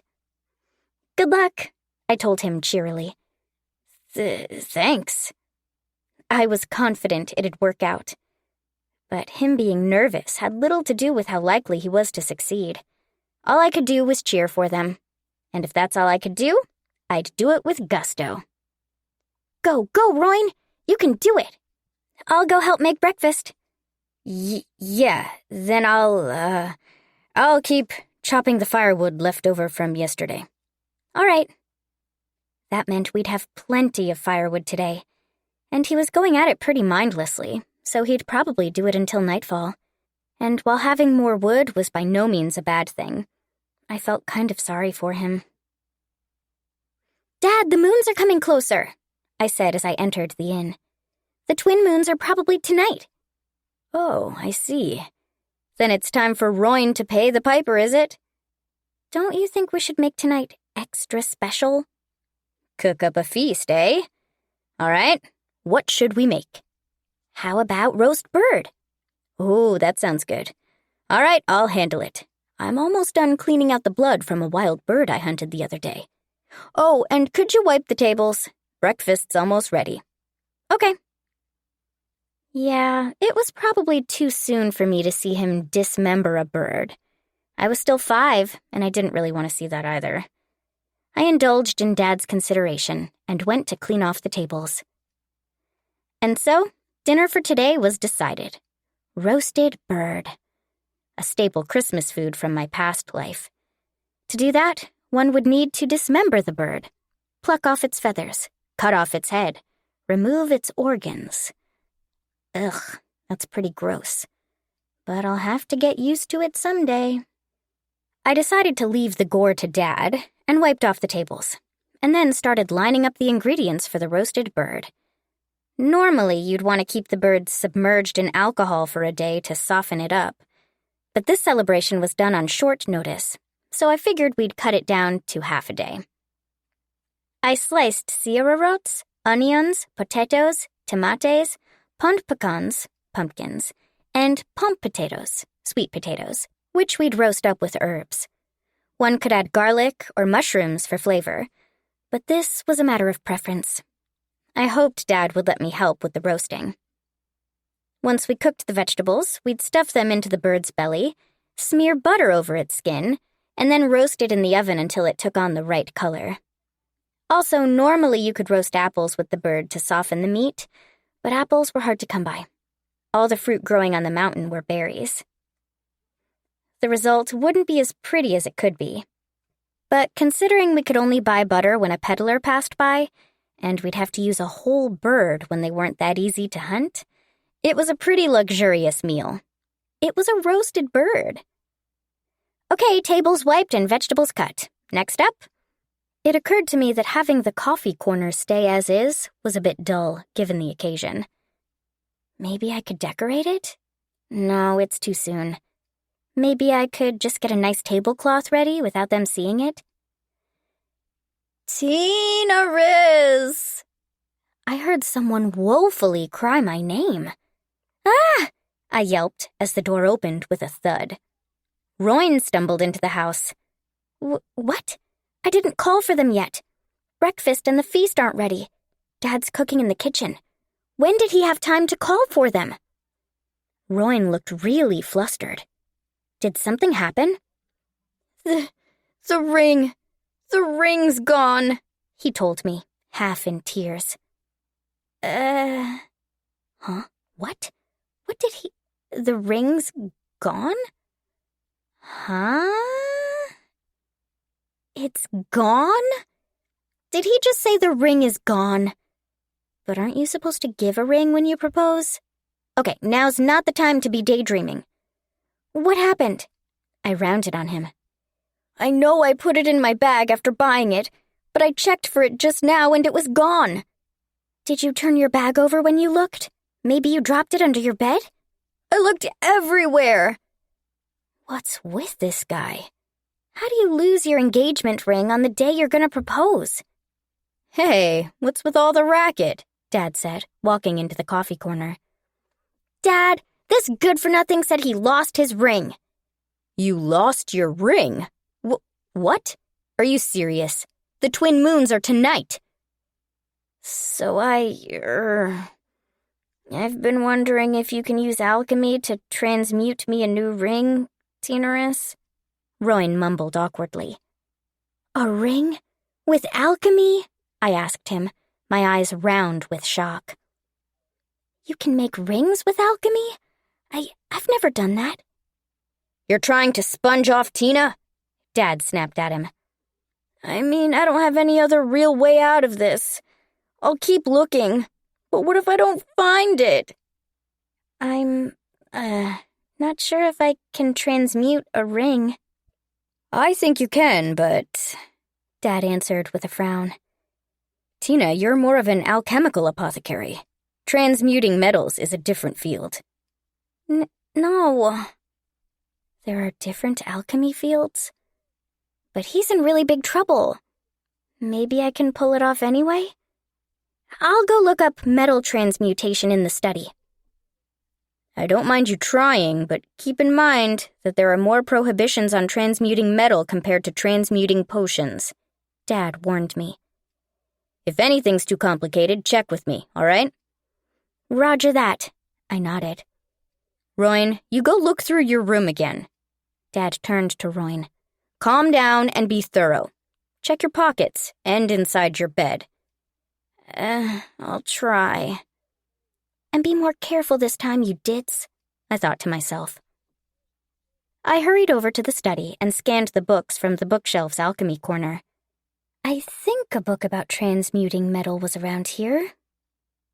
I took a book with a gray binding and opened it. It looked to be the right one. Alchemy, Metal Transmutation Edition. Gah. What is this? This is nothing like the alchemy I know. You will need a circuit for transmutation, the book said. What's a circuit? I thought all you needed for alchemy is a pot and an alchemy staff or spoon. This is the process of mixing metals to create new, different kinds of metal. However, the transmutation and production of gold, silver, and platinum follow the following rules.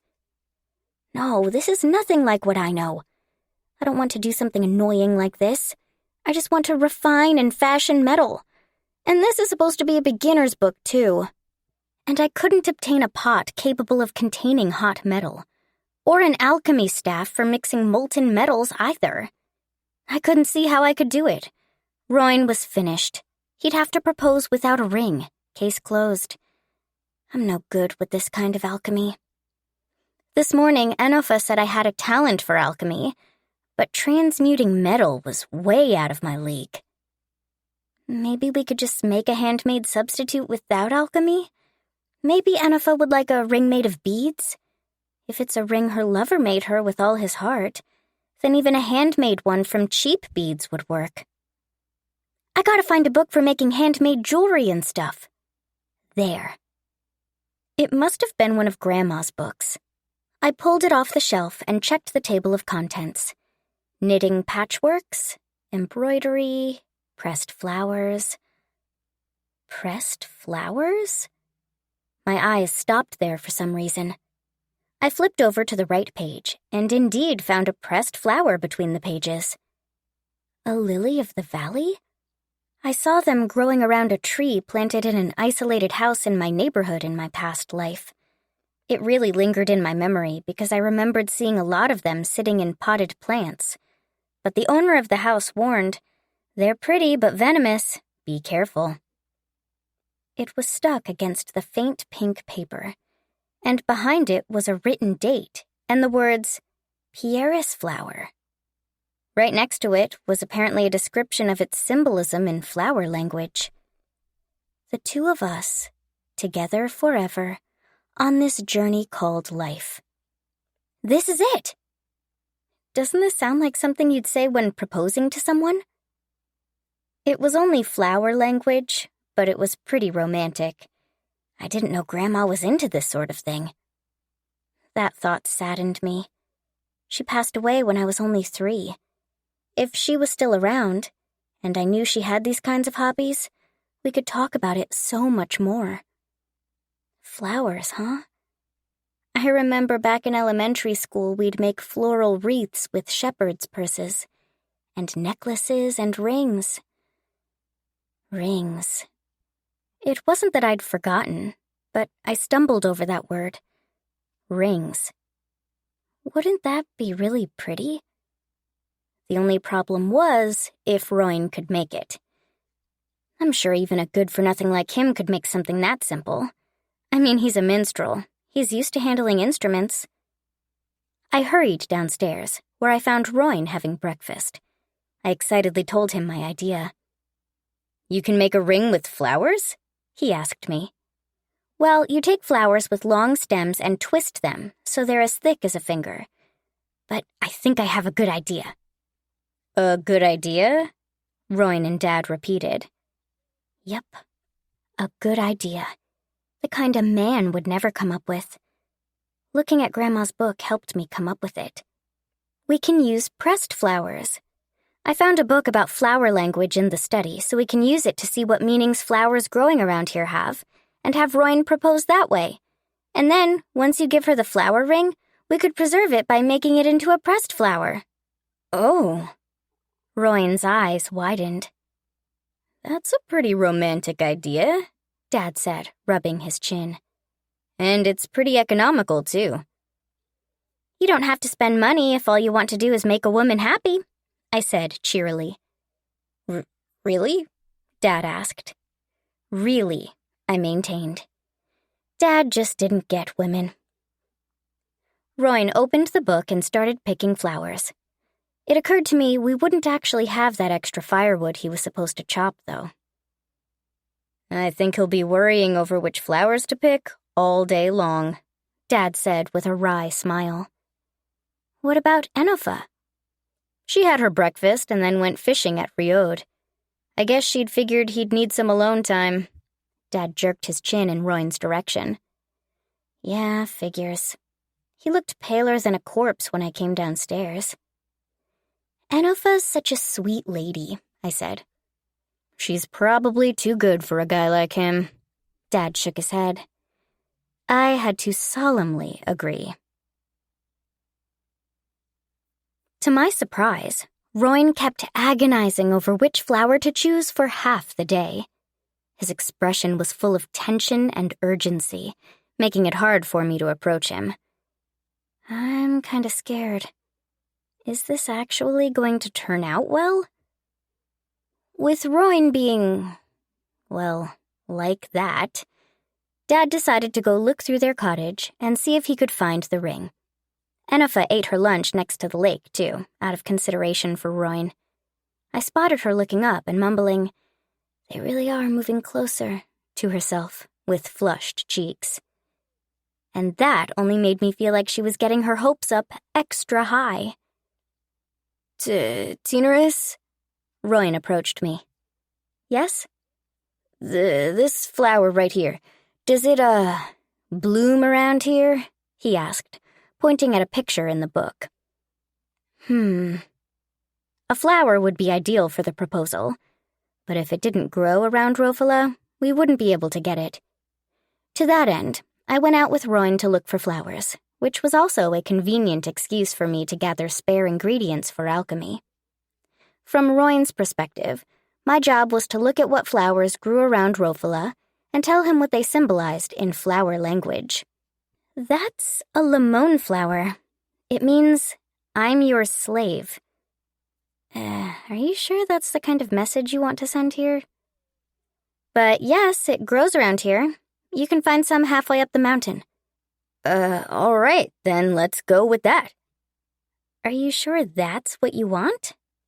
Consider what this flower means. Yes, since the moment I met her, I've been a slave to her love. All right, then let's go look for it. You were supposed to be moved by that, Royn told me desperately. Well, I wasn't, not even a bit, I told him curtly. Aww. And he's supposed to be a minstrel. I thought he'd have more of a poetic way with words. Anyway, let's just hike the mountain. If it gets too dark, we might run into a big bear. Those things are nocturnal creatures, so we'd be better off going there before nightfall. Can you fight it if you have to, Royn?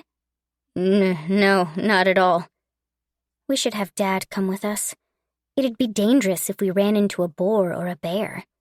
Huh? There are boars and bears on the mountain? I was a bit anxious, since this was later than we usually went to the mountain. I decided to stop by the cottage and call for Dad. When I explained the situation, he grimaced. I wasn't sure if it was because he didn't find the ring, or because of the symbolism behind the flower Royn picked.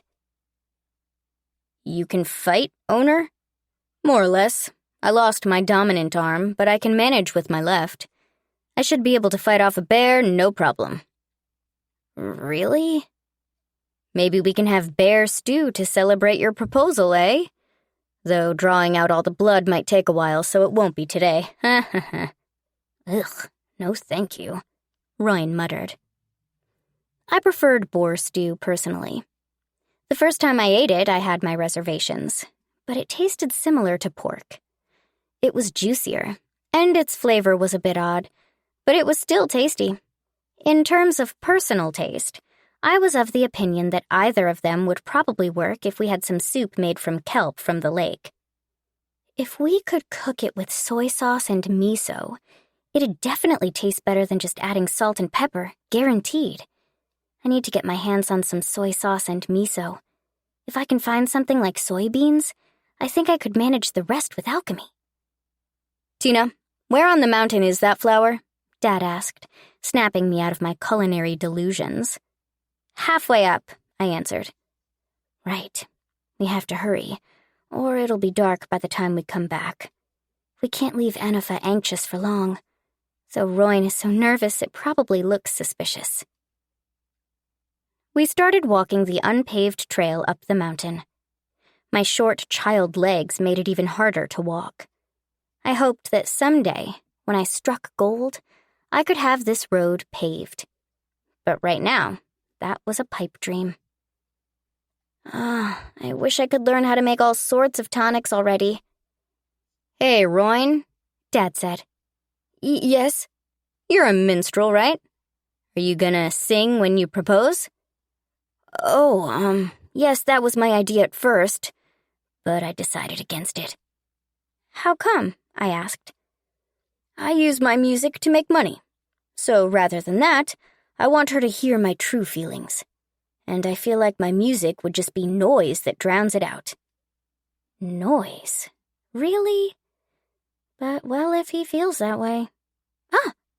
There it is! That's the limon flower. Is that it? Just as we reached the halfway point, I spotted small, yellow flowers blooming on the side of the trail. They had moderately long stems, and despite being small, their color was vivid. As an aside, transmuting limon flowers with water created an anti-diarrheal medicine. Let's try making one right now, I said. Right here? It could wither, so we could put a few of them in this bottle. Right. The bottle I brought had some water on the bottom. I put 5 flowers in it. I didn't want Royn to screw up, so I thought having him practice making a flower ring might be a good idea. I mean, he can't be that clumsy, but better safe than sorry. Like this? He asked after a short while, showing me the result. I didn't think you'd do it this quickly. It looks fine. Apparently my concerns were unfounded. He did a pretty good job. Oh, it's pretty cute, I continued. If you have a daughter, you could play with her and teach her how to make these things. You said you two travel with a troupe, right? Dad asked. If you start a family, wouldn't you be better off settling down somewhere? Oh, well, I was thinking the same thing and asked our troop leader about it. They told me they knew someone in a small country to the east who could help us build a house. A small country to the east? Yeah, a new country that's been established in recent years. I think they're building up a few towns. But yesterday when I was eating outside, I thought that maybe living in an inn like this one might be nice. Dinner under the starry sky with your family and guests. It's great. I felt the same way. This really was a lovely way to live, and I was glad Royn thought so too. This inn was a bigger blessing than we deserved. Really? That's good to hear, Dad said with a lukewarm grin. But running an inn isn't something you can do without devotion. You see, we're lucky to have food from the mountain and the lake, but living away from the countries means consumables are hard to come by. Roadside inns need approval from the countries running the highways, and sometimes you gotta drive away bandits, not to mention that you need to be pretty much self-sufficient. Yeah, it makes sense. Well, I still need to talk it over with Anifa, too. Yeah, you should. But I do understand how you feel. Running an inn with your family is a leisurely way of life. Yes, I wholeheartedly agreed. I loved my life right now. When Grandpa died and it was just Dad and me, I was worried about how things would turn out. But even on days where we had no guests, I could practice alchemy and gather ingredients. There was plenty to do even with all the work at the inn. And I got to meet all sorts of nice, interesting guests, like now. These were all things I could never imagine in my past life, where I was a shy, gloomy girl. It was strange. There was so much to do, but every day was fun and fulfilling. Back then, I would work and work, only for nothing to go right. I hated how sad and pathetic I was. Maybe it was all because of how young I'd become? Oh, we should be getting off the mountain. The sun's setting. Let's hurry back, I said. But Royne was silent. You all right, Royne? Dad asked him. You ready for this? The moons should eclipse soon. Yeah. I looked up at the sky, and Dad was right. The two moons were beginning to intersect. Once the two moons intersected, the unified moon would reflect on the surface of the lake, forming the twin moons. An astrological event that occurs once every 18 years, where there are two moons, one in the sky and one on the ground. Dad and I hurried down the mountain so we could make dinner. I was anxious to see how Royne's marriage proposal would go. Looking at the moon, it'll be a few hours until it happens, so we can take our time and cook, Dad said. Right, I agreed excitedly. Oh, Tinaris, could you tell me more about pressing the flour? Royne asked me. Oh, right. Thinking about dinner made me forget about it. Don't worry, we can still make it, I told him. Thank you. Pressed flowers are very easy to make. They are? You put 2 sheets of paper between a book's pages. Then you put the flower you want to press between them. If you just press it between the book's pages, the flower's juices might dirty the book. So you should use thick paper. That's all you need to know. Huh? That's it? You just have to wait until the flower loses all its moisture and leave it until it becomes a nice pressed flower. You can leave it pressed to the paper and use it as a bookmark. Do you have a book you can use, Royne? I don't think so, actually. Would a notebook do? I think anything that'd press the flower would, but make sure there's weight applied to it. Oh, that should be fine. I keep it closed with a string.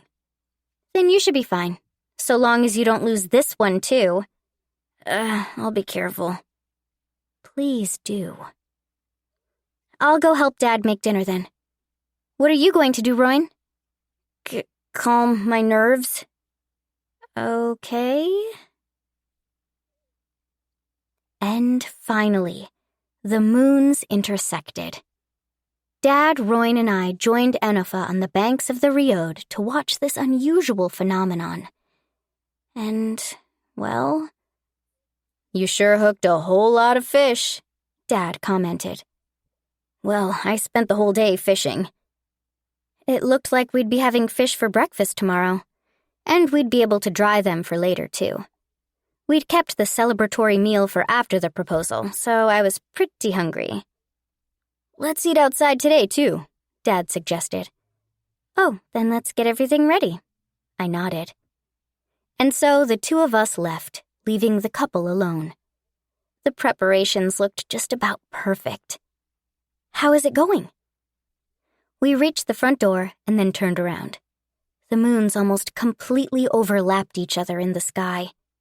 The eclipsed moons were then reflected on the lake surface. I saw Royne get on one knee and present the flower ring. He said something, but I couldn't hear what it was from this distance. But that was fine.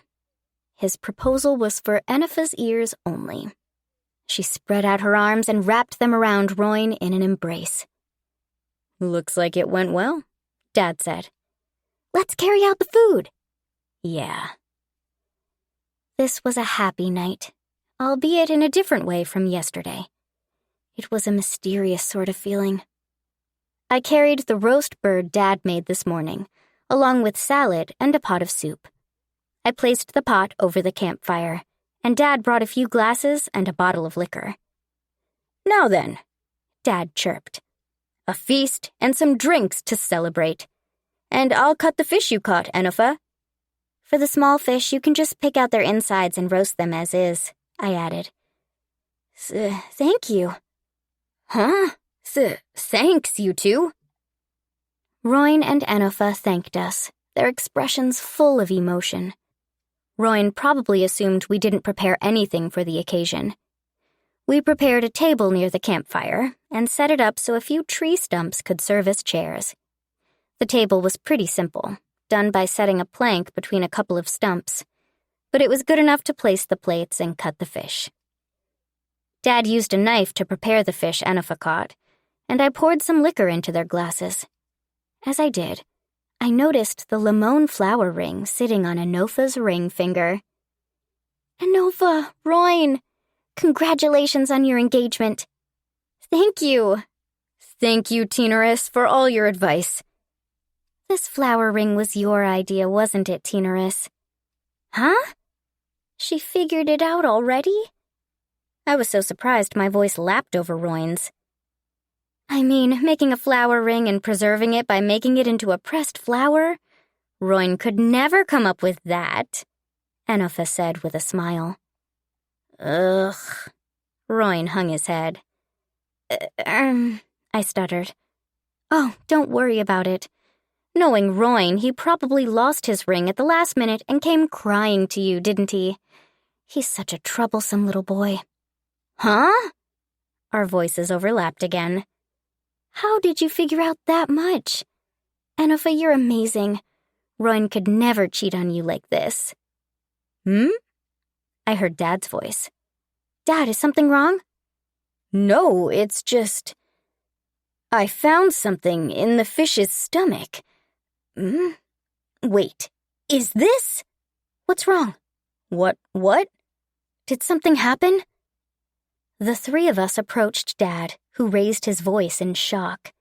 His eyes were wide in surprise as his fingers rummaged through a large fish's open stomach. As we looked on, Dad pulled something out of the fish's gut. What's this? A fish egg? It's a ring, Dad finally said. Ah! Roin cried. That's the ring I got! Why was it inside that fish? Huh? I raised my voice in surprise, too. What? Roin, is this the ring you were going to give me? Enifa asked, her eyes round with apprehension. Yeah. I got it, thinking I'd propose with it. What is it doing inside a fish? Huh? The thing Dad found in the fish's stomach is the ring Roin got for Enifa? Why? How does this make sense? Didn't you spend all of yesterday fishing at the lake? Dad asked, eyeing Roin dubiously. Maybe that's when you dropped the ring. Huh? Roin's eyes widened in realization. Now that you mention it, while I was fishing, I was practicing how I'd propose, and just then I hooked a big fish. So you're saying that fish swallowed the ring? And then Enifa hooked the same fish today?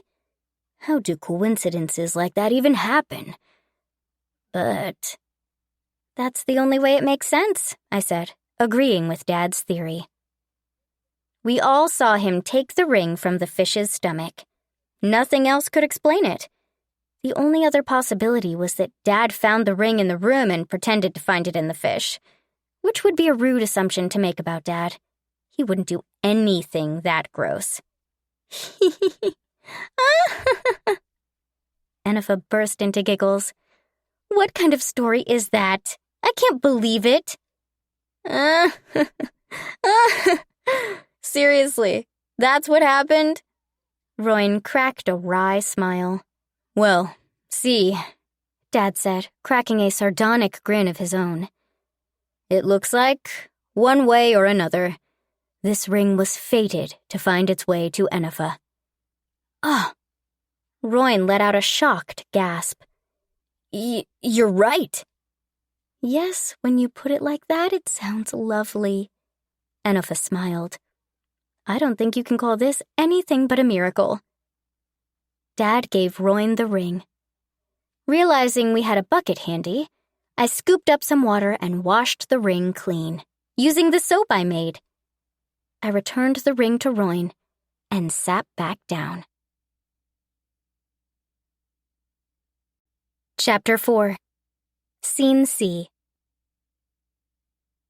And then Roin placed the ring on Enifa's finger. They brought their foreheads together and shed tears of joy as they smiled at each other. It was a sweet, wonderful sight. I felt my heart warm up with emotion. Talk about a surprise, eh? Dad smirked, scratching his cheek. All right, let's get to eating. The food's gonna get cold. I'll have you two know a roasted bird's hard to come by this time of year. Right, this is a feast, I affirmed Dad's words. What about the fee for all this? Well, normally it'd be 10,000 colts. But today, the Rofala Lodge is gonna cover all expenses, Dad said with a magnanimous smile. Thank you. You're so generous, Dad. Let's give Enifa and Roin all of our blessings. All right, raise your glasses. Tina, you get juice, Dad said, calling for a toast. Right. Cheers. We owe you two a lot, Roin said. Thank you for everything, Tina-ris. Enifa squatted down and told me. Oh, not at all. I got to enjoy your music and dancing for free, I said modestly. Oh, that much is nothing, Enifa shook her head. It really isn't, Roin agreed. And I had to show you my skill as a minstrel. The next day, the newly betrothed couple announced they'd be returning to their troupe to break the news to their friends. Each country in this world managed its own census. When it came to travelers like them, or an inn like ours, which wasn't part of any country in particular, there were no specific rules or processes when it came to marriage. That said, each country worshipped its own gods, so people tended to marry according to whatever faith they followed. Oh, and, this is a gift. Use it if you'd like, I said, handing them a few pieces of soap. Oh, soap, Enifa said. Thank you. You really gave us so much, Roin said gratefully. And you weren't reserved about taking any of it. But it's fine. You're celebrating. I warned Roin, telling him not to accidentally eat the soap, to which he insisted with a smile that he wouldn't. It did little to curb my concerns that he would end up doing it anyway. I hope you two find happiness. I waved goodbye to them. Yeah, take care, Dad said, waving beside me. Oh, and, you might want to decide on a name for your kids early. Coming up with Tina's name was really hard. Dad was acting like he was some kind of experienced parent compared to them. And my name was, if I recall right, based on his favorite dancer in Demaro? Wait, Enifa's a dancer too. Oh, now I feel even closer to her for some reason. It's still too soon for that, Roin said, his cheeks turning rosy. Is it, though? Enifa asked, a teasing smile on her lips. We can think of it while we're on the road. Goodbye, you two. We'll drop in to visit next time we're in the area. You're always welcome here, I said. The Rofala Lodge always welcomes its customers. That was a lovely inn. It really was. We definitely have to come visit here again someday. The young couple left the inn, walking with their arms linked on the way to De Lulua, where the troupe awaited their return. The afterglow of last night was still on their minds. A marriage proposal, followed by food and drink. A night of joy, tenderness, and love. On Enifa's finger was the ring. They didn't expect to find the ring Roin lost in the belly of the fish she hooked up, but it ended up being a pleasant surprise. By the way, the owner told us to come up with a name for a child. What do you think might be good? Enifa asked. Actually, I've had a couple of names in mind ever since I heard about the twin moons, Roin muttered. Oh? What names? Remember when we traveled to the east, to the demi-human continent? We ran into a tribe that called the moons Renee and Monet. So if it's a boy, we can call him Renee. And if it's a girl, we can call her Monet. Borrowing the moon's names, huh? That might be nice. A minstrel's choice. I like it. It's romantic. Oh, and... Royne paused for thought. The inn's owner said it was hard work, and it wasn't something you can do without devotion. But he couldn't get the last 2 evenings they spent out of his mind. He was raised by the troop, so to him, the feelings he experienced in these few days were so poignant and pleasant, he couldn't find the words to describe them. But he was sure Enofa, who had been there with him, felt the same way. Do you think, maybe, we could run an inn ourselves? The owner said it's really hard, but yesterday and the day before, I had so much fun here. I know how you feel. I've been thinking the same thing. Really? He had a feeling she felt the same way. Their faces drew closer, and they smiled. They would spend those happy moments together, this time as hosts. They would stand beside others, bringing joy and smiles to them. We might not be as good at it as Tina and the owner were, but yes, I like that idea. We should talk to the troop leader. Living on our own, leading self-sufficient lives. It sounds lovely. It won't really be all that different from now. We'll host and entertain people from all over the land. Managing everything will be hard, but I'm sure the 2 of us can do it. Enofa. And besides, just clinging to life was the most we could do until now. So now that we have something we both aspire to, I think we should do it. We can make our place in the world with our own hands. Between the 2 of us, there's nothing we can't do. Yeah, you're right. The path the 2 of them chose could very well be a harsh, tumultuous one. But they'd walked down hard roads together before, so they'd be fine. The trek to De Lulua would take them 2 weeks, but their stride felt lighter and quicker than ever before. Can never let your guard down. A month had gone by since Pops passed away. I knew the day would come. His illness was getting worse, and he was getting up there in years. While Tinaris was able to help with his medication, there was no cure. After we gave him a simple cremation and held a memorial service, I regained my composure, more or less. The girl I'd adopted that day, Tinaris, turned 5 and was growing all too quickly. And today she'd made a lot of manure and showed it off to me. "I made a new kind of manure," she proudly announced. "Thanks. Look at this, Tina. I used the manure you made last time, and the potatoes are already ready for harvest." "Oh, wow, already? The manure really is good quality." "Yeah, let's try it again." "Yeah." Last year, Tina learned alchemy to create a medicine that would ease Pops's disease. Ever since she'd started making not just medicine, but also seasonings for food, fertilizer for the fields, soap for laundry and dishes, and whetstones to improve the farming equipment. It all made life that much easier for us. We could well have reached Demaral's standard of living. Perishable products and ingredients like pepper weren't available in the area, and we could only restock when a merchant caravan passed by. But still, the way things were going, Tina and I were, by and large, self-sufficient. I hummed as I looked at Tina, who looked back at me questioningly. She really has grown, and we needed to restock on perishables, like black pepper and some seasonings. We were also short on alcohol, oil, seeds, flour, and clothes. It was about time I got Tina some new threads. "Say, Tina," I squatted down to look her in the eye, "aren't those clothes getting too small for you?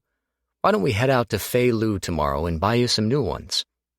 It would take 5 days to get to Fei-Lu by horse. We'd have to camp out. That meant the inn would have to close for a while, and we'd need to make some preparations, but not much could be done about that. Besides, you've got a stock of all those tonics you made. Why don't we sell them for some coin? Oh, good idea. That's what got your attention? With some mixed feelings as a father, I set about finishing what farming still needed to be done before we left. The following day, I hitched the wagon to Judy and loaded it with camping equipment. I put up the "closed for errands" sign on the inn's door and took all the valuables and money with us so there'd be nothing to steal. While buying Tina clothes is important, maybe I should also buy her a horse.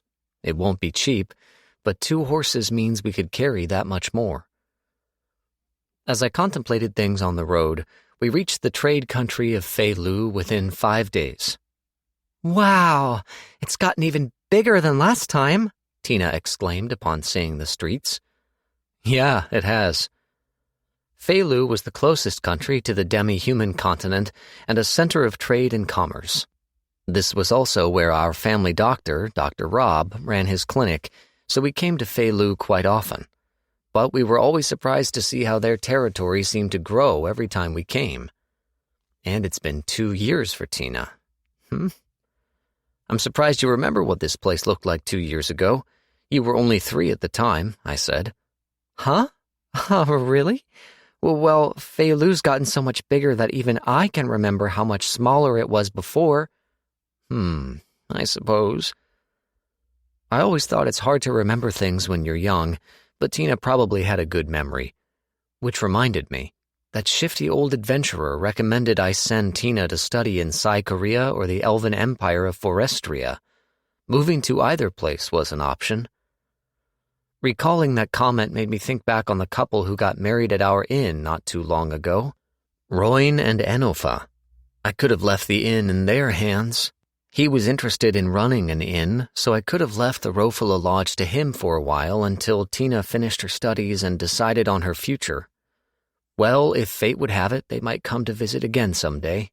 If Tina hadn't decided on her future by then, we could discuss it some more. But what mattered at present was our business in Fei-Lu. The customs inspection wasn't too much of a hassle. There were only traveling merchants and vagabonds in line this time, so we got in pretty smoothly. Fei-Lu had many houses under construction, so unlike Demarl, it wasn't surrounded by tall walls. This country had knights to protect it, of course, but I had to wonder if there were enough of them to go around. I relied on Fei-Lu a lot for supplies, so I hoped the country would stay safe in the face of bandit attacks. Judy suddenly neighed nervously as we entered the inspection post. "What's wrong, girl?" I asked.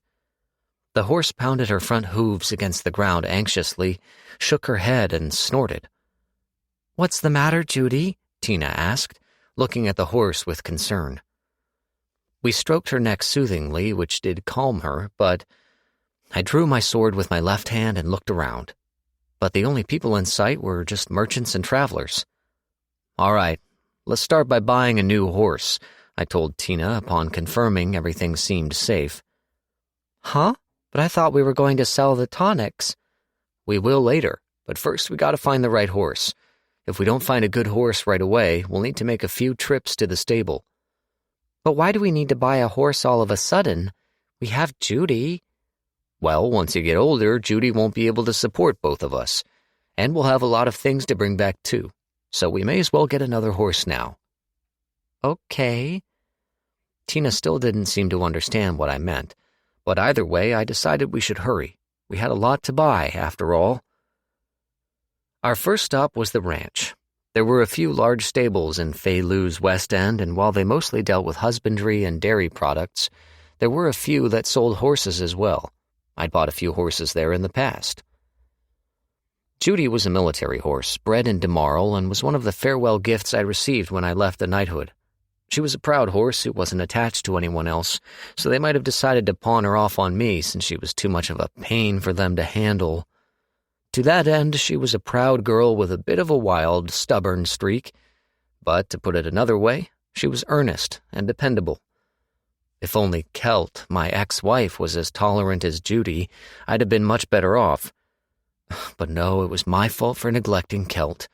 She didn't do anything wrong. Trying to shift the blame to her would be wrong of me. "Wow, look at all these horses," Tina exclaimed as we approached the stables, her eyes shining with excitement. "Just don't get lost. We have a lot of places to go today." "I know." As we stopped near the ranch, I got the feeling Judy was eyeing me funny. I explained that this wasn't cheating, that we were looking for a younger brother or sister. Tina's gonna need a horse sooner or later. Thankfully, Judy was smart and snorted as if to show she understood. Good girl. I called for the rancher and told him our business, after which he graciously offered Judy some water and hay. The horse we'd find would have to get along well with Judy and suit Tina, too. "Oh, Sir Marcus, it's been too long," a familiar face greeted me. It was Goyu, the father of one of my subordinate knights from my time in Demarl, a young man called Ayu. Goyu was apparently running the ranch. "Oh, Goyu, you moved to Feilu?" "Yes, my son injured his knee in a battle 5 years ago. The whole family resigned from the knighthood and we moved here to help our relatives with their ranch." "Oh, so Ayu injured his knee, huh?" I let Judy inside the ranch and tied her up. We were outsiders after all, so I couldn't let her roam freely. The area was fenced off, so the ranch's horses couldn't come here either. Goyu explained the process to me. I'd bring potential horses here and check if they got along with Judy first. Then I'd make sure they were a good match for Tina. Goyu used to run a ranch back in Demarl, and when they moved to Feilu, they took all their horses with them. Impressive. 5 years, eh? Was it during the Giera defensive campaign? No, it was a monster. I see. A monster. Those showed up every now and then, and dispatching them was part of the knight's duties. So that's what happened to him. It's a good thing he came back. He's a proud, lofty knight. Thank you kindly.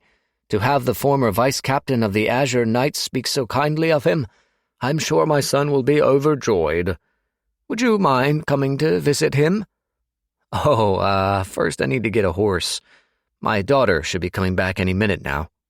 Your daughter? Oh, dear. Should I help you look for her? Things have been getting dangerous around these parts as of late. What do you mean? What he said set off alarm bells in my head. Perhaps it was my discarded knight's intuition. Things have been dangerous, he said. Oh, haven't you heard? There have been slavers going around Feilu. Slavers? Feilu's been growing exponentially, so there aren't enough knights to cover all our territory. There have been demi-humans touring the land, too. That makes this place a perfect hunting ground for slavers. Could you come help me look for her? I asked, feeling a black emotion brewing in the pit of my stomach. Yes, of course. Let me come along. This is my ranch, after all. Thank you. Tina's eyes were red, and the fringes of her golden hair were tinted red, too. She looked unique enough to draw attention. And putting aside my parental bias, her facial features were fair. She was a pretty little girl. Slavers aside, a strange man might approach her with vile intentions. I told Judy I'd be back soon and walked outside the ranch's outer fence with Goyu. Hey, Tina! Can you hear me? Come here! She was a bright girl, so I assumed she wouldn't go too far. And she was cautious, so she wouldn't follow a stranger, but... Goyu hummed suspiciously, holding up a hand to block the sunlight. What's wrong? I asked. That man over there seems off, he said, squinting at a figure not far from us. First time I've seen him around here. Is he a customer? I was surprised he could see the man with the sun in his eyes. It was a young man. He had black hair and eyes and was scratching his head with a peeved expression, but he was waving his other hand as if signaling to us. This is fishy. Excuse me, are you from around here? He asked, approaching us. Could I ask you for directions? No, sorry, I'm looking for my daughter. She got lost while checking out the horses. We're looking for her. Sorry, I haven't seen any kids. The man then gasped as if recalling something and pointed to the right. Oh, actually, I saw a girl playing in the flower field over there. The man had a flippant face and was dressed far too lightly to not live in the area. But he asked us for directions? I drew my sword with my left hand. Goyu looked shocked at my sudden movement. Ah! The man staggered a couple of steps back, his slender eyes wide with surprise. Interesting. A bit too late, though. "Marcus, what are you doing?" Goyu asked me. "Where are your friends?" I asked coldly. "Huh? Well, what are you talking about?" the man stammered. "I just got lost and—" No matter how bad you were with directions, no one would point at a sign that says, "To the mountains," and tell us there's a flower field over there. "Well, I came down from the mountain, and like I told you, I'm a little lost, so—" "If you're gonna lie, you could do a better job. You went mountain climbing when you're dressed that light? The only mountain near Fei-Lu is Mount Jiel. It's the furthest edge of the continent where the demi-humans used to live. There ain't no flower fields up there. I can tell you that because I scaled this mountain once, so stop lying to my face and answer the question, you petty charlatan." The man swallowed nervously as I held my sword to his throat. He raised both hands in the air and took a step back. I carefully closed the distance, taking a cautious step forward. This way I wouldn't tear into his throat immediately. "You're one of them, right? You're working with those slavers. You stand around waiting for concerned parents to pop up and point them in the wrong direction to buy time. Oh yeah, I know all about people like you. Takes me back, really. You must be working for Zabuto. Am I right? I see that piece of shit is still pulling these operations. Really, they should have been beheaded by now." "How?" "Oh yeah. See, despite appearances, I'm a former knight. Happened to spend a few of my campaigns chasing your boss around. Always managed to find a way to avoid the gallows, that one." The anger I felt back then bubbled up within me again. Zabuto was a fairly famous slaver in this region. Edisakura was the only country that still encouraged slavery, so Zabuto's outfit was operating as their underling. Even I thought they'd have been better off washing their hands of this disgusting business if no one else was willing to deal with them anymore. But that was only part of why I felt so angry about this. I spent a lot of time as a young knight going after Zabuto. I was an up-and-coming knight. Since it meant going up against humans who were mostly untrained in combat, it was considered a beginner's job. And it was nasty work too, so it was hoisted off on beginners like me. I took on that task to see if I could make it as a knight, and at the time I lacked the skill to finish the job. But the war had escalated, and I didn't have the leisure to chase Zabuto any longer. That was a stroke of good luck for them, and while I knew that, I had to opt out of the pursuit. Part of it was because I was ordered to do so, but I couldn't deny that I was hungry for glory and wanted to fight on the front lines. Someone else would catch them, I told myself. And that was a mistake. The man glared at me wordlessly. I should have caught that bastard and killed them while I was still charged to do so. Ugh. The man before me started panting and sweating. Had I killed Zabuto back then, it wouldn't have come back to bite me decades later. Tina wouldn't have been in danger today. Fine, I'll talk. The man gave in, overwhelmed by my anger and the sword held to his neck. I'll talk, so don't kill me. Oh, that's no good. Was my bloodlust too strong? This man was young, probably a green underling. The role of distracting the pursuers was the easiest and safest one. He was likely a new hire for the slavers. I almost felt bad for him as he squatted down crying, his hands still desperately held up in the air. I wasn't bent on killing this guy, but I looked at him with a cold, menacing smile nonetheless. You better be honest, pal. If you're not, I'll start cutting things off, little by little, starting with your legs. Don't worry, I won't lie. Sorry, Goyu, but could you call Fei-Lu's knights over? We need a few more hands on deck here. Understood, Goyu said and ran off to get the knights. Well, I returned my glance to the man, smiling at him. The man brought his hands together and spilled the beans. By the time he finished, Ayu, Goyu's son, had shown up. Marcus, sir. Hey, Ayu. It's been years. Good timing. Can you take care of him? Let me come with you, Ayu insisted. No, having everyone come with me will be trouble. The slavers are planning a diversion in another ranch nearby, too. Tell the knights the slavers should have reinforcements near the sea. Assuming they're not dumb, they'll know what to do. Ah, understood. Huh, you really are a citizen of Fei-Lu by now, aren't you? You understood what a former knight like me was hinting at. It'd be a shame to see your talents go to waste. Back when Ayu was part of the Crimson Knights, he would always do the running, but with his knee being permanently damaged, he couldn't move as quickly as he used to. I felt it was a shame he wasn't willing to work as a knight just because he was frustrated with his leg. Not that I doubted his injury, of course, but at least he wasn't in my shoes. He still had all his limbs. He could at least work on training young knights for Fei-Lu. In my case, Demarle's knights insisted on inviting me to be an instructor at the Knights Academy, but I turned them down. I had to look after Tina. That was part of why I left Demarle and went back to Rofala. The other reason was that I wanted to take care of Ma and Pops, repay them for everything they did for me. But it was too late for that now. I hope that my presence with them in their last few years on this planet meant something, at least.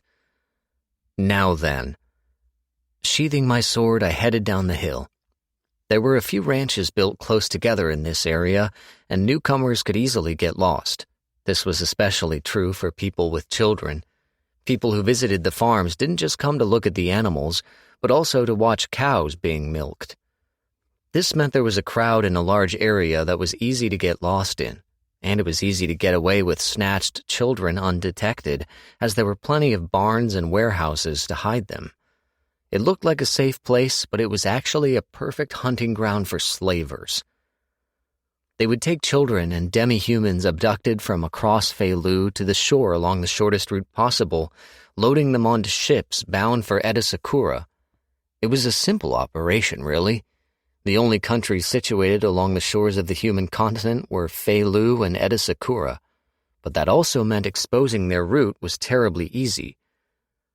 I got off the road and headed in the direction of the sea. The scent of salt water gradually became stronger. I entered a small forest sheltered from the sea breeze, and there I found a warehouse hidden a short distance from the ranches. I crouched as I confirmed the road to the warehouse, and my eyes widened in surprise. Seriously? It's this way, but you really are one amazing kid. Not everyone can use alchemy. You truly are a huge help. Medium-grade tonics are expensive. Oh, not at all. I'm just glad you called out to me before I sold it. Walking on the road was a middle-aged lady with her reddish-brown hair tied up in a bun, and none other than my little girl, Tina. The lady was dressed in an apron and pulled Tina by the arm, leading her to the warehouse. I loudly got to my feet, intentionally making noise to draw their attention. "Oh, there you are, Tina," I said, feigning ignorance. "Oh, Dad, where did you come from?" "Oh, is that your father? Good day, sir. I work at one of the ranches around here, and some of our cows got into a fight and were hurt this morning. This girl said she had some tonic on hand. My apologies. I shouldn't have taken her without asking for permission." She was quick to shift gears and come up with a story. Nothing like that amateur from earlier. "That right? Then why don't you give her one, Tina?" "Huh?"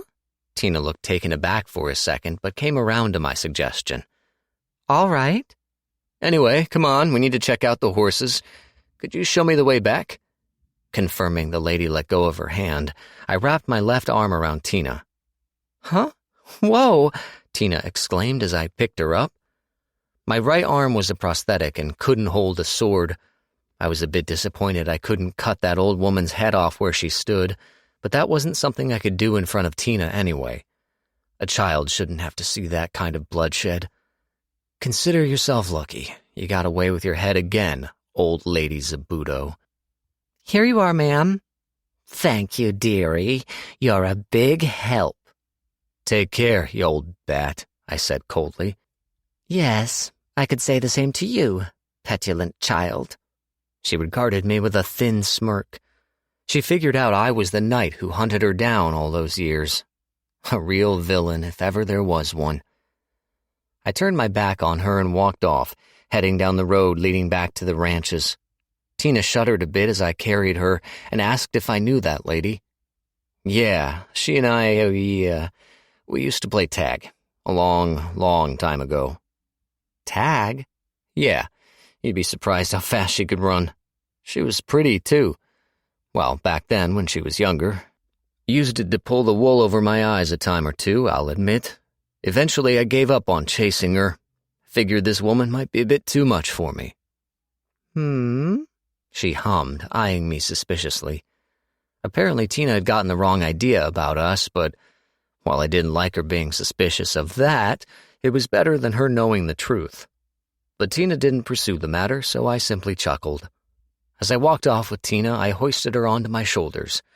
I imagined it'd probably be more comfortable than being carried, given I only had one arm. Chapter 5, Scene B. You're too tall, so let me down, she started to fuss. Oh, you're bad with heights? I'm scared, so I can walk on my own. Aw. I let out a heartbroken moan. She doesn't like it that much. I let Tina back down on the ground. Just then, I noticed Fei Lu's knights heading into the forest. The hag probably ran after she saw my face. Would Fei Lu's knights successfully seize control of her route? That depends on how skilled this country's knights are, I suppose. A smart commander would probably split up their forces to beat them to the punch. Still, I got the feeling that crafty crone would find a way out of that bind as well. She might have been old, but they didn't call her the Queen of Slavers for nothing. It felt like an odd thing to be confident about, but I knew she'd find a way to shake them off. Just let death claim you already and leave us in peace, I thought bitterly. Sir Marcus! Goyu hurried over to us. Oh, hey there, Goyu. Could you help me find a horse for my little girl? Tina, this here is Goyu. He works at the ranch. Huh?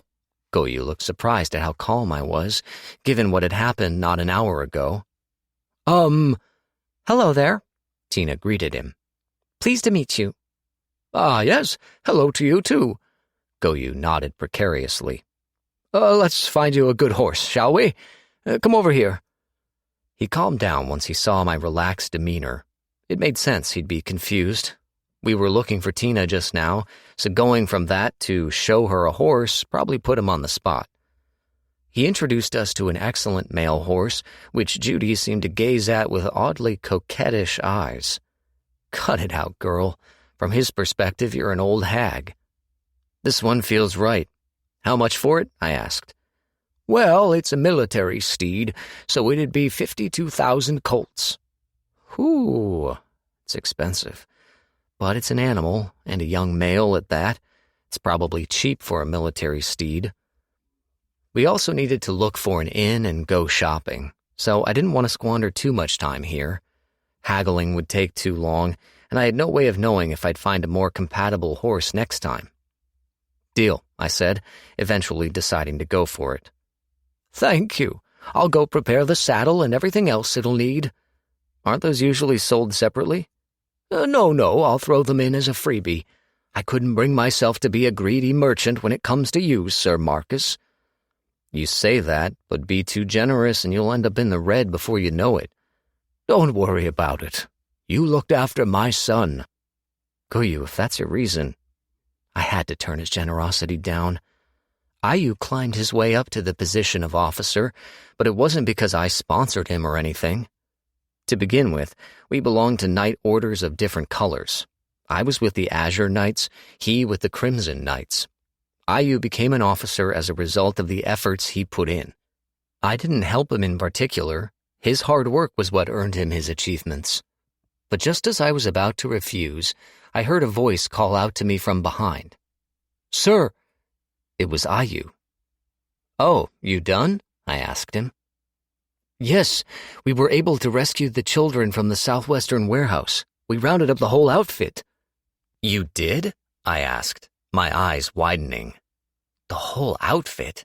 Then, you caught Zabuto too? Yes, we have Zabuto in custody. Are you kidding? How did you get your hands on Zabuto? Well, you told us where they'd all be. Well, yeah, but I figured that old hag would run for it. You caught her, really.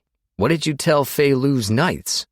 Well, I told them there was another way to the shore, A route only people familiar with the region know, so I told them to keep people posted there just in case.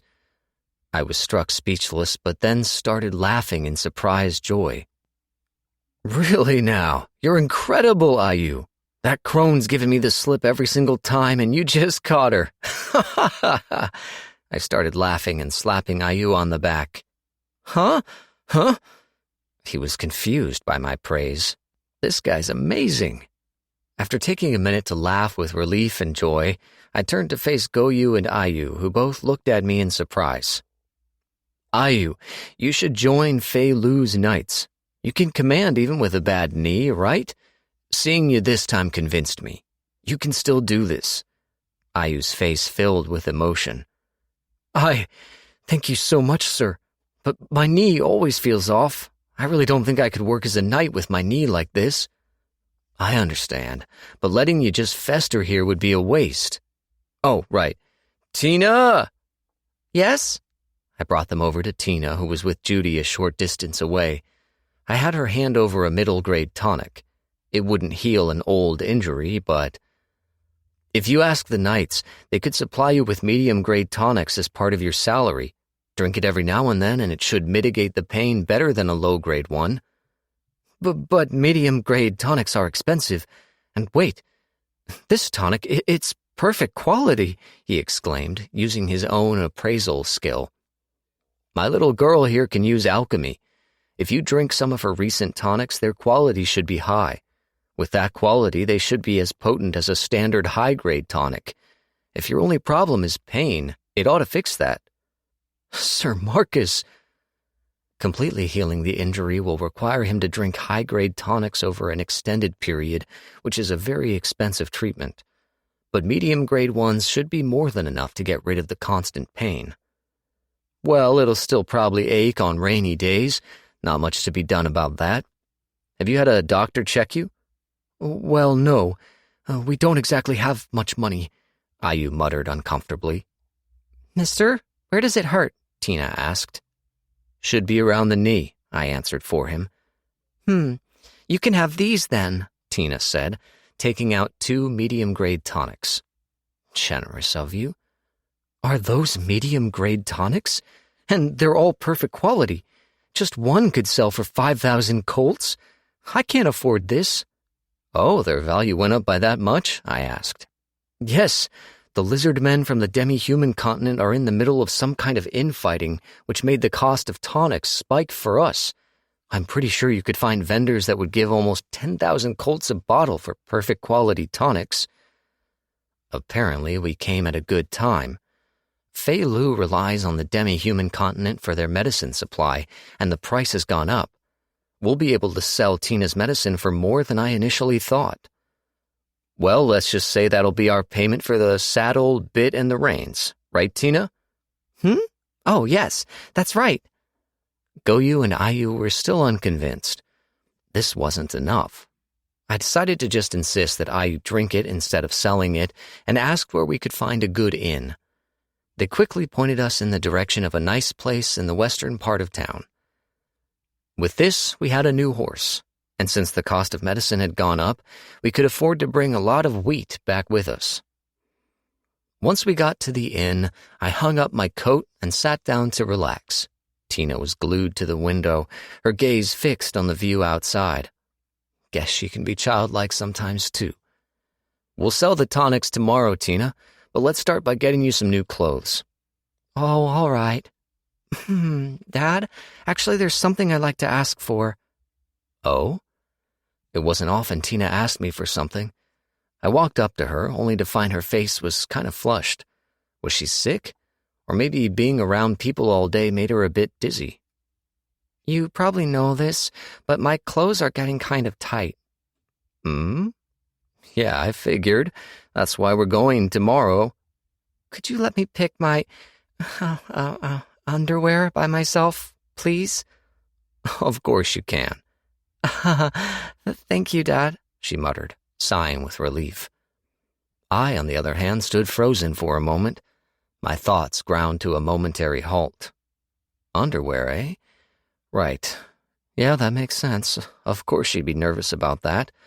I, however, hadn't considered it at all. But yes, it made perfect sense.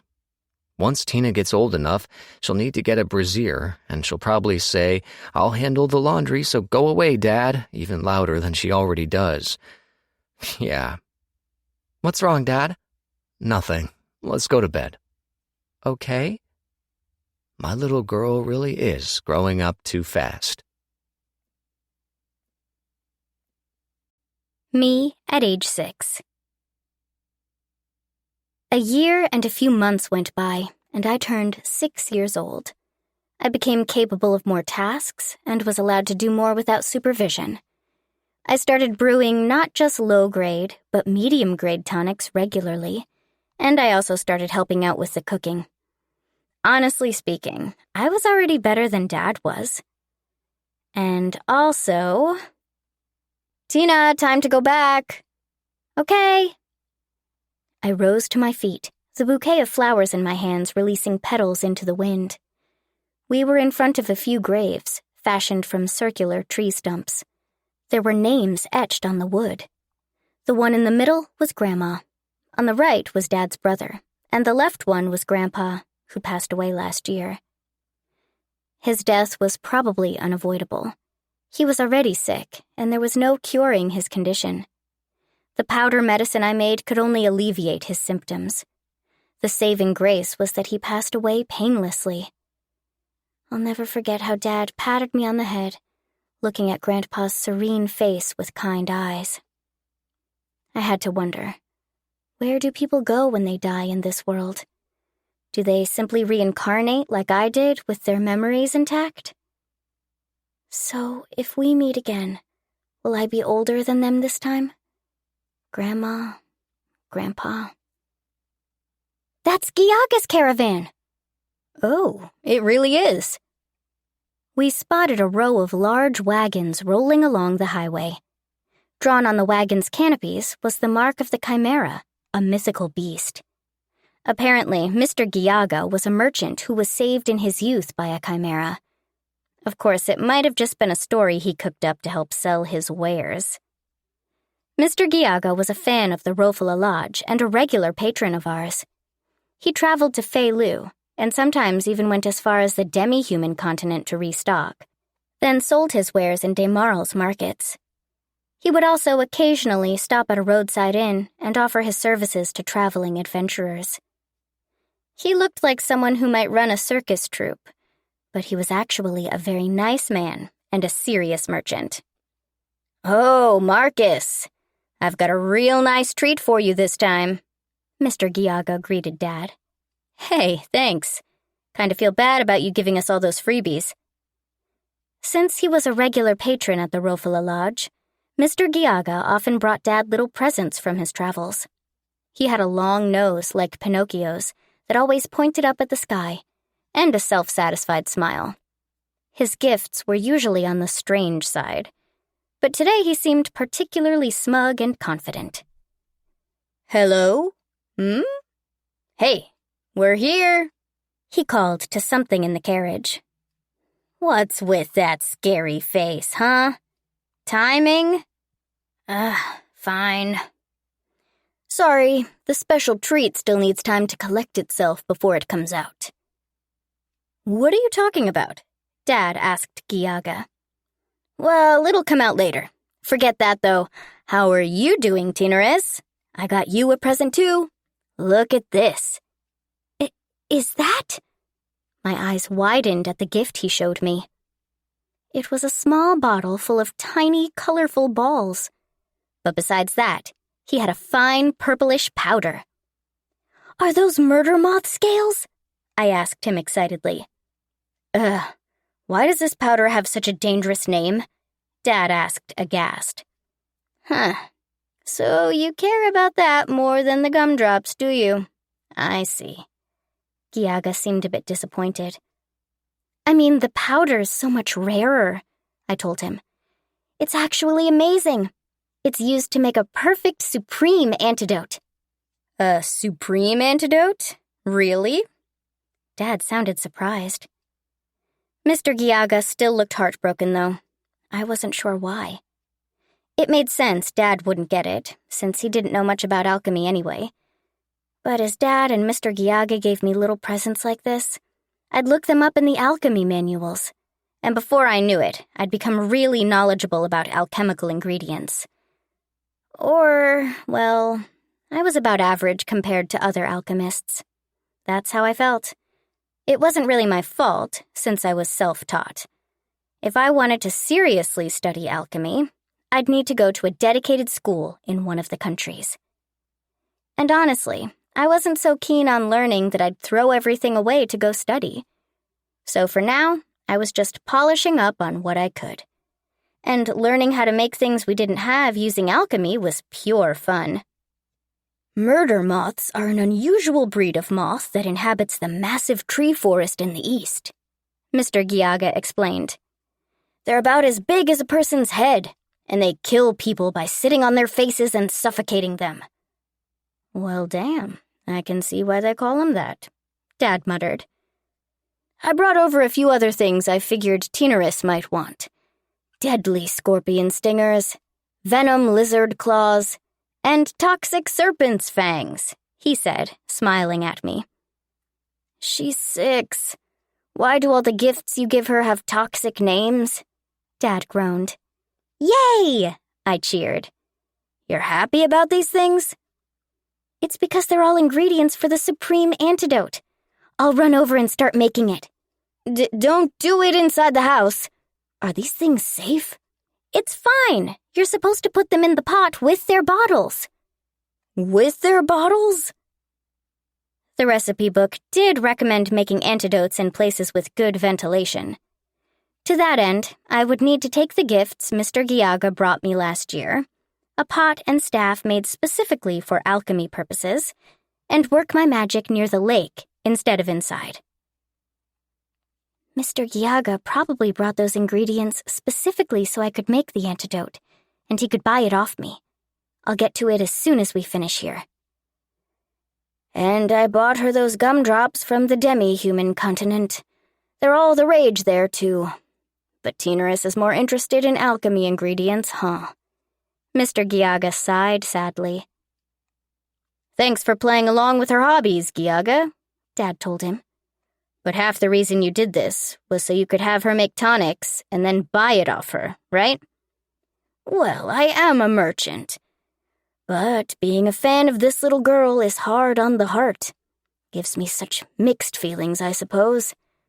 I'd just like to see her get happy about candy or clothes or cute accessories, too. I mean, she's getting to that age, so I've got some special things set aside for her. Giaga! Dad shouted. What's that treasure box Mr. Giaga's got over there? Does he need to carry it into one of the cottages? Dad probably shouldn't carry that. Should I help them? Dad, I can help you carry that if you want. No, don't worry about it. Huh? But... I started to say when a loud voice suddenly interrupted me. Daddy? Huh? A loud sound came out of a nearby carriage, and a pair of blue eyes locked onto us from inside. Huh? What? Daddy, what's going on here? The voice from the carriage asked in an accusatory tone. Wait, what? I asked. Nakona? What? I asked again, louder. A girl jumped out of the carriage with a loud thud. She had pink hair tied in a braid on the left side. She looked about 10 years old. Daddy, I asked you what's going on here. Answer me, the girl demanded. Huh? Wait, Nakuna, why are you here? Forget that, Daddy. That girl just called you Dad, she accused, pointing at me. What does that mean? You're my daddy, right? An awkward silence hung over us for a few moments. Chapter 6. Scene B. Mr. Giaga stuttered. The girl drew on Dad, who was flustered and out of sorts. Mr. Giaga was perplexed by this development, while I was just plain confused. Now, wait just a minute, Nakona. I can explain this. But before that, tell me what you're doing in Giaga's carriage. Aren't you supposed to be with your mother in Demaral? Don't dodge the question. The girl, Nakona, snapped at him. Fine. She's my adopted child, I suppose. I found her abandoned in the forest and figured that if I left her there, some animal would eat her, so I took her in. It all happened after your mother and I split up. Dad, you were married? I asked him, appalled. Yeah. I was too caught up with work, and one day she just left me a divorce letter and disappeared, he said, a forced smile on his lips. Oh, I said, full of guilt. I'd only heard that Dad was a knight before he picked me up, but Dad was old enough to be married and have children. Oh, really? So Dad was married before, huh? So this girl is Dad's real blood-related daughter? Seriously? An adopted child? Nakona said excitedly. So you didn't remarry, right, Daddy? Well, no, I didn't. Then, but... Nakona frowned, unsure whether she was satisfied with that answer or not. What are we supposed to do about her? I didn't know Dad was divorced and already had a kid. I moved through life without thinking too deeply about it. But Dad had had a whole life of his own before meeting me. He had an impressive job as a knight, and only inherited the inn after losing his arm in battle. He told me that simple explanation, and I just went with it. But a person's life can't be summed up that neatly. For example, in my past life, Mom's husband, my dad from my past life, passed away from an illness. It was during my sensitive teen years, and at the time, the entire situation was crippling. When he was told he only had a few months left to live, something about him changed. He stopped caring about Mom and me and threw himself into a life of gambling, cabarets, smoking, and drinking. And he started beating Mom, too. He fell into complete despair and self-abandonment and devolved into the scum of the earth. Mom still earnestly thought of him as her husband and tried to get him to receive treatment, but it wasn't long before the disease claimed him. Looking back on it, I felt like I could understand some sliver of how he felt.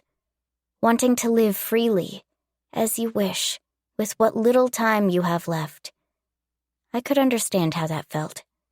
That wasn't wrong in and of itself, but being such a burden on his family, hurting us like that, it was selfish and laid out the rottenness of his soul to all who saw him.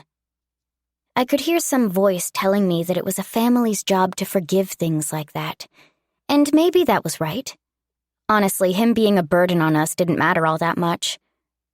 But I felt like I had to ask, how could you give up on your life like that? We'd be left behind after you're gone. We'd still have to live on after you're dead. Why didn't you think of us? To that end, I hated you, Dad. You shattered my ability to believe in people. I suddenly felt a pair of pretty cobalt blue eyes fix on me. The girl, Nakona, was glaring at me. I looked up at Dad for help. Dad simply looked back at me, confused, his eyes the same color as the girl's. I thought her eyes looked familiar. It was because they were the same as Dad's. Dad? Dad? Huh? I'm Teenerus. I introduced myself. This is my daddy. Nakona cut me off aggressively. Oh. Nakona? Dad looked at her, surprised. Listen, Tina is... I'm not giving him to you. She clung to Dad's knee. Nakona. What am I supposed to do about her? I hung my aching head. She was right, and I also felt like I couldn't trust father figures. Marcus was a nice, kind man, but he wasn't my real father. But he did raise me. And at the same time, he was her blood-related father. What do I... For now, how about we continue this talk inside? Mr. Giaga suddenly suggested. Another silence settled over us. No one objected. Mr. Giaga's caravan consisted of 3 large wagons carrying 12 subordinates. They were divided into teams of 3, consisting of an appraisal merchant whose job was to handle restocking, a silver-tongued salesperson who also knew all the trade routes, and a bodyguard. Each group was in charge of different types of merchandise: weapons and weapon-making materials, alchemy and medicinal ingredients, clothing, accessories and jewels, foodstuffs, curios. It was quite effective, and the groups were well sorted out. A heavy silence loomed over our inn's first floor, where our reception counter and coffee corner were.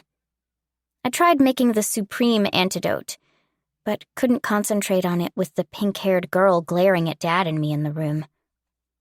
How about I introduce you two, Tina? Dad suggested. Oh, okay. I nodded vaguely. This is Nakona, my daughter from my ex-wife. She's, 10 years old right about now? 11! Nakona corrected him sharply. 11 years old. 5 years your elder as it goes. A difficult age, especially when it came to how girls treated their fathers. I responded with dry laughter, just like Dad. But Nakona kept frowning at us like a dissatisfied cat. Oh boy, this is trouble. So, Nakona, it's just you, right? I haven't seen your mother around. She stuck to her sour silence. Don't make that face and explain yourself. I won't get mad and send you back. Really? Really. It made sense. This girl Nakona was his daughter. His ex-wife took her when she broke up with Dad. Dad came home to an empty house, a divorce form, and a letter informing him that she was moving back in with her family. Their things were all gone too. They very much walked out on him, though it's hard to say how much Nakona was on board with the idea. She probably just followed her mother. Maybe she was happy to leave, or maybe her mother dragged her away. I assumed what she'd say next would answer that question. Dad and I directed slightly nervous gazes at Nakona. If she came here to meet Dad, doesn't that mean her mother took her away against her will? Well, you see, Daddy, Mommy got remarried. Upon hearing those words, Dad looked up at the ceiling and sighed. Whoa, this girl just dropped that bombshell right off the bat. Hearing about his wife's remarriage from his daughter, I had to cheer for Dad on the inside. Keep going, Dad. Live on. This talk's just getting started. I told her not to, but Mommy said she loves that person, that she already has a baby in her belly. Dad's silence was mortifying. He was shivering. His arms were crossed and he was looking up at the ceiling and trembling. I could almost see how fast Dad's mental HP bar was depleting. Stop it, Nakona. His mental HP is already zeroed out. I see. That's all you have to say in this situation? Dad, you're so strong. You really are a retired knight. Still pushing forward even when you're on the edge. And you know who she's marrying, Daddy? A knight who used to work with you. Nakona dealt the finishing blow. Kva! Dad! The captain of the Crimson Knights, Nakona continued mercilessly. Him? Dad breathed out, slamming his fist against the table and rising to his feet. Dad! I didn't know who that was, but Dad was livid. Nakona fanned Dad on further, slamming her hands on the table in imitation and exclaiming, "He's trying to steal Mommy from you!" This prompted Dad to turn toward the table as he got up and whack his forehead hard against it. It looked like it hurt, but I couldn't blame him. His actual 11-year-old daughter just told him someone was stealing his wife. It had to be a painful thing to hear. "I had a feeling that would happen," Dad said with a heartbroken voice. "They were always close and were extra friendly during parties in the castle. Looking back, Liko used to come to the Azure Knights barracks, crying about how Ronderd wouldn't look at her. She had me and Dur buy her drinks all night, crying about how Ronderd wouldn't pay her any attention." "Dad," I said gently. Right. Sorry, Tina. Might be too soon for you to hear about things like that." I was an adult on the inside, so I understood. Dad lay face down on the table, but raised his head upon hearing my voice and patted me on the head. He looked 20 years older, though. "We lived together in a small house, like the one we lived in with you," Nakona said. "I said I was fine living there, but Mommy said she wanted a big house with servants. So I went with her to that man's house, and my room was really big. But there isn't anyone there. Mommy doesn't talk to me anymore, and she keeps bringing private tutors every day, but I don't want to study. I can't see my friends anymore, and I have to eat all alone in my room. I don't want to live like that." "Nakona," Dad said, looking at her pitifully. "I hate studying, but I can tell. I can just tell. Mommy thinks I'm in the way. She is a new man, and that's the only thing on her mind. That's the kind of woman she is." Dad looked up at the ceiling again. I could kind of tell what he wanted to say. Girls can grow up incredibly fast. "I see. So, Mommy told you to come to me?" he guessed. "No, I snuck out. I found Mr. Giaga's caravan near town and asked if he could take me to you." "All right, I'll send her a letter then." "What? No! If she knows where I am, she might come get me." "If you don't want to go back there, you can stay here. If anyone comes to take you, I'll send them away." "Daddy!" "But we need to tell her where you are. I'm happy you decided to depend on me, so I'll keep you safe. Daddy's on your side, Nakona." "Daddy." I could feel their family bond tightening again from across the table. Marcus really was a nice man. He was trying to be a dad, and I thought it suited him, but... What is this feeling? "Huh? Daddy, what happened to your hand?" Nakona asked, her eyes widening. Well, I lost it in the war. That's why I quit being a knight and took over this place. Sorry for not telling you. Are you surprised?" Nakona didn't know about his missing arm. He might have a prosthetic now, but it was still his right hand, his dominant hand. He tried to pat her head on reflex before remembering his hand was gone. He always patted me with his left, so it never bothered me. He was like that for as long as I knew him. But Nakona was in shock. I could tell that much from her expression. And it made sense. It was pretty daunting the first time you saw it. And she was only an 11-year-old girl. "Well, I guess we're a family of 3 from now on. Nakona, you're going to have to do your share of the work too. We don't have enough hands on deck as..." "A family of 3? Nakona repeated, shifting her eyes in my direction. "You mean her too?" "Huh? What is she implying?" "Of course I do. I mean, she's..." "Daddy! You're my daddy. You can't be anyone else's daddy." "Nakona, listen. I decided I'm going to take care of her." "What? What are you saying? Are you going to say you don't need me either, Daddy? Huh? No. What are you... Daddy, you dum-dum! Nakona ran off in tears. Nakona! Dad called after her, but was cut off by the sound of her throwing the door open and dashing outside.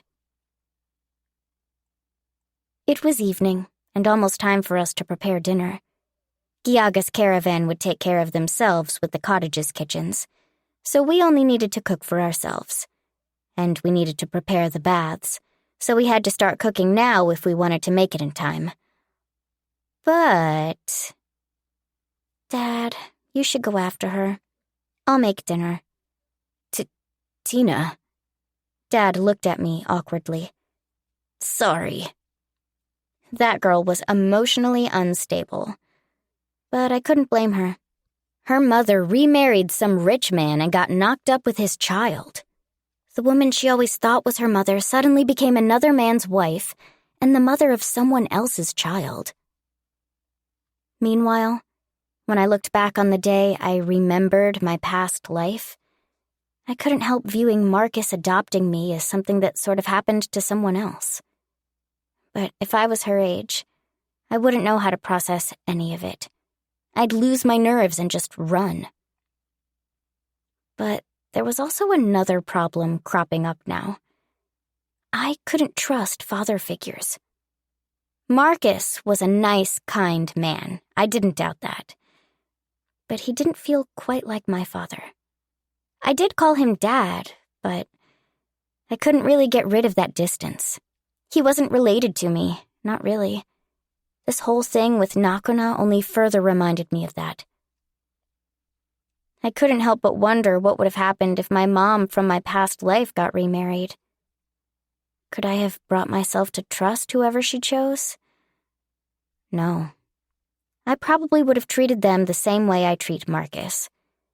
Even if I'd have gotten a new father, I probably would have treated him the same way. Because Hello? Mr. Gyaga's voice snapped me out of my thoughts. Whoa! Mr. Gyaga peeked into the room from the open door. Apparently, we were too loud. I hadn't said much, but Dad and Nakano were shouting. Hello, do you need anything? Are you done talking? Because... Oh, did Marcus go to the toilet or something? No. Nakano threw a tantrum and ran off, so he went after her. Oh my. Mr. Gyaga frowned. Well, girls can be difficult when they get to that age. Definitely. I couldn't deny that. Not when I just saw how difficult she could be before my very eyes. But that's going to be a problem. Mr. Gyaga scratched his head. I wanted him to hear about it as soon as possible. Hear about what? Well, you see, there are apparently monsters prowling these parts. Monsters? Monsters. Creatures that didn't exist in my past life outside of fiction. According to the stories, monsters started appearing after Saint Akari Burrs purified the primal sin. As soon as she passed away, the monsters began growing in numbers. When a monster dies, it releases the Kothra, primal sin, within its body into the air, forming new monsters. It was worth noting that Kothra was different from Camila, the primal evil that formed zombies. Zombies and monsters were technically different types of creatures. Kothra was a punishment of sorts, enacted by the world on creatures that had committed crimes against it. It was, in a way, a manifestation of the sins they committed. On the other hand, Camila was an aggregate of malice released by living beings capable of emotion. Zombies are created when a soulless human body is filled with Camila produced by humans. If left alone long enough, they can evolve into human-formed monsters. That's because when left unchecked, Camila can change into Kothra. It was hard to grasp all of this at first, but put simply, monsters are created by sins, while zombies are accidentally created from human malice. Zombies.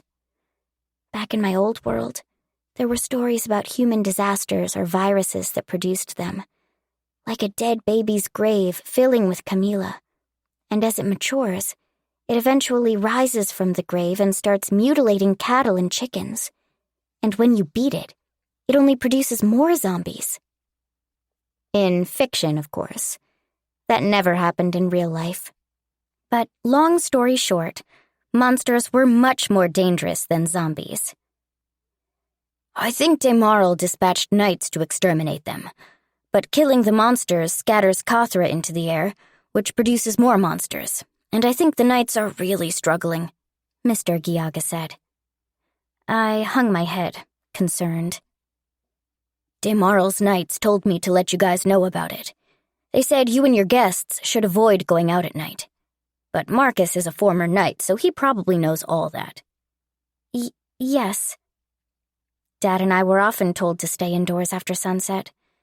To that end, we couldn't heat any bathwater after dark. But... oh no. Mr. Giaga, I'm sorry, the baths for the cottages... Huh? Oh, yes, I understand. The monsters make it harder to schedule things. We'll help boil them tomorrow, so if you could at least sell us some firewood. Yes, of course. I'll have it prepared. Ah, you're such a dependable girl, Tinaris. You'll make for a good bride someday. Thank you? I was an adult on the inside, so I was a bit uncomfortable with that comment. I wonder how old I'll have to be until men stop dropping these kinds of comments. Hopefully they'll stop once I'm not a little girl anymore. But an inn that had its guests heat up their own bathwater? I couldn't help but feel like our inn was doing things the wrong way. And the building was starting to show signs of wear, too. This place is really starting to show its age, eh? Yes. I'm sorry. No, I mean, I'm not as bothered by it as Marcus is. He's wondering if you'd be better off closing the inn so you can go study in Korea. Ah! This question had probably been smoldering in Dad's heart this whole time. He wanted to see me make the best of my talents in alchemy. But... I looked in the mirror near the coffee table. My ears were growing pointy recently, and the fringes of my blonde hair were a purplish-red hue. My eyes were crimson. By comparison, the human customers that came to the inn mostly had brown hair. Bright hair colors like Nakona's weren't that unusual, but the gradation in my hair and the color of my eyes were something I'd never seen in anyone else. My memory was understandably hazy by now, but I thought the mother I saw when I just came to this world had long ears too. Even if I ignored my hair and eye color, I couldn't ignore the pointed ears, and it felt like they were getting longer every year. No, I'm just getting older, that's all. Or so I tried to tell myself, trying not to think too much about it. But could it be that I'm not? Tinaris? Mr. Giaga asked me. Oh, it's nothing. I shook my head. Do you want to study alchemy in Korea, Tinaris? I'm sure you can go far. I want to restore this inn. This is the house Grandma and Grandpa left us, so... Will that really be possible for me, though? If Dad, Marcus, chooses Nakona over me, I won't be able to stay here any longer. And if that happens, I suppose I'd just make a living selling the medicine I make with alchemy. And Sirius seemed to really like me. He offered me the opportunity to come to the Elven Empire of Forestria to get married, so at worst I could pretend to take him up on that offer and study magic there. Then I could go back to the human continent, study alchemy in Korea, and maybe open an atelier to make a living for myself. And if Sirius's son is a nice man, maybe marrying him is an option after all. You're a good girl, Mr. Giaga said all of a sudden. Pardon? You're such a good girl, Tinaris. I'm moved. You're exaggerating. Here's an idea. Why don't you open a pharmacy by the highway? A pharmacy? Yes, you could open a pharmacy and sell the medicine you make. They're high in quality, so you could sell them for a little higher than the market price. That way you can save up money and hire a carpenter to renovate the inn. I think it's a fine idea. Renovate? Right. That was an option. But renovate the place? True, it looked old. But the building was still solid and steady. It wasn't like the roof was leaking or anything. If there was anything I'd outright change about it, I'd like to furnish the cottages and baths with a heat stone. Tenoris's note. Heat stones are a material imported to the human continent from the dwarves' country. Placing this unusual stone in water makes it heat up and boil quickly. When someone with mana touches them, they can boil water in the blink of an eye. They're supposed to operate on some kind of magic, but even humans can use it. I don't know for sure, though, since I haven't seen one yet. By the way, Mr. Giaga, can you get some heat stones? Heat stones? Ah, for the bath? Yes. With 7 heat stones, we could easily boil the bath water for both the guests and us. I see. Well, we're going to restock in Demarl's market soon, and then we're going to head back to the demi-human continent. We could stop at the dwarves' country. With my merchant's spirit and my love for you, I'll definitely secure 7 of them to bring back to you. Really? But aren't heat stones expensive? 50,000 colts for 7. What? Well, 50,000 if you haggle. 50,000 colts? I had no idea how much heat stones were naturally worth. 50,000 sounded about right, though. Don't do anything crazy, Mr. Giaga. But if he can really get 7 of them for just 50,000... All right, if you're willing to go that far, I'll make sure to save up 50,000 colts and wait for you. Then it's a deal? As an advance, I'll make sure you have 10 supreme-grade antidotes by tomorrow. Antidotes? You mean with the things I brought you today? Yes. The air between Giaga and me shivered for a long moment. At least that's how it felt to me. The door was still wide open. The next morning, I woke up in the attic. Oh yeah, I let Nakona sleep in my room. I didn't mind. The attic was my second room in a way. It was where I hid all the things Grandpa and Dad couldn't see, since they didn't suit a little girl. I actually felt more comfortable in the attic. I slid out of bed, got dressed, and did a few stretches on the attic's balcony. I did my hair, and as I did, I examined myself in the mirror. My ears were definitely getting longer, much longer than they were when I was younger. I had to wonder if they'd end up being as long and pointy as elf ears. After all, Sirius was a half-elf, and now my ears were about as long as his. I used hair bands to tie up my hair on the sides. That way my ears would be hidden, and my hair wouldn't get in the way. Maybe I can make it into a bob cut and hide my ears that way? No, the wind might ruffle my hair, and they'll be visible. Just growing it out so I can use different hairdos to hide my ears might be simpler, and cuter at that. I tried not to think about it yesterday, but I really am a little weird.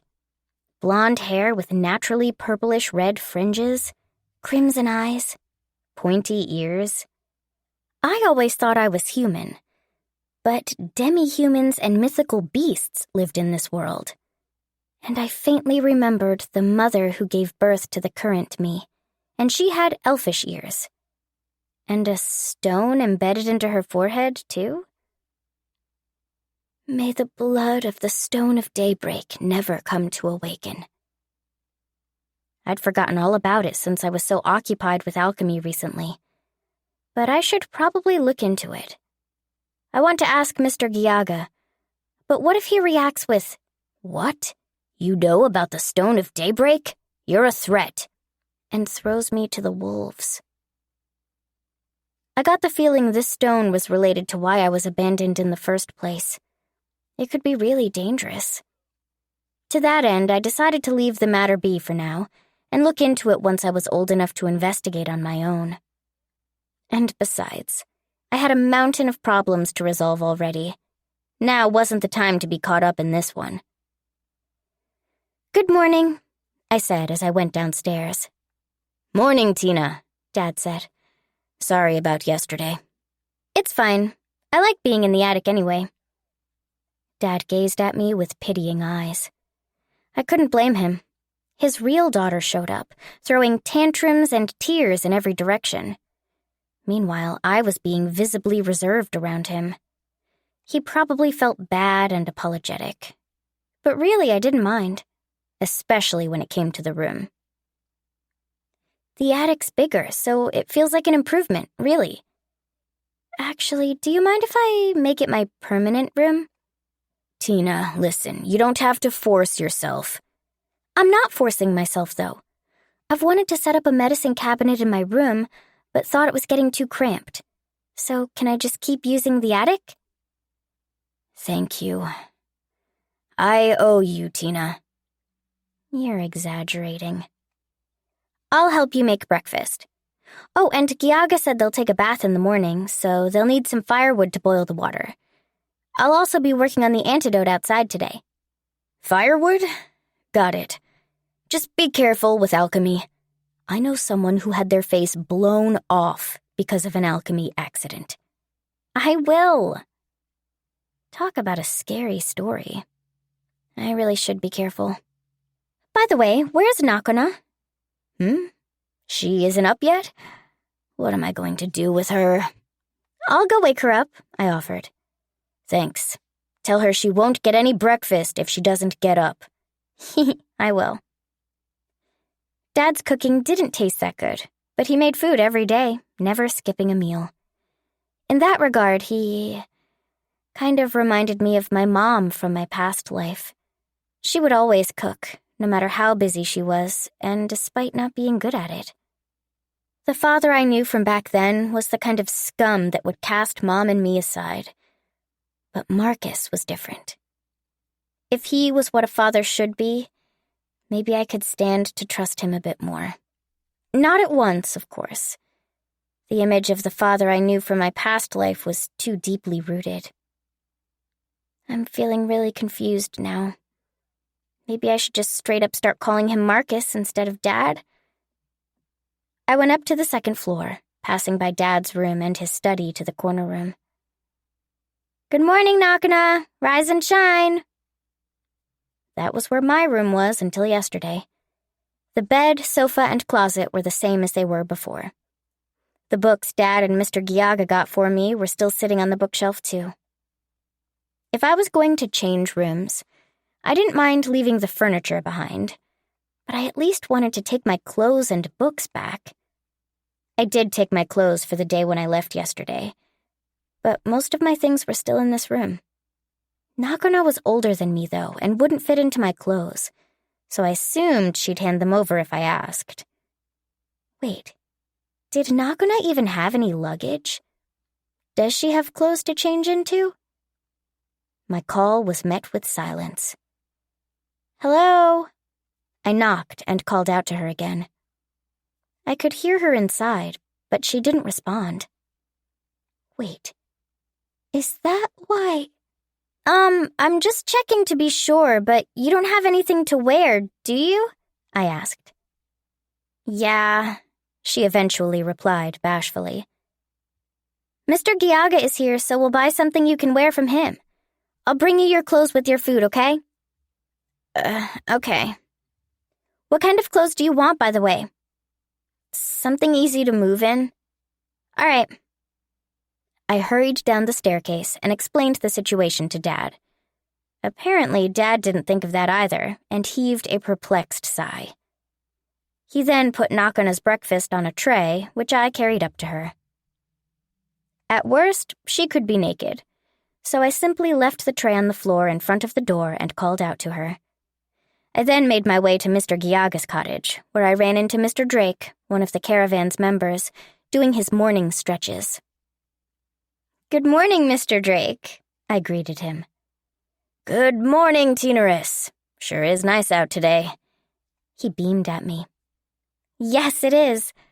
I know this is sudden, but I need to buy some clothes. And, some underwear, too." "Finally. Wait here. I'll go tell the boss." "Huh? No, not clothes for me." "Finally? Finally what?" Oh, you mean for the big sister?" "Big sister?" "That girl Nakana. She's Marcus's daughter, so that makes her your big sister, right?" "Oh, I guess that's not wrong." Right. Anyway, she needs some clothes. She can't leave her room otherwise." "The clothes she had on yesterday must have gotten torn or worn out when she was running away from Marcus. I'll go get her something." Thank you, and sorry for bothering you so early in the morning." I didn't tell him it was both of those things, if only to protect Nakana's dignity. After buying Nakana some new clothes, I returned to her room. I carried the empty plate and utensils back to the kitchen and left the new clothes in their place. Then I waited for Dad to come back from delivering the firewood to Mr. Giaga. As soon as he returned, we started eating breakfast. Halfway through our meal, Nakana came down from the second floor, dressed in her new clothes. "Morning, Nakana." Dad greeted her with a smile. "Did you thank Tina yet?" Ugh. She fidgeted uncomfortably as she looked at me. Thanks." "You're welcome," I said, cracking a slight smile. "Did the clothes fit? Do you like the way they look?" "Yeah," she nodded. "They're a perfect fit, and easy to move in, too. I could beat up a big bear with these." "Huh?" A big bear. A large, carnivorous creature that inhabited Mount Rofala. It was similar to what I knew of as a bear, except it was twice as large and only subsisted on meat. It was essentially an apex predator. "I only bought you clothes, not armor." "Nakana, you do know those are just normal clothes, right?" I asked her. "I can't see you beating a big bear," Dad agreed with me. "Dad, that's not what you should be pointing out." "Don't worry." Nakana puffed up her chest. "Back in Daymarl, Uncle Gildias taught me martial arts and how to use a sword. I'm actually pretty good at fighting." "Gildias did what?" "Isn't that the person Dad mentions every now and then when he talks about his time as a knight? One of his old subordinates, I think. I suppose he respected Dad so much he decided to look after his daughter?" "Still, big bears are no good," I told her. "We can't cook them since they tend to taste like the last meal they ate, so we don't hunt them." What can we hunt then?" "Boars, or big boars. We can preserve their meat as jerky or dried meat." "Then I'll go hunt a boar today. I live here too, so I'll help around the inn." Wait, Dad stopped her. "Look, we do need to restock on pork, but it's too soon for you to go hunting alone. I'm not letting you hunt when you're not familiar with this mountain. If you want to work, you can chop the firewood. We do have the caravan staying here after all." "Boo," Nakana huffed grumpily. "And you be careful with your medicine brewing, Tina." Dad warned me firmly, too. "I will." I knew to be careful, of course, since I'd be making something new that day. And it mostly used toxic materials, so it required extra caution. "Medicine brewing?" Nakana cocked her head quizzically. "Yeah, Tina's all sorts of amazing, Nakana," Dad said boastfully. "You might not believe it, given her age, but she can use alchemy." "What?" Nakana exclaimed. "Dad? If you put it like that..." Really now?" Nakana looked at me with hostile eyes. She was positively glaring at me. But this time she didn't shout at me like yesterday. I guess she felt obliged because I helped out with her clothes. She probably had plenty of nasty things to say, though. Well, I can do an 8-punch combo, she eventually boasted. Huh? I asked, unsure what she meant. Oh, really? That's amazing, Nakuna, Dad exclaimed with a grin. That's my daughter. She cooed grumpily. I don't get it. 8-punch combo? Is that a martial arts thing? I was just happy she didn't blow up at me again. And I didn't want to see the clothes we just bought her get ripped like the one she had on yesterday. We hadn't even paid for them properly yet. Now then. Dad said he'd handle cleaning up after breakfast, so I prepared 20 empty medicine bottles and went outside. I stopped under a large tree near the lakefront.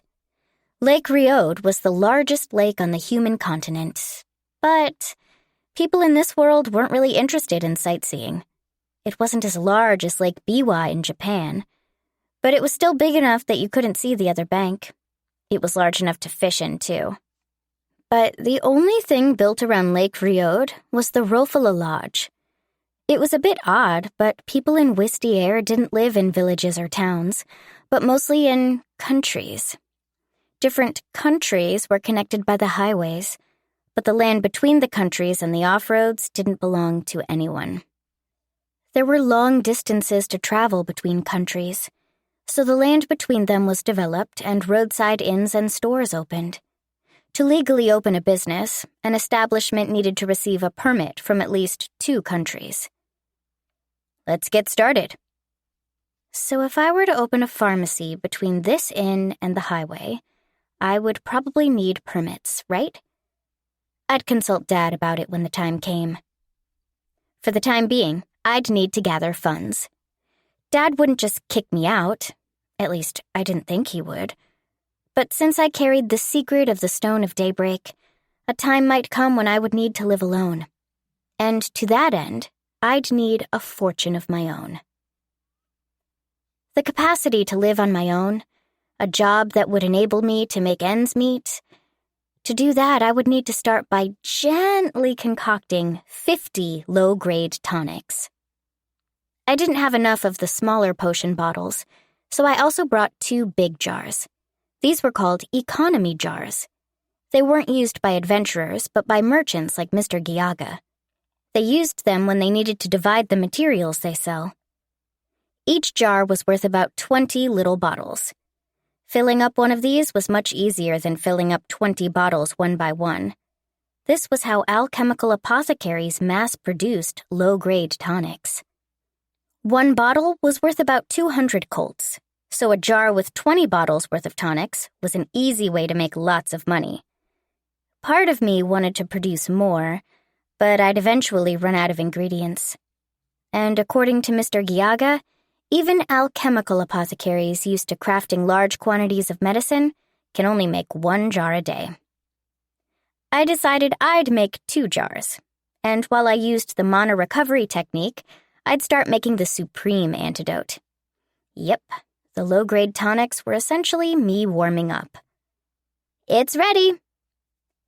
I poured the prepared tonic into the jars. 2 full jars ready.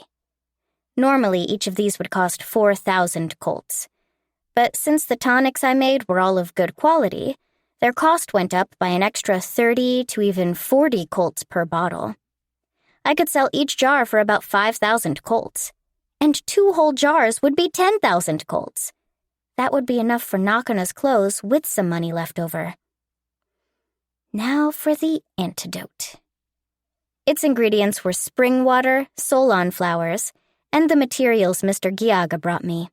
Murder moth scales, deadly scorpion stingers, venom lizard claws, and toxic serpent's fangs. The water I used was from a waterfall on Mount Rofala, which meant it was high quality.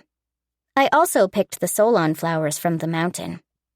Much like making a tonic, the antidote was crafted by mixing the water with the solon flower and other ingredients and applying mana during the process.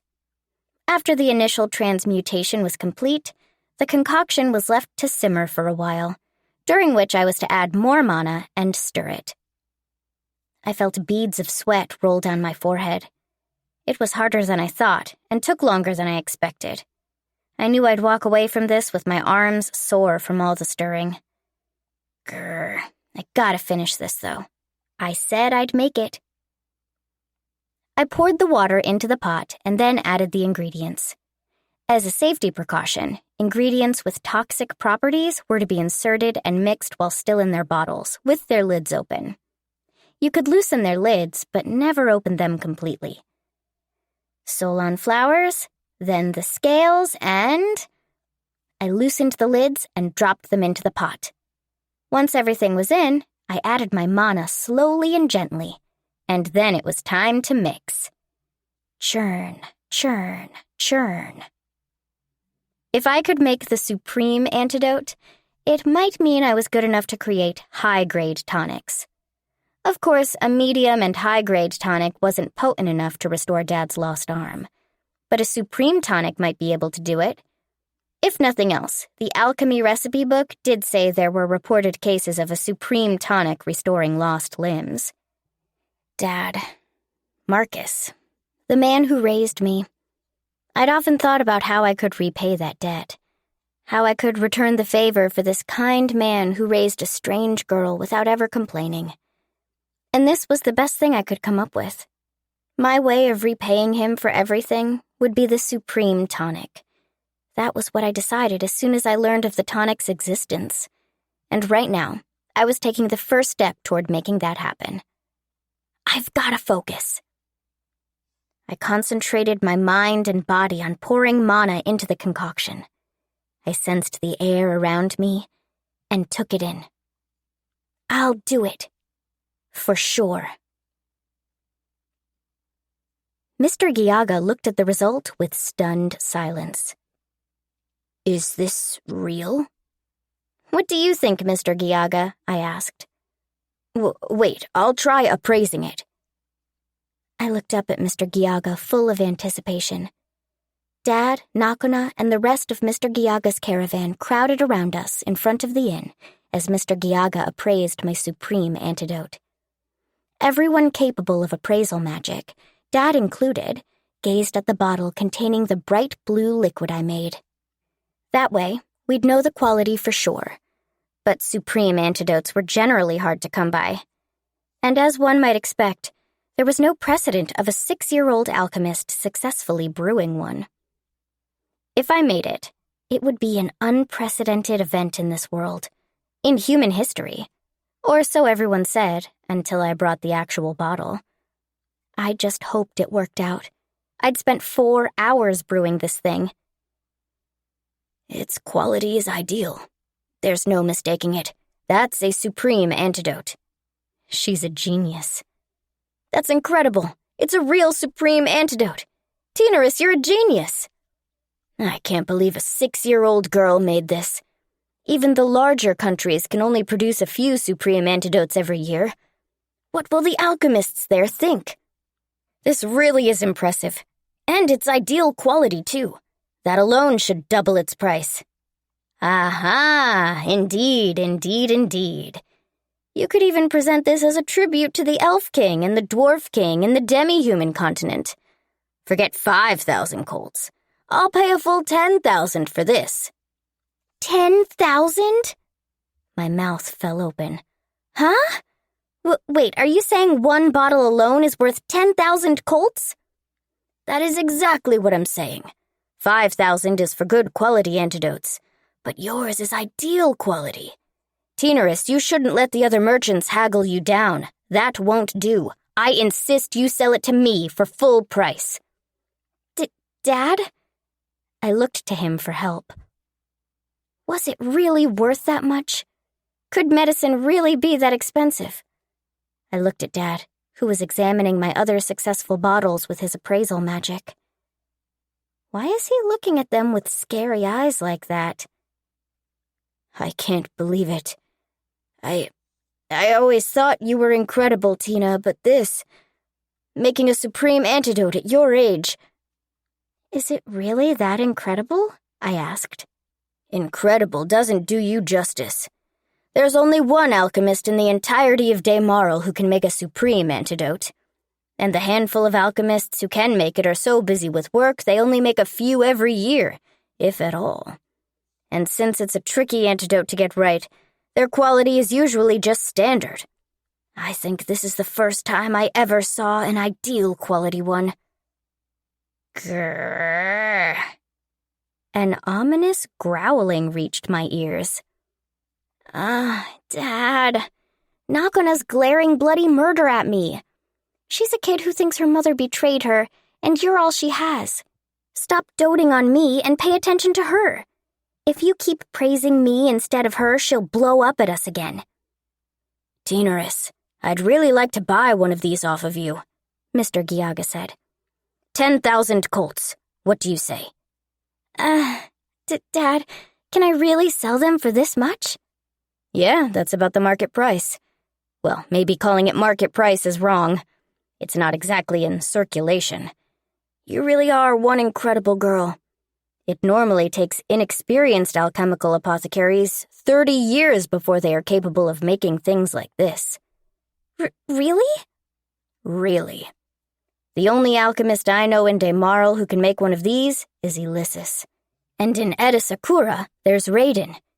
Saikuria has 2, Sherry and May. Those are the only 4 alchemists I know who can make something on this level. Only 4 people on the whole continent? Wow. I might have actually pulled off something amazing. Wait, no. My goal is to make the supreme tonic. This was just a stepping stone for that. It was just practice. But... So, maybe I can make a supreme tonic now that I've made a supreme antidote? Oh, aiming high. Ambitious, aren't you? Ambitious. I was under the impression that alchemy's final goal was to create the Philosopher's Stone or something like that. But apparently it wasn't. Was the supreme tonic the highest you can aim? I could ask, but I didn't think Mr. Giaga would know the answer to that. No, I want to make the supreme tonic because... I trailed off, unconsciously looking in Dad's direction. I wanted to restore Dad's arm. I'd heard losing his right arm made him retire from the knighthood. And even with his wooden prosthetic, he still struggled with everyday tasks. The prosthetic had fingers, but they were like a doll's, and if he needed to grip something, he'd have to bend them one by one. And of course, they didn't have much grip strength. It was also quite heavy.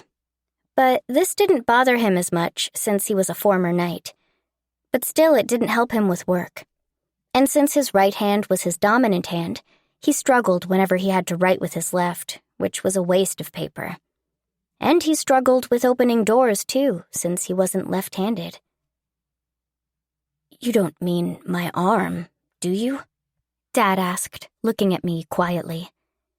I looked away awkwardly. I mean, I'm not your real daughter, so I have to repay you for taking care of me. And I thought this would make you happy. She's an angel. Such a good girl. Can the world be so kind? Mr. Giaga and the people from the caravan started to praise me, all of them covering their faces with their hands and looking up. What's gotten into them? I'll get the money ready right away, Mr. Drake said excitedly. It'll be 14,000 colts for each bottle.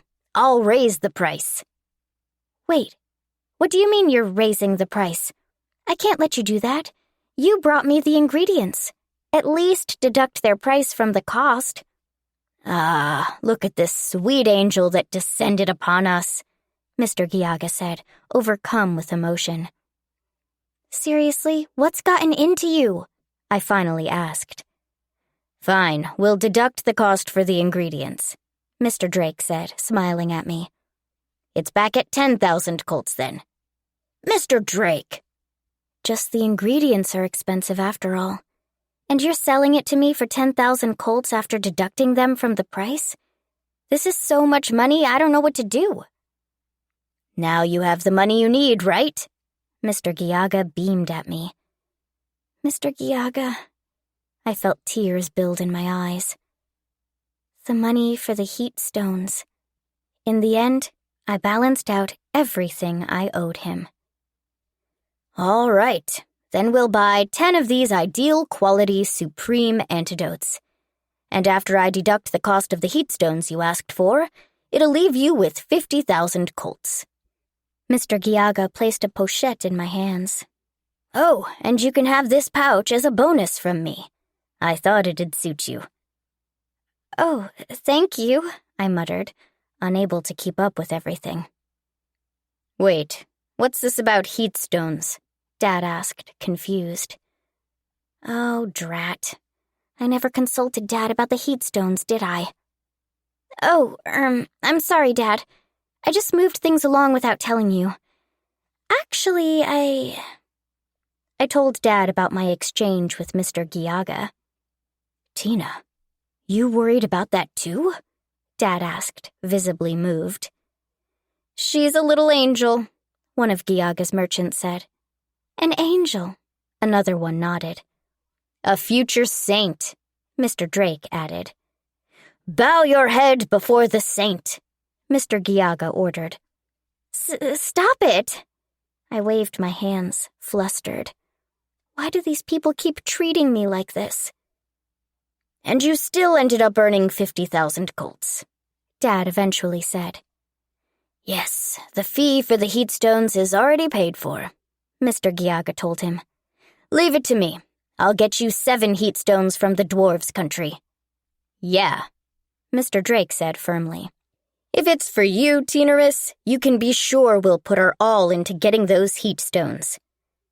Thank you so much. I gratefully bowed my head. That sounded promising. With heat stones, we'd always have hot water for our 6 villas and our bath. We wouldn't need to chop firewood to boil water anymore. So, what are you going to use these 50,000 colts on? Dad asked me. I've actually been wondering. Could we make a place for selling medicine near the highway? We don't have anything to tell guests which way leads to the inn, and some of them don't even know it exists at all, so... Ugh, Dad grimaced. Yeah, we are a ways off the highway, aren't we? Since we didn't have a sign, I figured I'd rather just tell guests where it was and increase our traffic that way. And since we didn't have enough hands on deck to support a lot of customers, I figured I'd sell my medicine by the highway to make sure we don't go into the red, and let people know about the Rofala Lodge while I was at it. I could be the inn's poster girl. Literally. But what if people just go with the flow and, after buying medicine from me, say, maybe I'll just stay here? I'll have to explain I can't accommodate them myself. I'm not letting you live alone by the roadside, Dad said gravely. Yes, I understand how you feel, Master Giaga joined in. Given the things she'll be selling, it might be dangerous. But, I uttered, it was Mr. Giaga's idea to begin with. But I do think having a roadside apothecary would help travelers, Dad continued pensively. And it's not like we have that many customers coming in. We're free most of the day. Yes, and a store that sells provisions might be helpful too, Mr. Giaga appended. You're right. People run out of provisions and condiments along the way, and it's hard to get a hold of those on the road. Spices are pretty expensive. And a place to bathe, too. Travelers can't do that without going into a country. So an inn on the roadside might be good for that. What? How about... Dad, I have an idea. A way to spend those 50,000 colts. How about paving a road to the hot springs? Huh? Where did that idea come from? Dad asked. Hot spring? One of Mr. Giaga's workers, a female merchant named Marilia, repeated my words. She's already interested. How didn't I think of this sooner? Yes, we can pave a path to the hot spring halfway up the mountain. There's only a trail there and getting back is a little hard.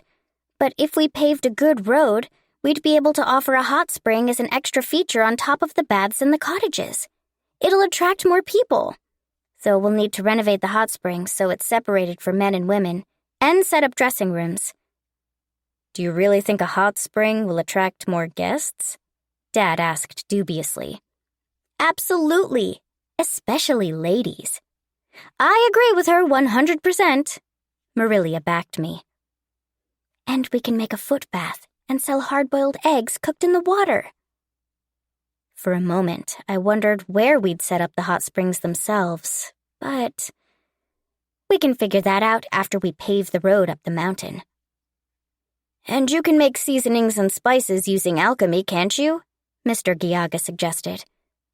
You're right, so long as I have ingredients for it. You can create them with alchemy, right? Yes. Dad, what do you think? I'll give up on selling on the roadside, but if it's near the inn... Near the inn, eh? Well, so long as you're within sight, I suppose. I'll learn how to cook. I'll make yummier food. How about we make a space people can dine in even if they're not staying at the inn? And we can expand the coffee corner inside. Guests could enjoy the hot spring and then eat outside while enjoying the view. And we can set up a counter for selling medicine and spices in the corner of the dining area. What do you think? Dad crossed his arms, thinking things over. I tried calculating things and estimated just paving the road would completely deplete the 50,000 colts I made, so we'd need some extra money. So I figured we could make a little cafe and integrate the apothecary with the dining area. That way we can make money and save up for building and maintaining the road to the hot spring. And by the time we do that, we'll probably get the heat stones, which will lower the workload of heating the water and make it easier for the guests to bathe whenever they want. It's not a bad idea, but can you really manage all of that? You're only 6 years old, Tina. Ugh. I couldn't forget that. Dad certainly didn't. We've got our hands full as it is whenever we have guests, and having more buildings to manage might be a bit too much for us. And it's not like everyone who walks down the highway are nice travelers. If you want to sell expensive medicine and spices, I can't agree to it until you get a strong bodyguard. Right, I muttered, a bit disheartened. That makes sense. When I was washed down the river, the first people to pick me up were bandits. The highway might be dangerous if people like them are loitering around. Even if I'm near the inn, spices and medicine often rise in demand, so our profits could be quite generous. More money would mean a greater likelihood of drawing attention from bandits. I'm going to need some kind of security. But the hot spring is a good idea, Dad added with a smile. I'm not sure even 50,000 colts will be enough to pave that trail, but I'll check with people I know from Demaral. I've got connections with a few construction workers. Construction isn't quite my field of expertise, but I'll negotiate so you can get stone for cheap, Teeneris. And I'll be heading to Demaral so I can talk things over with your acquaintances, Marcus. Could you? Wait a while, then. I'll go write a letter. It didn't go quite as I planned it, but we've been thinking of paving a road to the hot spring for the longest time anyway. I would love to make an herb garden too, but that's just my personal wish. And it'll be pointless if, in the end, I can't keep living here. I can't just leave them with a garden they don't need. I think that's a great idea, Teeneris, Marilia said, brimming with excitement. You came up with this trying to implement what we told you, right? Dad's right, though. Yes, but you can do what you want even without a new building, right? How? This inn has a coffee corner with a counter. You can just put out a sign near the highway that says you're offering medicine, spices, and seasonings for sale. This'll get people who don't know about the inn to come, even if it's a bit off the beaten path. And then they'll learn about the inn in the process. True. Our first priority should be getting guests to come to us. Exactly. Supply and demand is the basis of all business. Marilia nodded. And it's up to us merchants to mediate for people with a demand with people who provide supply. And your medicine is definitely in demand, Teeneris. That sign will be your way of supplying it. For now, you can start with that. It's all about taking that first step. Right. Just a sign could be enough. I might have been overthinking things. It can be as simple as making a basic sign. Oh, but I'll need ingredients to make spices and condiments. But while I was lost in my reveries, none of us realized Nakona had left the room without us noticing. Nakona? Nakona, where are you? Nakona! Hey, Nakona, where did you go? Nakona! She was gone. We only realized it after Dad finished writing his letter, sloppily with his left hand. Mr. Giaga brought up her absence after taking the letter. She was there just moments ago, but suddenly we couldn't find her in any of the rooms. She wasn't familiar with the area yet, so going out without an escort was still dangerous. She could get lost. Damn it, why does that girl have to be so troublesome? Dad muttered nervously. Sorry, Giaga. Could you get everyone to help look for her? Of course. You can count on us. Mr. Giaga smiled kindly. What with the monsters loitering about recently, letting a child run around would be awful. Thanks, I owe you. I'll go check around the mountain. Take care of Tina, would ya? Of course, of course. Marilia wants to stay here with little Tina, right? Just let us know if Nakona comes back. Will do. Yeah, Mr. Giaga did mention that monsters were seen around the mountain. Nakona, where did you go? Why do girls your age have to be such attention seekers?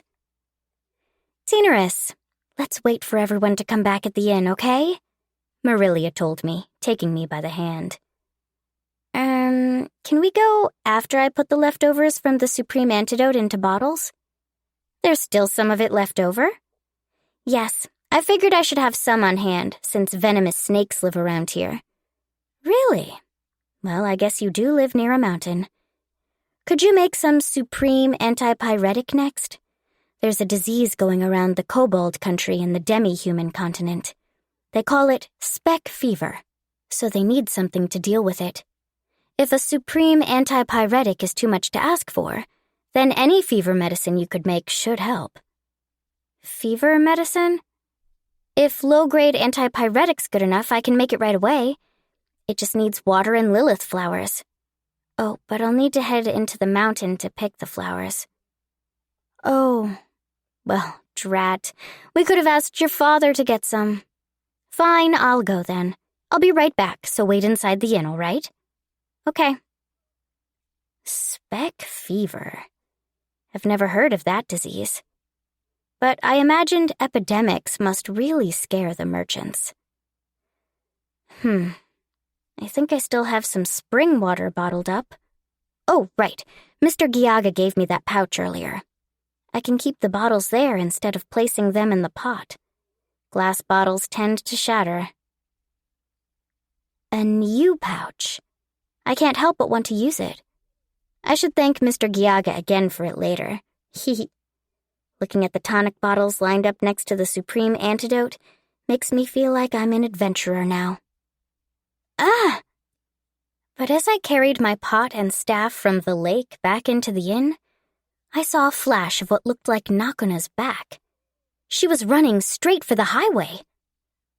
What? Wait, she was hiding the whole time? But why? Everyone ran off to look for her. Nakona, wait! I left my things behind and took off after her. Oh, just stop. You might be a kid, but there are some things you just can't do. If you have to cause trouble for someone, let it be your family. Even Mr. Giaga's out there looking for you. Wait! We were both kids, but she was 11 years old and I was 6. I was no match for her stamina, but I couldn't give up. You selfish little brat. I'll drag you to Dad and he'll scold you until you learn your lesson. How is she? So fast. Hey, my throat's so dry. It hurts. Leave me alone already, she snapped back at me. Hi. Wait, you sound like you're dying. By the time I caught up to her, my knees were shaking. Or, well, my whole body was shaking. I thought my young body could handle the strain. But I guess I was wrong. Why did you follow me? Why you of all people? Ugh. Phew. I tried to answer, but I was still gasping for air. Are you all right? Come on, take a seat. Fine, I'll go get you some water. Stay put, okay? Like I have a choice. After all that running, I feel so dumb going after you. The girl I was chasing is looking after me. I guess that means she's kind at heart, at least. Here you go. She came back, carrying water in her cupped hands. Thanks. She did spill most of the water on the way back, but I can't complain. I drank the water from her hands, which refreshed me. Thanks, Nakuna. Don't mention it, she said awkwardly. Why did you come after me anyway? I'm sorry, I just happened to be the one to see you. Marcus should be looking for you up on the mountain. Nakuna's expression was still displeased. I wanted to scold her, but I was still short on air, and she did bring me water. Also, the thought of her being all alone in the world with only her father to rely on did make me relate to her. She wasn't unlike how I was back in my old life, though I still felt that she was a little too spoiled. You don't have to correct yourself, she mumbled. Huh? You don't have a mom or dad, right? So call him Dad. I do get it. Lashing out at you isn't right. Not gonna. But it pisses me off. I can't help but get angry. He's my daddy. I'm his daughter, but what if Daddy doesn't want me anymore, just like Mommy doesn't? Where do I go? Nakuna clenched her teeth, tears welling in her eyes. Why was I even born? She really is just a kid trying to cope with growing up. She's becoming an adult. It's heartwarming. I didn't mean to poke fun at or patronize her, though. She was serious about what she said. You really love Dad, don't you? That's not it. I do like him better than Mommy right now.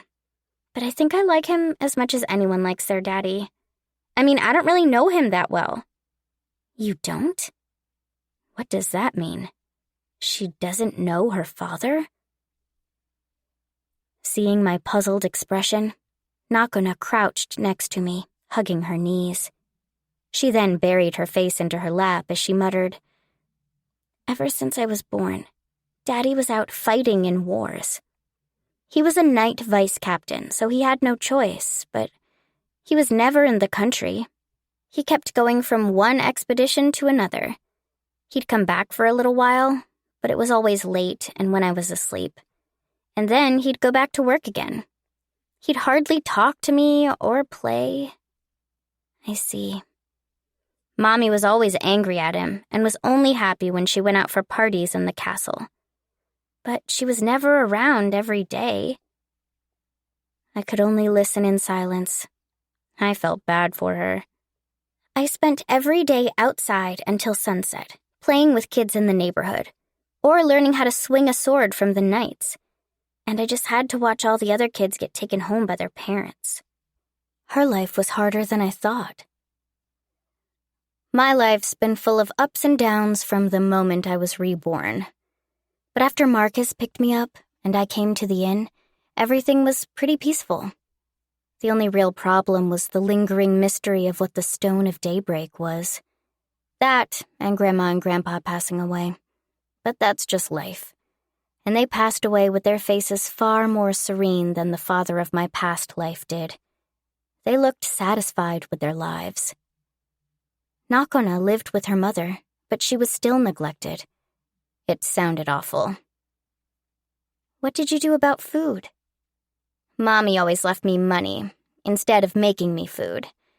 So I had the knights take me to a dining hall or a pub to eat. Looking back on it, they weren't knights that worked with Daddy. They were all from the Crimson Knights. Mommy was probably going out with the captain of the Crimson Knights even back then. That's why his knights looked after me. That sounded like a complicated story. But leaving your lover's child with your subordinates was bad. On a physical level. She'd have been much better off with Marcus. Actually, yes. I think the captain of the Crimson Knights was married at the time. I think I've heard that, yes. I looked into it, and apparently he married the former captain's daughter to inherit the role. Then that's a political marriage, yeah. But even if he doesn't love the woman he married, it doesn't mean he can just hit on someone else's wife. Yes, I totally agree. Right? That's just common sense. But Mommy just let him flirt with her. Why did she even marry Daddy to begin with? I mean, I was angry at Daddy for never being around, too. He just left us behind and went to play in his stupid wars. Just wars and wars all the time. It's like war was the only thing he cared about. I don't think he liked going to war. Wars were one thing I didn't really research much about. All I really knew was that there was a country called Sakura that insisted mankind was a superior race and invaded the demi-human continent. An alliance of human countries led by Demaral tried to stop their ambitions. Demaral made an alliance with the Elven, Dwarven, and other demi-human countries, becoming a center of trade. But even among the demi-humans, there were races like the lizardmen and ogres who insisted their species was the strongest and rejected contact with mankind. In fact, they even attacked humans on sight. Those circumstances placed the world in a state of temporary chaos, but Demaral advocated peace and was able to quell the hostilities. Demaral sounded like a lovely country, and that was the ideal Marcus fought for. I thought it was a good thing. Obviously, I felt bad for Nakona, who was neglected because of that. But I think you were pretty lucky, Nakona. How come? I mean, you can just go and meet your mom and dad if you want. But me, The first woman I saw in this world. She had golden hair, blue eyes, and a scarlet jewel embedded in her forehead. That was the mother that gave birth to me, and the brown-eyed man with the mustache next to her must have been my father. They sent me down the river with tears in their eyes. They likely ran into some kind of inevitable circumstances, but even so, they abandoned me. Where could they be now? Don't you have any clues about them? Nakona asked me. I mean, the parents who abandoned you? I have this. What's that? I held up a pendant. Dad turned the gray stone he found me with into this pendant. I called it gray, but it wasn't the same as a pebble. It had a glassy texture and was sheen with a unique shade of gray. The mythical beast that saved me and had Marcus adopt me called it a pact stone. But he also said it's only valuable for those who have made the pact. But since they left this stone with me, it must have some kind of meaning. I think they're dead. My real parents, I confided in her. Dead? It's just a feeling, but I can kind of tell they're not alive. This stone was like gray glass. It must have been because it didn't belong to me.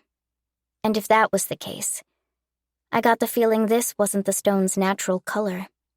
It was cold to the touch, and even if I closed my fingers around it, it felt as if the warmth was leaving my hand. It looked like a stagnant colored pebble the size of my thumb, but I could tell it was more than just that. And something inside me told me clearly, those people are gone. If they were alive, I'd have quite a bit to complain about. But for some reason, the feelings flooding into me brought with them a surety that I'd never see them. No. Nakana clasped a hand over her mouth. So that's why... Your mother and father are still alive. You can meet them again if you want. So don't say those kinds of things. That was the face everyone showed me when I said my parents passed away. I'm sorry, they'd say. I didn't mean it like that, they'd say. And start being needlessly considerate. And I could never tell if that consideration came from genuine kindness or from regret at having stumbled into an awkward situation. But you, both of your parents are still alive. You can still repay them for everything, and I'm jealous of that. Your mother may have betrayed you, but she didn't abandon you. She still took you with her when she left. She was so occupied with herself, she ended up neglecting you. But she's only human too. You'll probably get it when you're a little older, especially when it comes to romantic feelings. Not that I'm one to talk about that. Yeah, you're right. Let's head back then. Yeah, let's go home. I should tell Daddy I'm sorry. Yes, I'll apologize with you. By the way, why are you always so polite? Pardon? I mean, that's because I'm... If you're Daddy's daughter, that means you're my sister. So stop that. It's gross. We're family, so you don't have to be so tense and formal. But... Oh, right, I'm older than you. And you became Daddy's daughter later. So I'm the big sister, right? Right. So you can call me Big Sis. I'm giving you special permission. This is going a bit too fast. How do you open up to someone that quickly? And Big Sis? I can't call you that. I'm 20 years old mentally. No way, I can't. Oh, yeah. What was your name again? She asked. Tinaris. Okay, Tina then. And she's so flippant. What is this childish quality? And, She then spoke up, scratching her cheek awkwardly. Yes? Do you know how to get back home? Upon hearing her ask something that made her fail as the older sister, I decided I'd just keep calling her Nakuna. But I was all for going back home. I looked around, but apparently we were in the woods. Where are we? I asked aloud. Don't tell me you don't know either. The sun was still high in the sky, but we were surrounded by the woods. Looking around, I couldn't spot a road, and the inn wasn't in sight either. This is bad. There could be big bears and boars in the woods. And Mr. Giaga mentioned those monsters, too. By the way, where did you get that water from? I asked Nakuna wearily. Over there. She pointed at a trickle of water flowing between the rocks. Spring water. If we could follow it back to the river, we might find our way back to the lake. Let's trace back this stream. Wait, I just heard something weird, Nakuna said, her expression turning severe. Huh? A weird noise? Smash, crunch, crunch. She's right. I can hear something. It's creepy. Are there bears fighting out there or something? But it sounds like it's coming closer. Watch out! Nakuna called, lunging at me. Ah! Nakuna pushed me down, and the moment we landed on the ground, something black and elongated passed above our heads. It looked like it was coated with black fog and was large enough to mow down the trees. As Nakuna and I fearfully looked up, it reared its head to look at us. It was a red-eyed creature, with a long, black tongue slithering out of its mouth. It had an elongated body wider than any of the surrounding tree trunks, and its black body was covered in smoke-like fog. At first, I thought it was familiar, but then I realized that it was an entirely different kind of creature than the black beast that saved me when I was a baby. It can't be," I stuttered through chattering teeth. "Huh?" Nakuna eyed me fearfully. This wasn't an animal. Nakuna and I were both frozen in place by the ominous, sinister feel of its presence. It was a snake-shaped monster. Yeah, this is probably a monster. It was the first time I'd ever seen one, but some part of me could tell. I couldn't begin to guess what it was thinking as it watched us, staying still. But it probably wouldn't let us go peacefully. Would it? Sha! Ah! It was said monsters attack and kill anything alive. And having decided that we counted as living beings, the monster opened its mouth as wide as it could and aggressively lunged at us. There was nowhere to run. But then, Nakuna covered my body with hers. You idiot! No, don't! Why would you do that for me? Gatling! Hiss! My eyes widened in shock as the sound of gunfire boomed in my ears. A large man in dark blue armor rushed over and stood between the snake and us. Everything was happening so quickly I couldn't keep up. But I did notice the man was holding what looked like a gun in his hands. I didn't know this world had guns. Chapter 6. Scene C. Phew, you all right, girls? We can talk later. I have to fend him off. Stay by my side, got it? Yes. The armored man had a skull-shaped helmet, and upon closer inspection, his dark blue armor was scraggy, rugged, and scary-looking. He looked like some kind of cartoon character, and, well, like a bad guy, honestly. Still, I knew well enough to listen to what he had to say. The monster was by far the biggest threat. Yeah! Yeah! Snakes are exceedingly agile creatures. I wasn't all that knowledgeable about animals, but I'd seen documentaries about animals on TV, and snakes could move very quickly when hunting prey.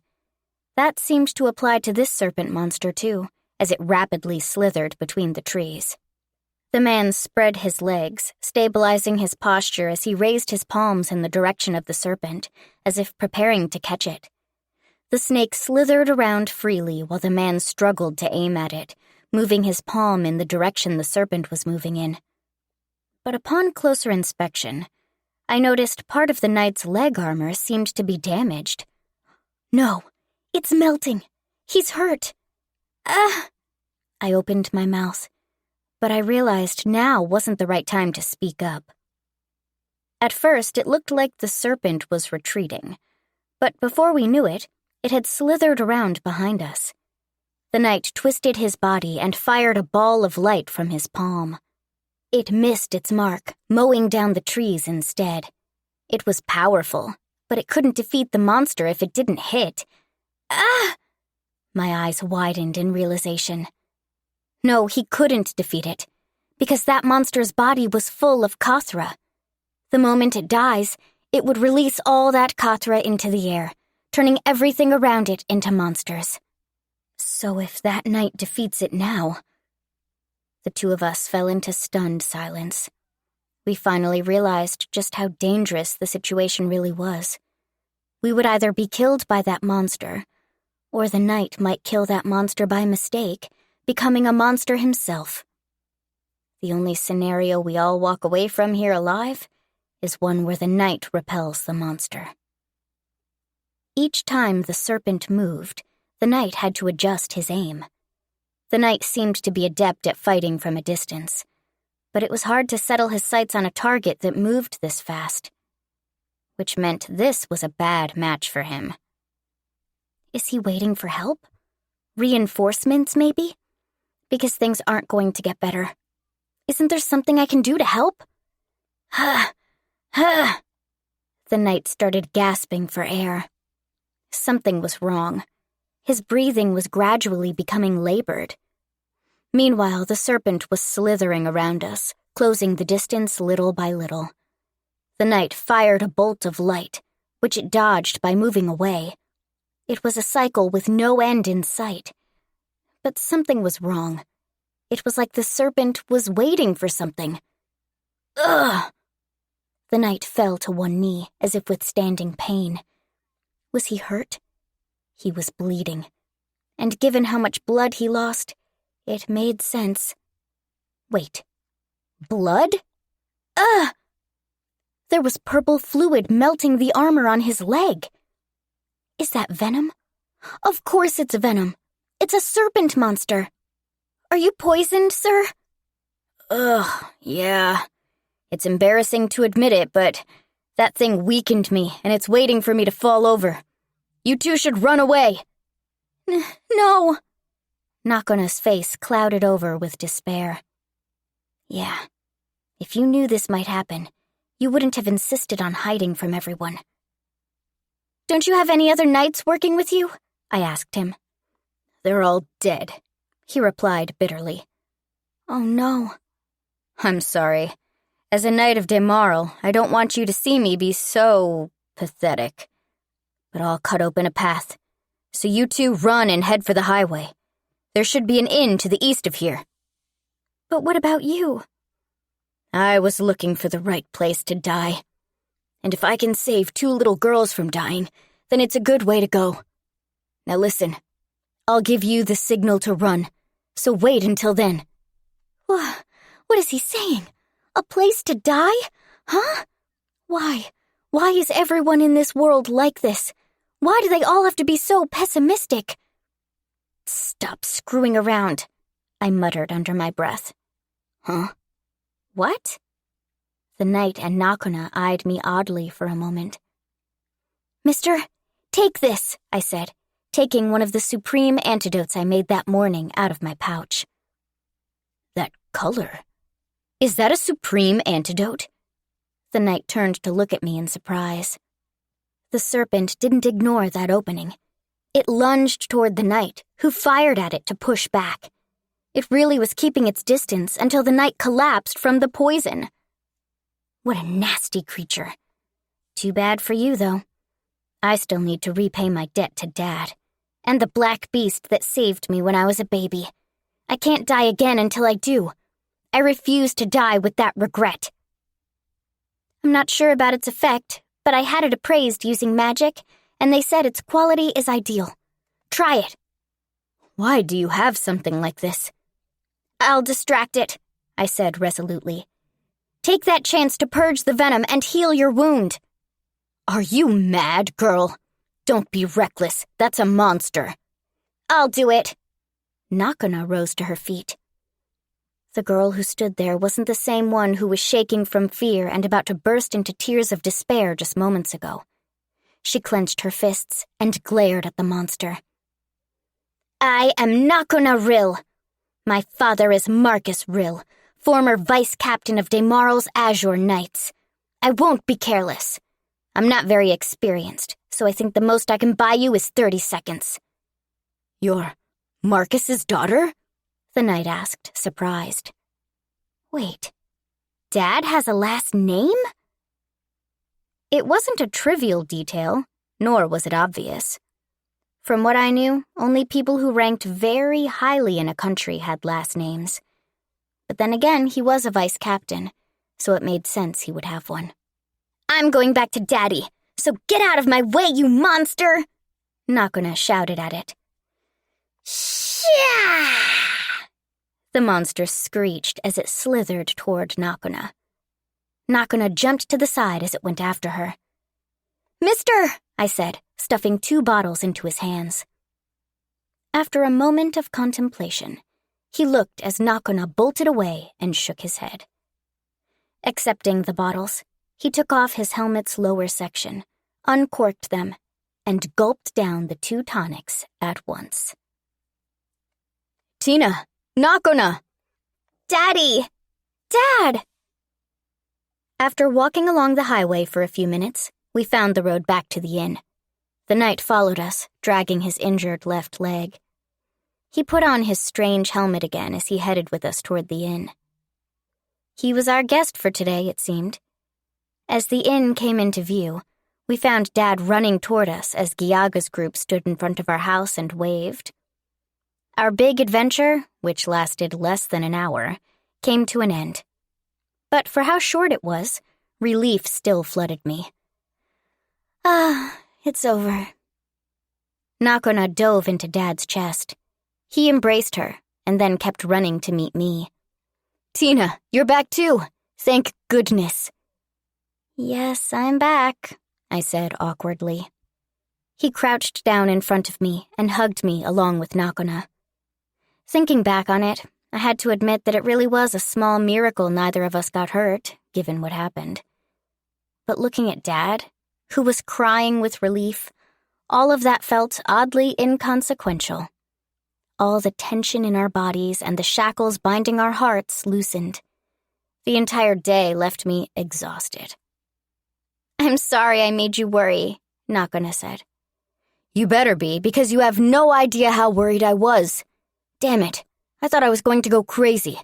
It felt like the end of the world. I'm so glad you two are safe. Gods of Demaral, you have my thanks. His left arm shivered. He held us so tightly it almost hurt. But his embrace is so warm and caring, too. Is this what it means to have a real dad? Thinking back on it, I couldn't recall my father in my past life ever hugging me. Marcus would always pat me on the head. But when he hugged me like this, it was somehow different. It made me feel like this really was my dad. My dad. Teenerus, there you are! I'm so glad you're safe. Yes, thank goodness. Wait. Huh? Marilia screamed. Everyone else looked in the direction she was pointing and took a staggering step back. There stood the knight in blue armor. And yeah, looking at him now, he would look pretty scary at first. Is that you, Liko? Dad asked him, surprised. It's been a while, Marcus. Huh? He knows Dad? He did say he's a knight from Demaral. Dad slowly let go of Nakona and me and rose to his feet. As he did, with his back to the sunset, the knight removed his helmet with a metal clicking sound. And then I saw his face, which I didn't pay any attention to earlier because I was so caught up with the situation. Eep! Me and Nakona? No. Me and everyone else present, except for Dad, let out a startled gasp. Because half of the knight's exposed face was covered by his long, bluish-purple hair.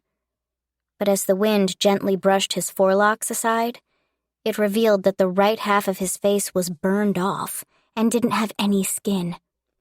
The right side of his lips was gone as well, exposing his teeth and gums. Oh, licorice. It really has been a while, Dad said with a smile. You said you'd go get us some booze and never came back. I was sure you died or something. Yeah, well, the disfigured knight responded tiredly. There were some problems with my divorce papers, see? A lot happened. Oh, I see. So that's what happened. I guess we both got the short end of the stick with that one, huh? We sure did. What is this weird atmosphere? Do you know this person, Marcus? Mr. Giaga asked Dad. Sure do. You probably know the name. One of Demaral's state alchemists. Captain of the Ebony Knights, an order focused on using alchemy for offensive purposes. Licorice Avid, one of my old colleagues. What? Mr. Giaga stuttered. A state alchemist? I whispered. Name's Licorice. Licorice Avid. A state alchemist. An alchemist recognized by a country, as the name implies. There are only a handful of alchemists like that in general. Maybe 1 or 2 in every country. Even larger countries like Demarl and Edisakura had less than 5. And this person is one of them? Really? Huh? Wait, did you just say licorice? Mr. Giaga eyed the knight in shock. You're a woman? Huh? What? What? Nakona exclaimed. A woman? I was just as surprised as Nakona. This was a woman, and I called her Mister the whole time. What?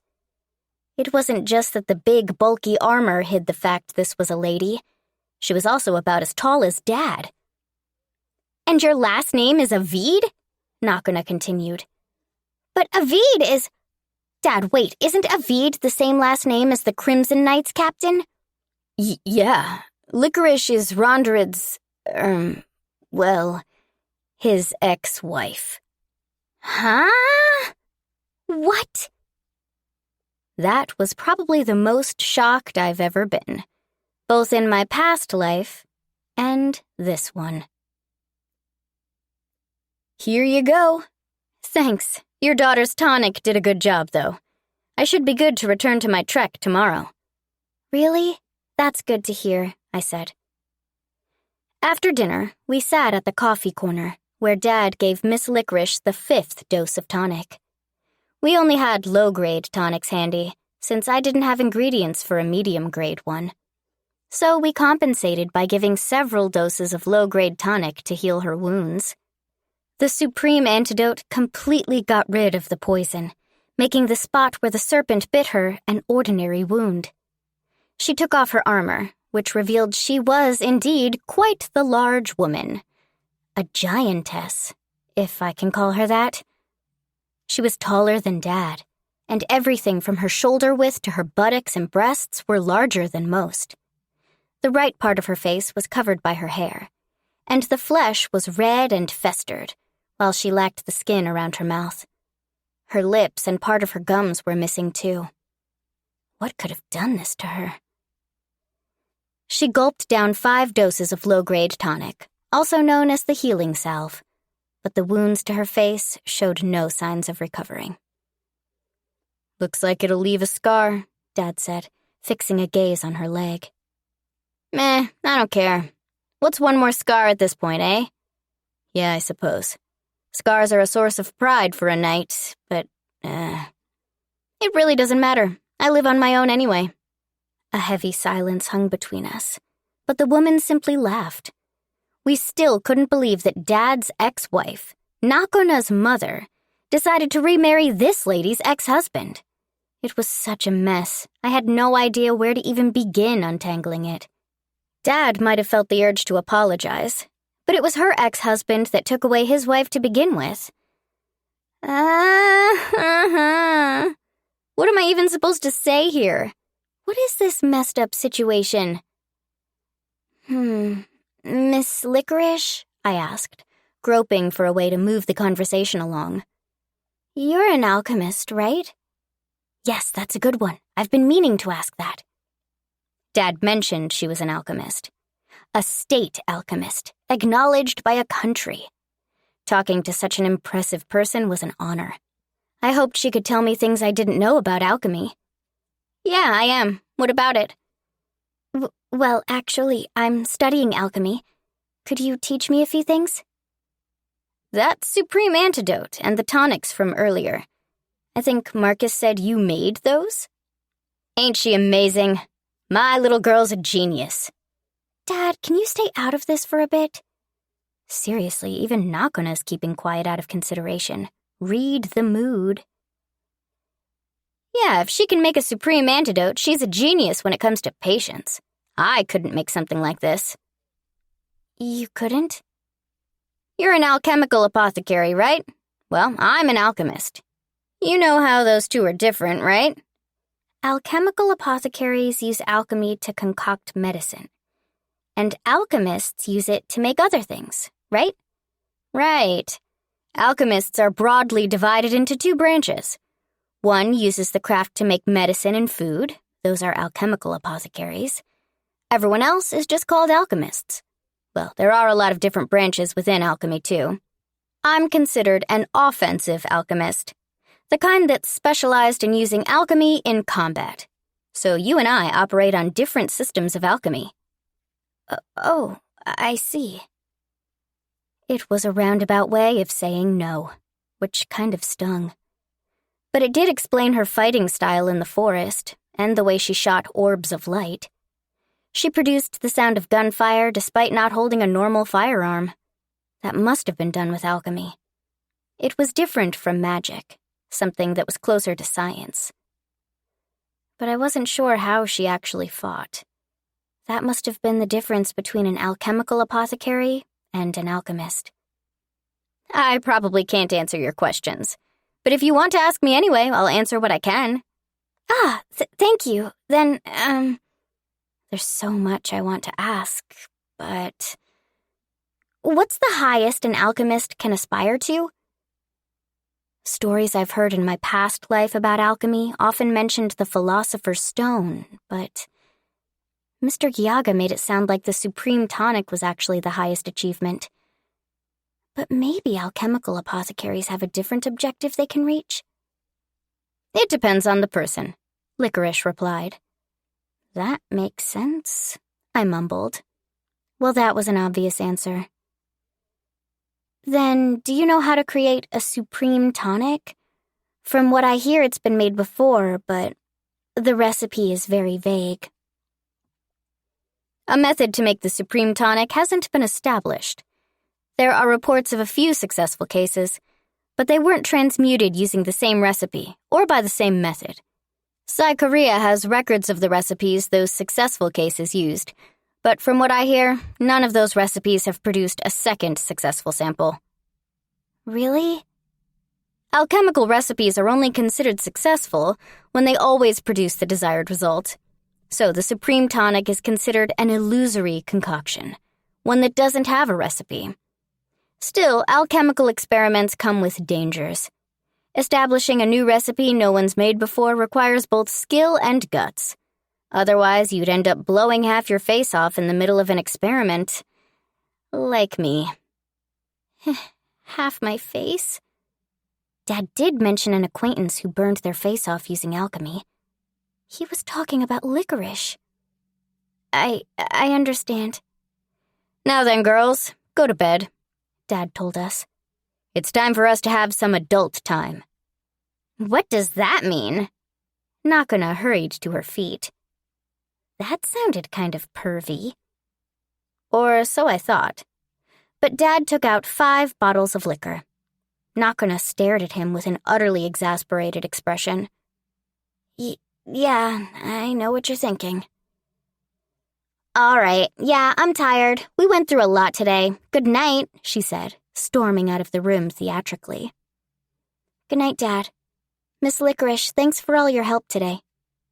Yeah, same here. Good night. Sweet dreams, Tina. Nakana probably picked up on the clue. And it made sense. With a day like this, he'd need a drink, wouldn't he? I went up the stairs to the 2nd floor, where I found Nakana heaving a deep sigh. So awkward, she exclaimed. I can't believe she was Mommy's lover's ex-wife. It feels so weird. Yes. She did not seem to care about it much, though. I told you to stop talking like that, she snapped at me for falling back into a polite way of speaking. Sorry. Still, I thought we were gonna die back there. Yes, I mean, yeah. But you're a big part of why we're safe. Thanks, Tina. No, not at all. You were pretty amazing too, Nakana. The way you just stood up to that monster. Come on, call me Big Sis.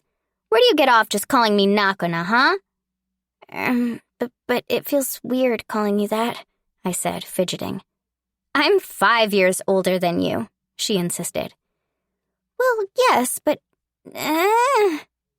She started squishing my cheeks.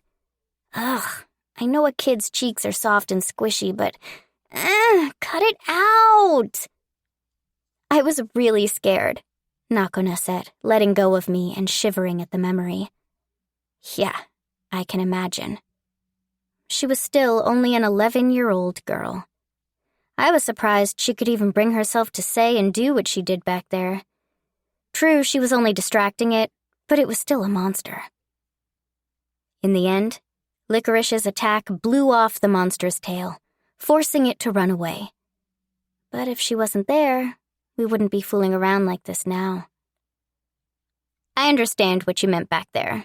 I really am blessed. Mommy and Daddy are still alive, and I can still meet them if I want. Yeah. Say, what do you think I should do? Go back to Daymarl, or...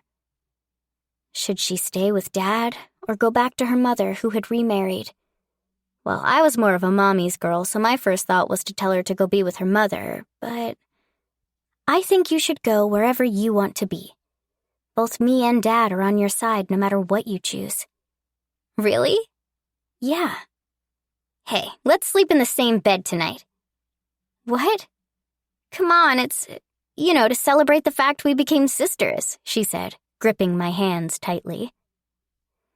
So she said, but I got the feeling she was so scared from what happened earlier today that she didn't want to sleep alone. Guess I have to, huh? Sure. I was pretty scared too, so let's sleep in the same bed tonight. Big sis. My daughters are so cute. I first met my ex-wife in a dining hall in Demi-humans. She was working there when she approached me, saying she fell in love with me at first sight. That was the first time I'd ever been confessed to, and we quickly got married. Looking back at it now, I married her without thinking things through. I was young and got married in the heat of the moment. She was pretty and quite popular in the area, so the idea of landing a woman like her left me on cloud 9. After a successful campaign, I'd returned to a celebration at the castle. She always liked those kinds of parties. I fought for my life, and having returned safely, I wanted to celebrate my victory. I love those parties too, and I was glad to see her gleefully join me for these occasions. But she wouldn't dance or drink with me at all. She'd instead go to Reincarnated, the slightly younger, then vice-captain of the Crimson Knights. I'd go over to her and comment on it, but she'd simply insist that this is a party and stay where she was. And I thought she had a point, that this was a place of celebration, that putting my jealousy on display during a time of joy would be shameful and go against what chivalry stood for. That was what I kept telling myself. I'm pretty sure Rhonda hates me. Liko, isn't it time you put the bottle away? We've got work tomorrow. What? Is Liko getting plastered again? Do it in the Ebony Knights barracks, would ya? You're in the Azure Knights barracks right now, you know? Now listen here, Durr. Rhonda already made plans for his last leave without me again. I knew it. He only married me because Dad made him. The large woman lying prostrate on the table weeping was Licorice Avid. She cried bitterly, refusing to let go of the bottle and scattering booze and tears all over Durr's work desk. She was a bothersome guest, that much was certain, but she only acted this way because she truly loved Reincarnated. We couldn't help but feel for her. You had to wonder what Reincarnated's issue was, given how smitten she was with him. I mean, sure, she was a large woman. Her height, shoulders, and back were nearly larger than mine. But that also meant her breasts and behind were nice and plump. And then there was the matter of how she blew half her face off in an alchemy experiment. But the left side of her face was fine. She was a beauty, all in all, albeit a very large-bodied one. And she came from a good family, too. House Avid had served Demi-humans since the country's founding. Honestly, she was so impressive, I felt like it only made sense to ignore her large physique and burned face. She's a sweet maiden at heart. She sure is. This was Dur's conclusion after joining her drinking bout. So when my real daughter showed up and informed me her mother was cheating on me, my mind flashed back to those times. Oh, how could this be? Gods of Demorel. Celt remarried with Rondered? True, she was the exact opposite of Licorice. She was a petite, cute, fine woman, the kind of girl one felt inclined to protect. But it makes sense. They spent so much time together during those parties.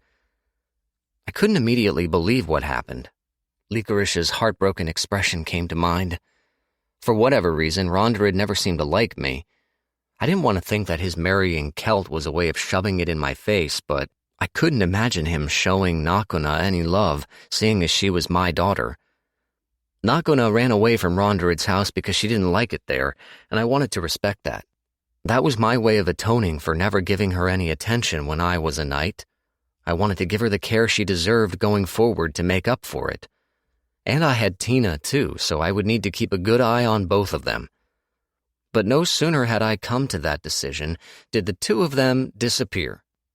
Tina? Nakuna! Where are you? They're little girls. Can't imagine they got too far. The day after Nakuna showed up, Tina successfully transmuted a supreme antidote. And after that, Nakuna disappeared. And while I was up the mountain looking for her, Tina disappeared too.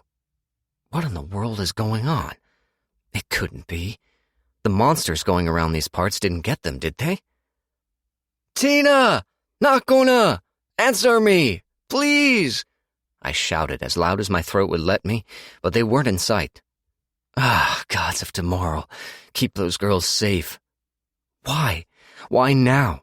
I finally decided I would keep my family safe. No, please, gods of tomorrow, if I lose those girls, I'll have nothing left. They're all I have to live for. Hearing that Celt chose that man didn't fill me with the kind of anger I'd have felt when I was younger, and that was because I had the girls. They were the most important thing to me now. Ugh! The sun was beginning to set. Dusk hour. At this point, I was prepared to look for them even if it ran the risk of running into a monster. But just as that thought crossed my mind, 3 figures approached the inn. Ha! Ha! Tina! Nakuna! Daddy! Dad! I hugged Nakuna, who jumped into my chest, and hurried over to Tina, who ran after her. Ah, they're warm. They're alive. Tina, you're back too. Thank goodness. Yes, I'm back. They're fine. They're alive. Thank goodness. I was so worried it almost made me sick to my stomach. I was so happy to see them safe and sound. I'm sorry I made you worry. You better be, because you have no idea how worried I was. Damn it, I thought I was going to go crazy. It felt like the end of the world. I'm so glad you two are safe. Oh, gods of tomorrow, you have my thanks. I was shaking non-stop and the tears wouldn't cease. I hadn't shown this much emotion since I became a knight. Perhaps I really was getting on in years. But none of that mattered. The girls were fine. They were alive, and that filled me with more joy than I could express. I really was relieved. I thanked the gods of tomorrow from the bottom of my heart and soul, and swore to myself that I would never let these two out of my sight again. These girls were more precious than my own life, and they were back. Words couldn't express how grateful I was. Tinoris, there you are. I'm so glad you're safe. Yes, thank goodness. Wait, huh? Ah! One of Gyaga's merchants, a woman called Marilia, let out a high-pitched scream. Everyone looked in the direction she was staring and let out a startled gasp. Everyone except me, Tina, and Nakuna were shocked by the knight in blue armor standing before us. Oh, is that you, Liko? It's been a while, Marcus. I let go of Nakuna and Tina and rose to my feet. The knight standing before me was dressed in distinctly unfeminine armor. With her back to the sunset, she took off her helmet and revealed her face. Her bluish-violet hair wavered in the wind. Ah! Eek! The girls let out quiet screams. It made sense. I was the only one here who'd seen her face before. The forelocks of her hair grew long only on the right side, covering half of her face, and beneath them was her burned, mangled face. Licorice Avid. It's been so long, old friend. Oh, Licorice, it really has been a while. You said you'd go get us some booze and never came back. I was sure you died or something. Yeah, well, there were some problems with my divorce papers, see? A lot happened. Ah, oh, I see. So that's what happened. I guess we both got the short end of the stick with that one, huh? We sure did. Ha ha. Yeah, the joy of reuniting with an old friend made me forget. Me and her, we both, well... Do you know this person, Marcus? Giaga asked me. Sure do. You probably know the name. One of Demarle's state alchemists, captain of the Ebony Knights, an order focused on using alchemy for offensive purposes. Licorice Avid, one of my old colleagues. What? A state alchemist? Name's Licorice, Liko introduced herself, her left eye closed. Licorice Avid. She was one of Demarle's state alchemists, so her name was well known. She was a much more famous knight than I ever was. I didn't expect to meet her in a place like mine. Huh? Wait, did you just say licorice? You're a woman? Huh? What? What? I poured some liquor into her cup. As promised, we shared a drink like the old days. We clinked our cups together and they chimed pleasantly. I had nothing refined like wine to offer, but Mount Rofola had melberry fruit, which could be refined into fruit ale. After taking a sip, Liko's eyes softened, like I thought they would. You like it? I asked. It's got a mild flavor to it. I'll always have a soft spot for Demarle's wine, but it doesn't feel like this'll make me sick in the morning either. You always were a bad drunk. She'd always complain when she was inebriated. Where are your men? I asked. You wouldn't go hunting monsters on your own. I didn't like beating around the bush, so I cut straight to the heart of the matter. Liko wouldn't have gone fighting a monster alone. Monsters required a much more cautious fighting style than dealing with humans. You mustn't kill a monster, since it would scatter Cathra into the air around it and turn any living being in the area into another one. To that end, you had to push monsters back without killing them. Even Liko, as skilled a knight as she may be, wouldn't be strong enough to defeat a monster all on her own. They all died, she said, frowning bitterly. I see. I sighed. Those who fight on the battlefield are prepared to face death. That applied all the more to those who led soldiers into battle, and Liko lacked that resolve. She wasn't so much a commander as she was a natural-born researcher.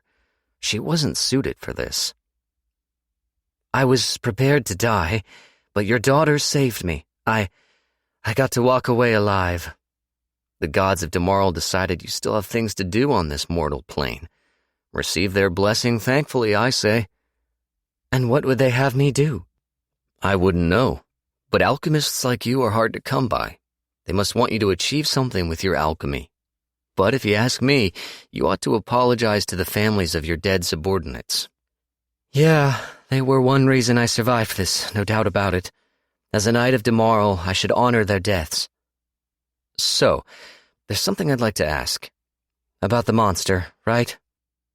When it came to dealing with monsters, the only option was to drive them away. But that didn't make the monster docile. It would keep rampaging, essentially becoming someone else's problem. Those things' instincts drove them to attack anything alive, and they always found their way to populated places. So, no matter how much one drove them off. It was a serpent monster. It apparently isn't native to these lands. It probably came here from the west. Research suggests that it might be one of the Ouroboros. Yeah, that's what I thought. How was it compared to other confirmed cases? I don't know, but it was surprisingly big. The number of suppression missions has gone up compared to the last decade, too. What the mages are saying about the air's purity degrading might be true. Some years ago, after Sakura declared it would eradicate the demi-humans, the number of monster sightings seemed to have grown.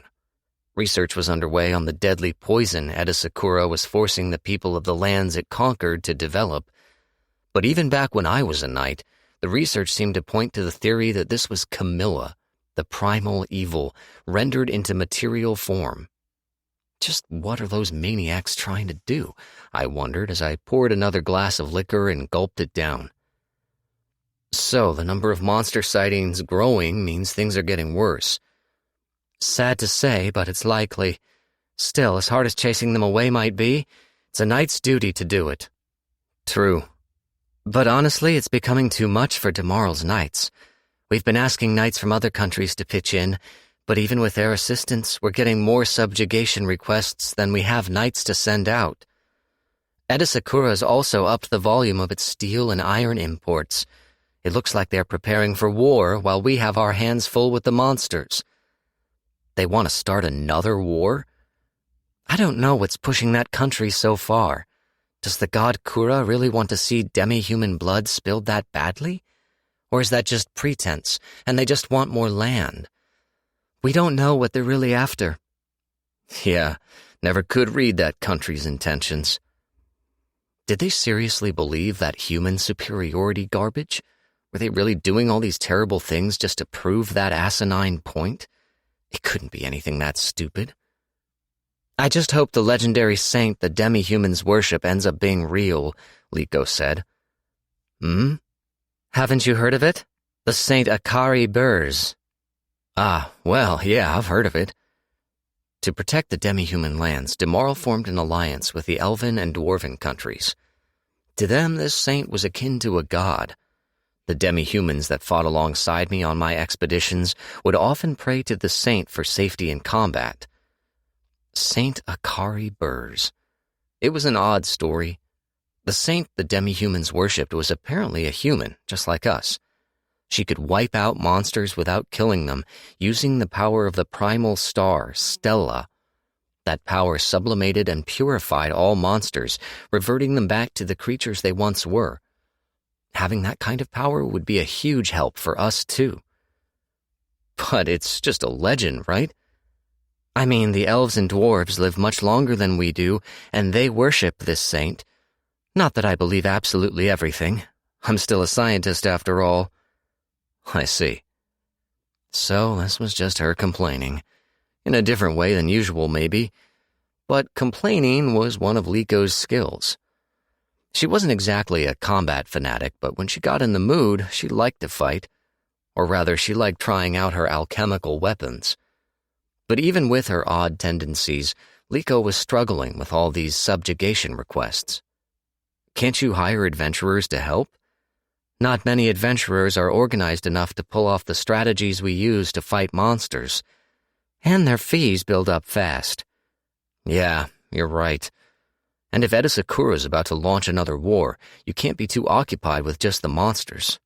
Wish we could just send all the monsters over to their territory. Not a bad idea. I'll consider it when I go back to Demarl. Isn't that really bad from an ethical standpoint?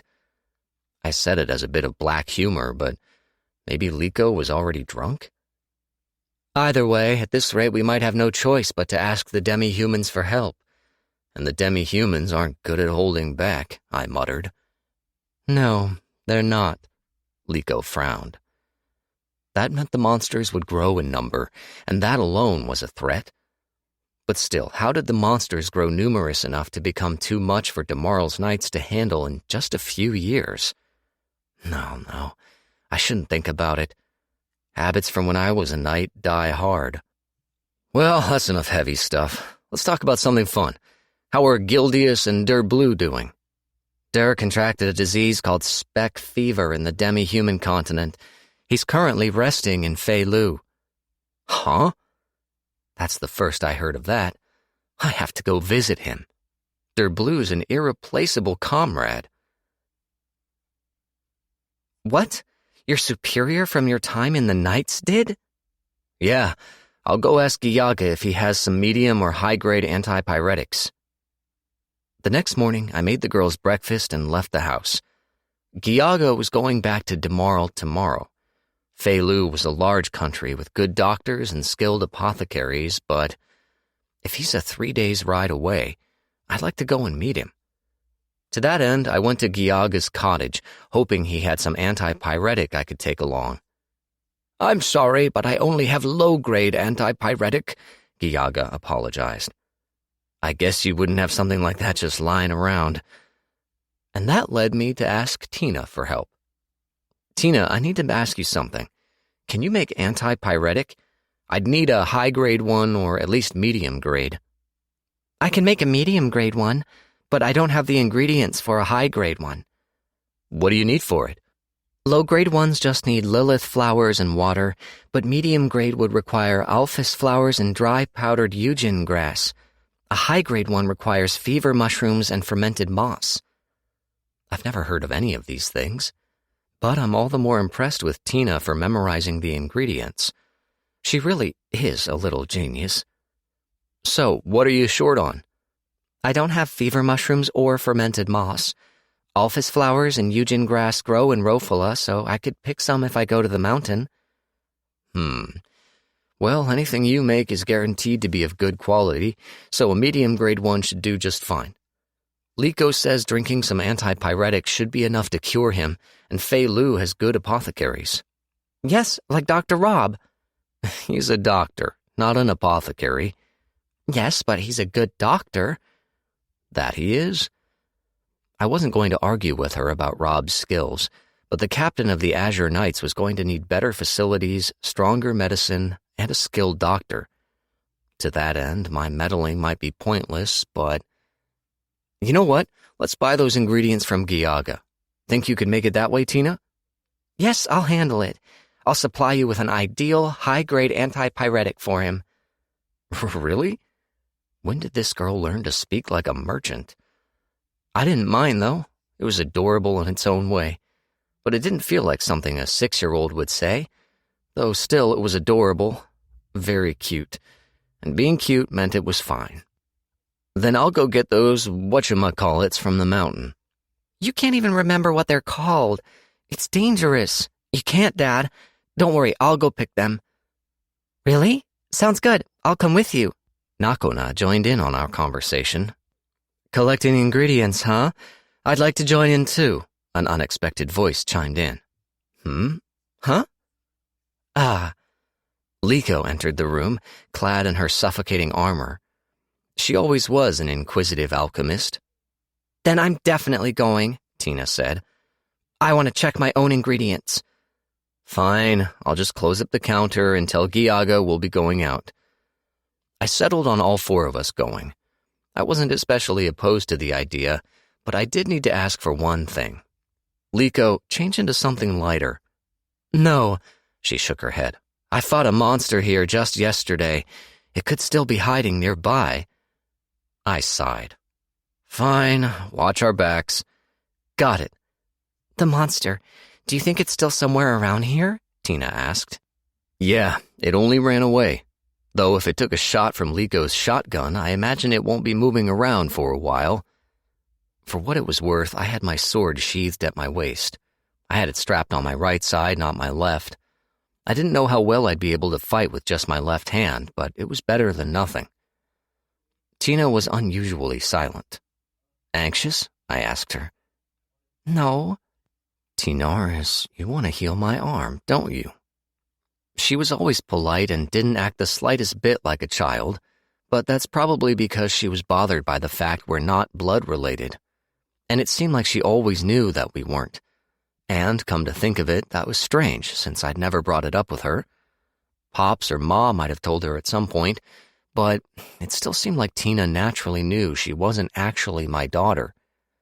And even despite that, Tina cared for me and wanted to go that far to help, even though she shouldn't need to concern herself with that.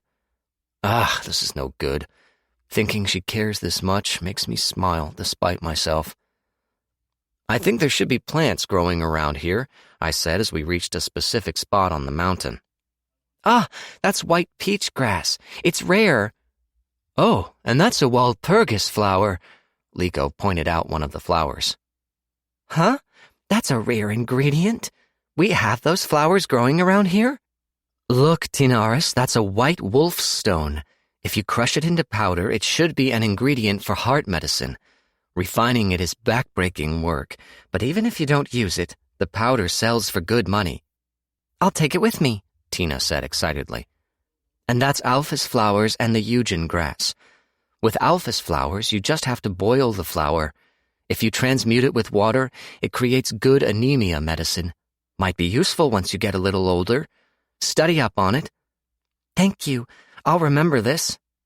Also, if you take Duana, Lilith, and alphys flowers and mix them in with spring water, it should create headache medicine. Mixing eugen grass with Yukari grass should produce disinfectant.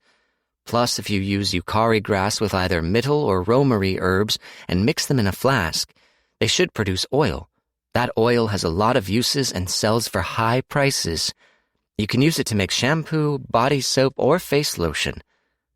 Wow, I should jot all of this down. I watched the two of them dubiously. Daddy? Nakuna looked at me curiously. Oh, no, it's just, the two of them sure are getting worked up. Yeah, they are, but it's fine that they get along. I mean, Liko looks kind of scary, but she's really nice. I can't believe the Crimson Captain left someone as nice as her. Well, I agree with you on that, but Liko's a good woman. She's earnest, and even with half her face mangled, she is still a maiden at heart. But that man picked Celt, so I can't very well say he has no eye for women.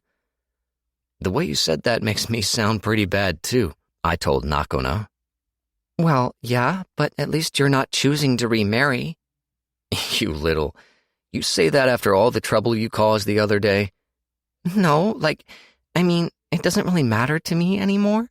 Just talking to you like this is good enough for me. Nakuna, was this because of the monster attack yesterday? She was probably so scared that it made her change her way of thinking. She'd gotten so mature. Were you scared yesterday? Yeah, I was. But it made me think that I want to get stronger. No, I'll definitely get stronger. I am your daughter, after all. Nakuna. And I'm Tina's older sister, too. I gotta stay by her side and keep her safe. I mean, I get the feeling that she doesn't so much want to be an apothecary as she just wants to fix your arm. She's a really good girl. I just can't match her, you know?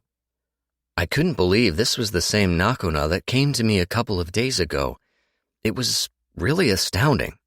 And I was surprised Tina even talked to Nakuna about that. I'm just so... You must be getting old, Daddy. Your tear ducts are working overtime.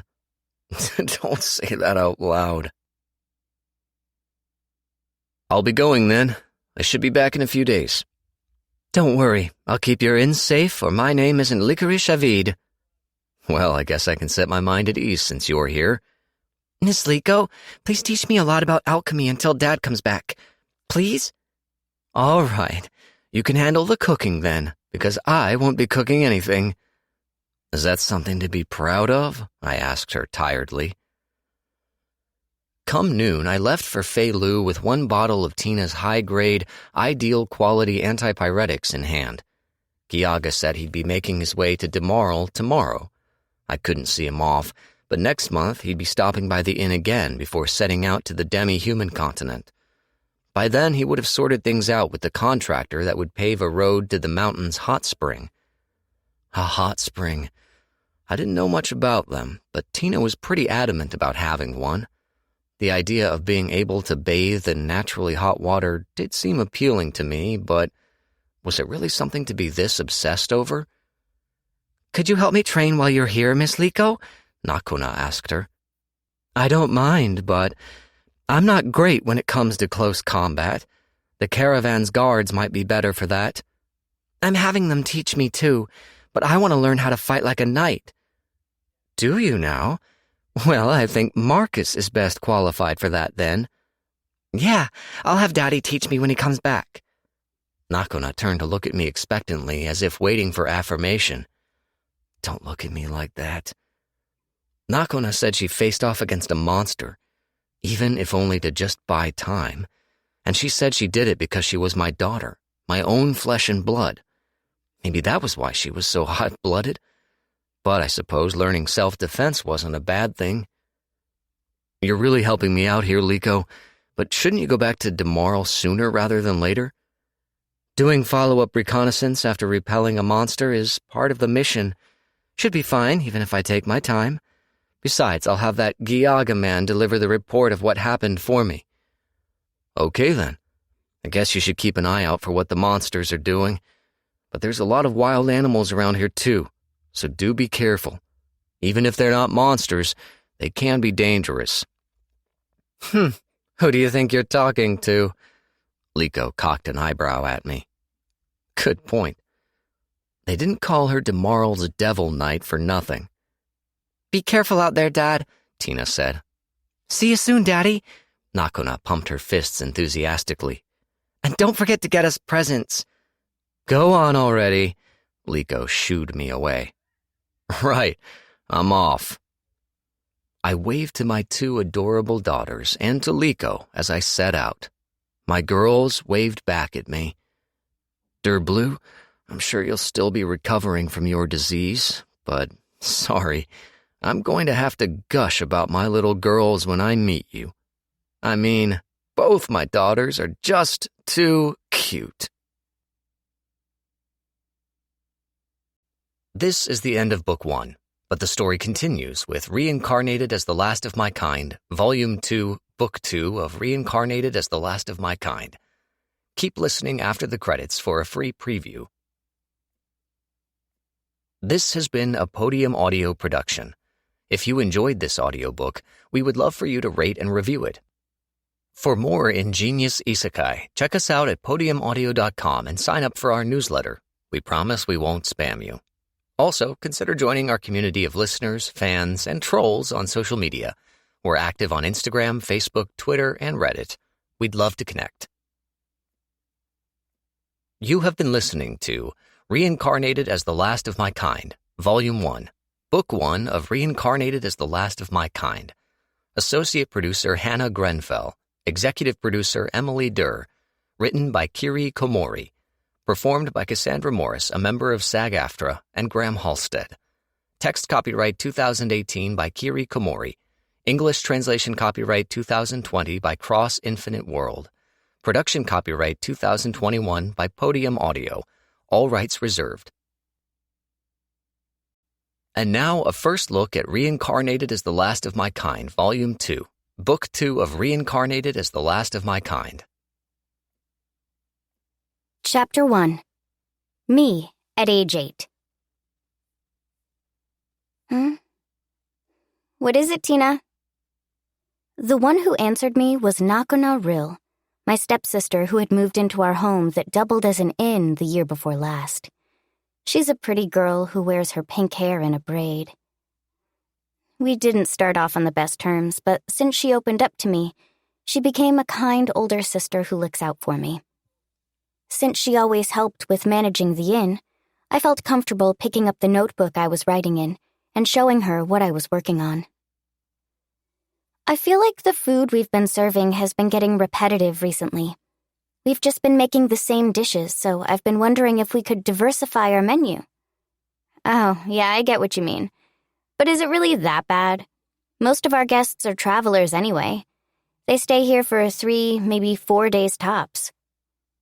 Yeah, but I feel like we shouldn't be satisfied leaving it this way. Oh, I know. Maybe we can add a dish that changes every month? If we just add in one new meal, it shouldn't be much of a burden, and maybe it'll increase the number of returning guests every month. Why not? I think that's a good idea. I'll go tell Dad. Have fun. With that decided, I struck while the iron was hot. I hurried out of the inn's coffee corner and over to Dad, who was cleaning up around Lake Riode.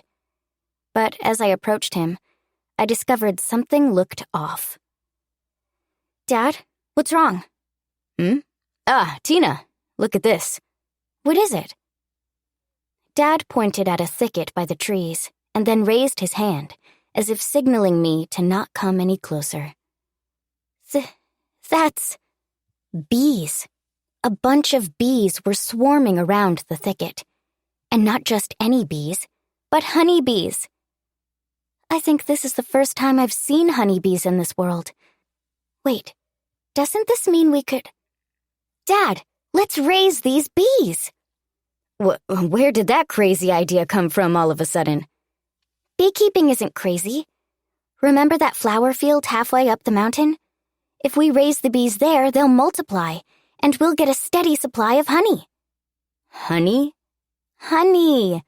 You can spread it on bread, put it in tea or milk, transmute it into medicine, mix it in with soap.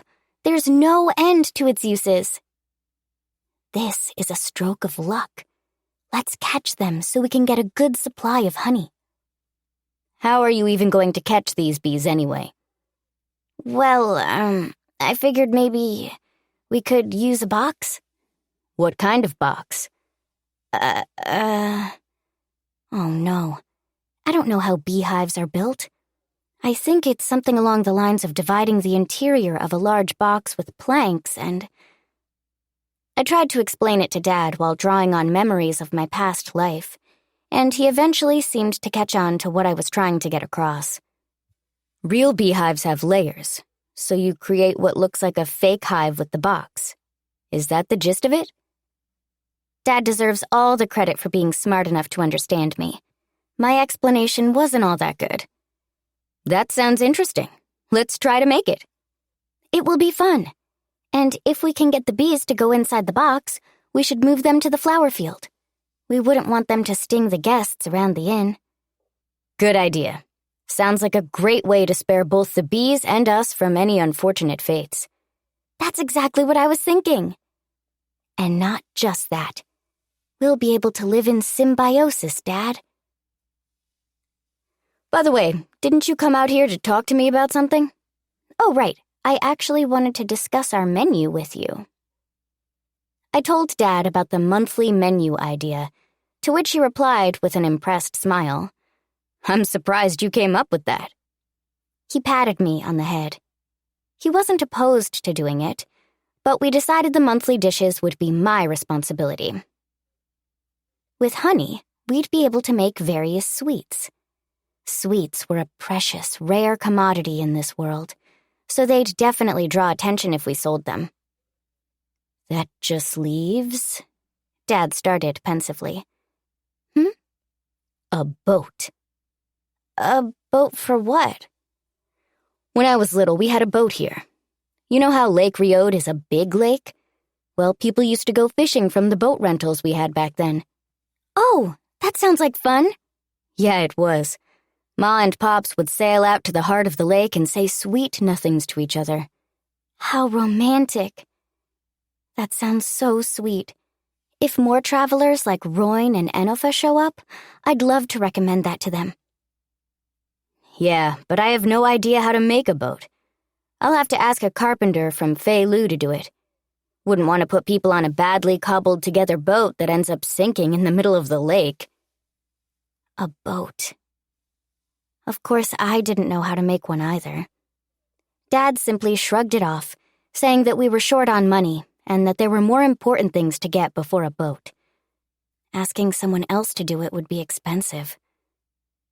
Honestly, the inn had a lot of things that needed fixing up. We were 2 girls living with a one-armed knight. Bandits often tried to attack us. But thankfully, there weren't any bandits around that were stronger than Dad or Nakona.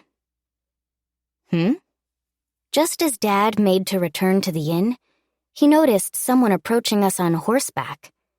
People rarely came during the morning, and it was especially rare for someone who didn't look like they could fight to show up. And while this person was on horseback, they weren't armed. Oh, my apologies. This is the Rofala Lodge, yes? Who is this? What I thought was a horse at first turned out to be a donkey, and the rider had what looked like a yellow cockatiel sitting perched on their shoulder.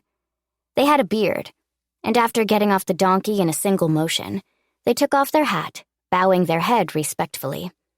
They looked very gentlemanly and were clad in expensive clothes. A pleasure to meet you. I am Jilril, a friend of Sirius. You remember Sirius, yes? Oh, yes. Oh, that man. So is he a... I looked at the man's ears and found that they were round and perfectly human-like. So he isn't an elf. The fact he was Sirius's friend made me awfully cautious of him, though.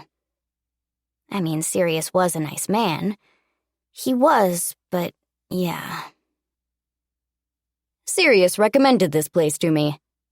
There's a talented girl living at this one inn, so you'd do well to visit her, he said.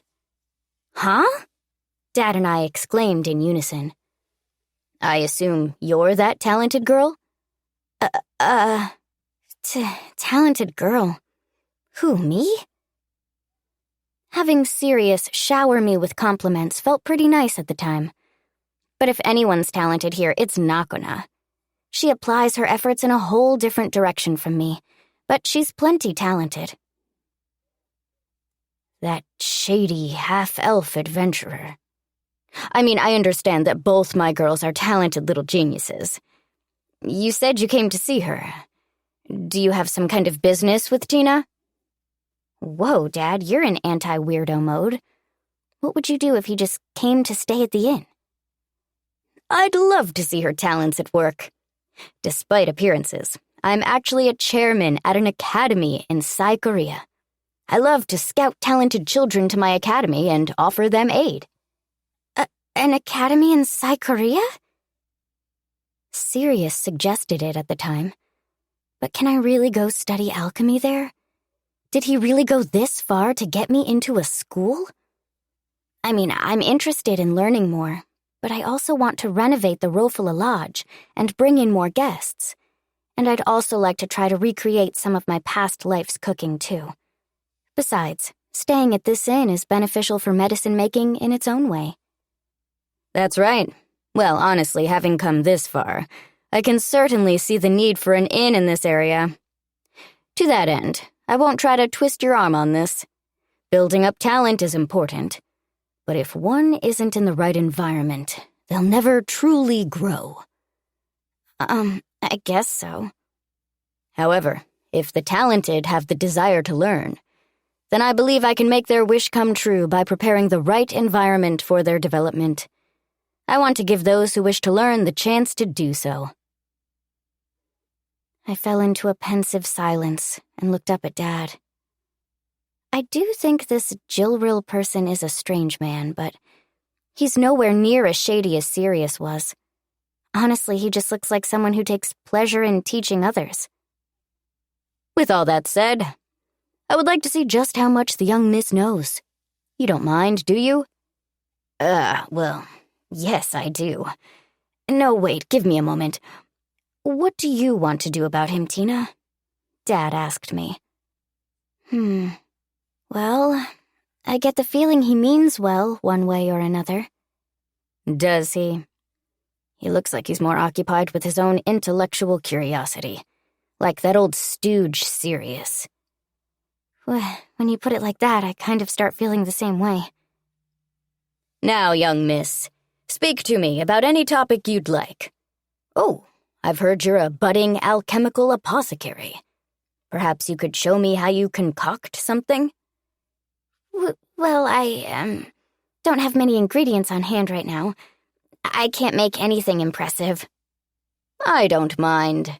Show me your work process, even if it's for a low-grade brew. Anyway, if you're going to stay with us, could you check in at the counter? Nice, Dad. Way to get him off my back.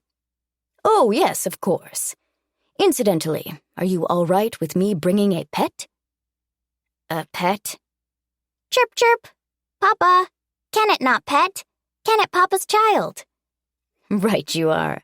My apologies, Kenneth. You're not a pet. You're my precious son. Chirp, chirp. Whoa. The bird on Mr. Jilril's shoulder talked, and really fluently at that. It's so cute. This little one is Kenneth, and this lass right here is Roxanne, he added, gesturing to the donkey. I hope you can get along with them, too. I'm called Tinaris. Nice to meet you, Kenneth. Nice to meet. Nice to meet. My smart boy, Mr. Gilril said affectionately. He can sing, too. It can sing? Dad and I asked as one. He can. Maybe I'll have him entertain us during dinner. Now then, do we have somewhere safe to let poor Roxanne rest? Oh, yes. The stable's this way. We led Roxanne over to the stable, and Gilril and Kenneth over to one of the cottages. For now, it looked like this man had an interest in me, or rather, in my talents. He said he wanted to see me concoct medicine, so I got to work on making something simple. Oh-ho! I see you have your own workshop. Yes, a very simple one, though. Oh, no, it's quite wonderful. Making a low-grade tonic, also known as the healing salve, is quite simple. The ingredients are duana flowers and water, and the tools are a pot and a stirring rod. You need to stir the materials and feed the concoction mana until it lights up. Once it does, the tonic should be complete. The results should look like a light pink fluid. It can heal scrapes and cuts, but ideal quality ones can be as affected as a medium-grade tonic. That can bump its price up, but it'd still be cheaper than a normal quality medium-grade tonic. As it happened, the tonic I just made was ideal quality. The process, the ingredients, and your mana, all of them wonderful. Yes, you certainly would make for a wonderful student. Thank you? Incidentally, do you usually make medicine like this for adventurers? Well, yes. It's a bit of a waste, I'll admit. Have you considered making ingested medicine for household use? There's a medicine for treating stomach aches, headaches, stiff shoulders, fatigue, nutrient additives, and even compresses for treating muscle pain. Ah. I never made any of those, and they all sound like they'd be useful for the inn. Liko taught me how to make medicine for menstrual pain, but I haven't tried anything else. And the recipe book in the study was old, so it didn't have any recipes for compresses. I'd like to make those. Splendid. I'll write down their recipes. Could I have a pen and paper? Here you go, I said, handing him a pen and paper I had in my workshop. As I did, he smiled for some reason. What? Young Tinaris, do you know how ink and paper are made? How? I didn't. We always got them from Giaga. Come to think of it, though, it seems like paper should be really difficult to make. It's not like there are paper mills around like there were in Japan. And what about ink? I didn't wonder too much about how it was made in my past life. But now that he brought it up, maybe. Could it be... Exactly. Alchemists make them. Paper is extremely important, so there are alchemists who make producing paper their specialty. Demand for it never goes down, so they never run out of work. And it's a fiber, so it can be reused. Many potential alchemists choose to become alchemical paper craftsmen, as it ensures a steady income. Really? I could understand where they were coming from. Paper was useful for a lot of things. When Grandpa needed medicine, kitchen paper was part of the process. Making paper with alchemy. Why haven't I thought of that? And it's important, so it's good for business, too. Well, medicine is also quite important and sells for high prices, too. Adventurers wouldn't get far without them. Household remedies and medicine for use in hospitals are just as important, though. Not just alchemists, but apothecaries must always keep their skills polished. Yes, I agree. I want to learn how to make all sorts of stuff. All the medicine you just described, and paper and ink. Could you teach me how to transmute all these daily necessities, please? Very good. Just like Sirius said, your desire to learn is quite impressive. Of course I can. It's why I came here. Thank you very much. What would you like to start with? I'll jot everything down in order. Please do. I think first should be, a painkiller. A painkiller. Mr. Gilrill went on to teach me all sorts of recipes, but I lacked the ingredients for many of them, so I had to make do with just listening to the recipe. But paper required tree bark and either amamo seaweed or spider webs. So I hurried over to the shed to get some bark from our firewood. That just leaves the spider webs, but... Tina, it's almost time for dinner. Nakuna approached me. Huh, what are you doing over by the shed? Mr. Gilrill taught me the recipe for transmuting paper, so I thought I'd try it out, I explained. But I can't find any spider webs. Huh?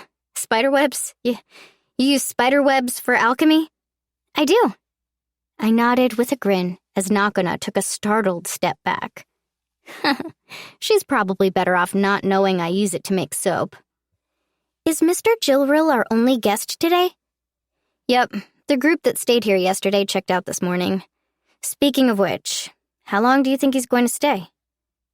I don't think he decided on an exact length yet. He looks kind of weird. You all right with him? Yeah, he is a little strange, but he taught me all sorts of recipes.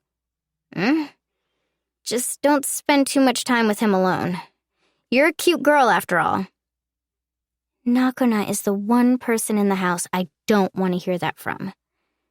She put most pretty girls to shame with her looks. She's even cute when she's angry. Still, I get what she's trying to say, and I appreciate the concern. Yeah, you be careful too, Nakuna. I'll be fine. I beat a boar and a big bear with one punch today. Yes. It feels like the local wildlife is growing more helpless against her by the day. Anyway, I'm counting on you to dry some jerky for tomorrow. Yes, ma'am. You can use alchemical drying to turn meat into dried jerky. You just season it with salt and dry it like you would any other ingredient. That's all. It's simple and easy to make a lot of, so the pantry on the inn's second floor is full of jerky. But since I sell it to customers, just like the medicine, it actually gets consumed rather quickly. And besides, if we hunt too many carnivores, the herbivores might start to overpopulate. Taking too much from nature can bring all sorts of complicated consequences.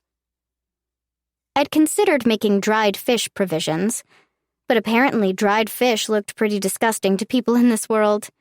Nakuna and Dad were repulsed by the idea.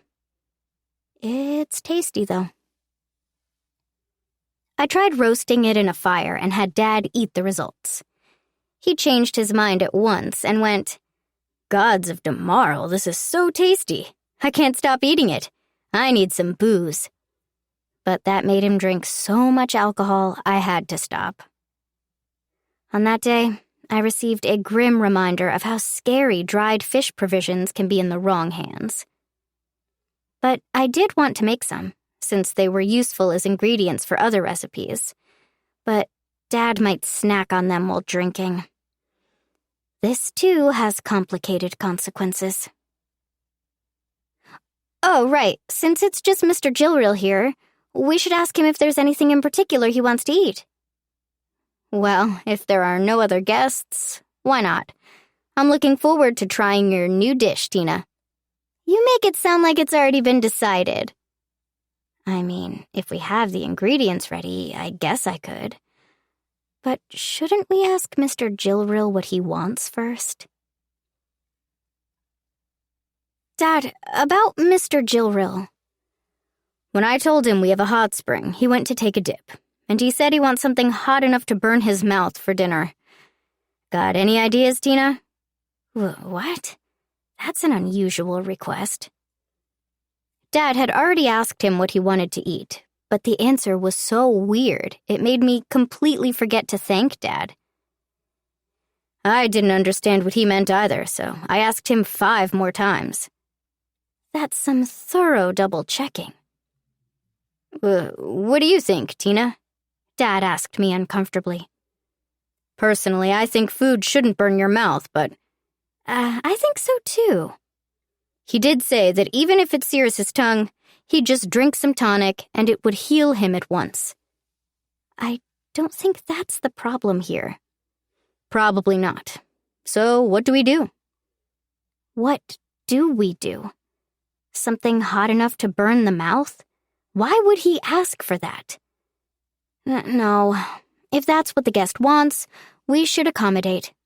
Still, the order is so vague, I can't even begin to imagine where to start with it. I don't get it. But if he wanted to eat something hot, I had a few recipes, from both this life and my past life, that would fit the bill.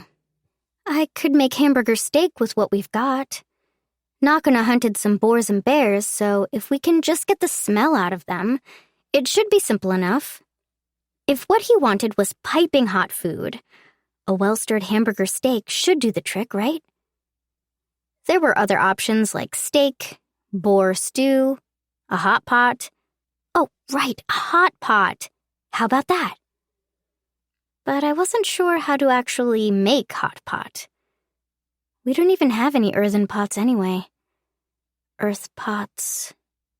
Earthen pots. Earthen pots? What's that? Earthen pots are pots made from dirt. I read about it in a book.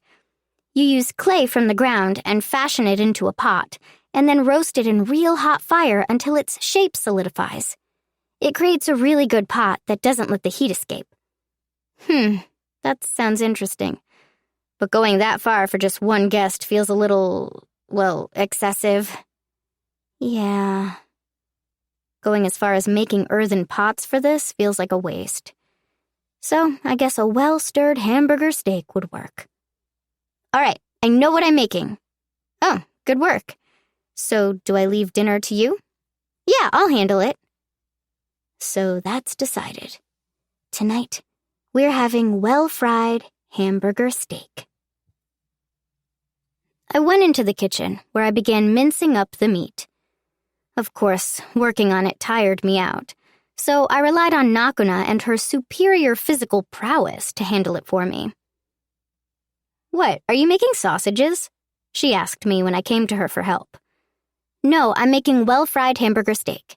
He said he wants to eat something piping hot, so I figured a hamburger steak would do." Well-fried hamburger? You mean like those tasty hamburgers you made a while back? The very same. The memories from my past life were a bit hazy, but I remembered meat dishes were pretty popular. With that in mind, we minced up some boar meat.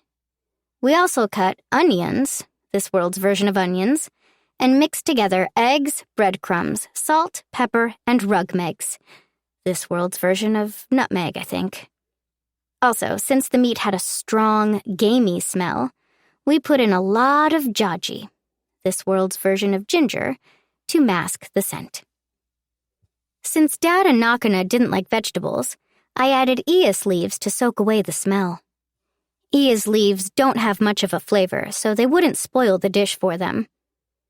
After mixing everything up, I rolled the mixture into balls slightly larger than palm size, and then struck them with both hands to get the air out. I put the prepared patties onto a slightly warm frying pan and heated them on a strong fire until their surface became grilled. I let the burgers heat up until they changed shape, and then flipped them over and roasted them on a weaker flame.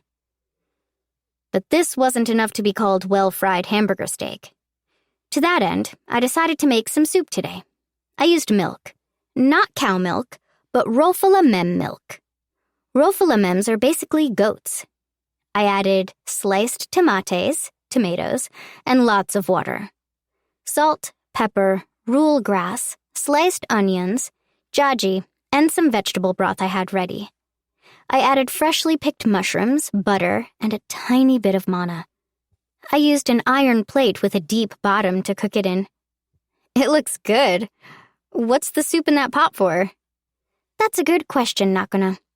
It's to do this with these well-roasted hamburgers, I said grandly as I dipped the patties into the soup. Whoa, why'd you put them in the soup? You just finished frying them. Well, technically it's not soup, it's a sauce. I then boiled the patties for a while longer in the sauce. Stir, stir, stir, stir, stir. It smells nice. Oh, I gotta flip them over as they cook every now and then, so one side doesn't get burnt. And it's ready. Wow, this looks tasty too. But I wanted to eat that hamburger steak as is. Well-fried hamburger is hamburger too. Try it. You'll see it's good. Well, I'm not doubting that. You made it after all. Why, thank you.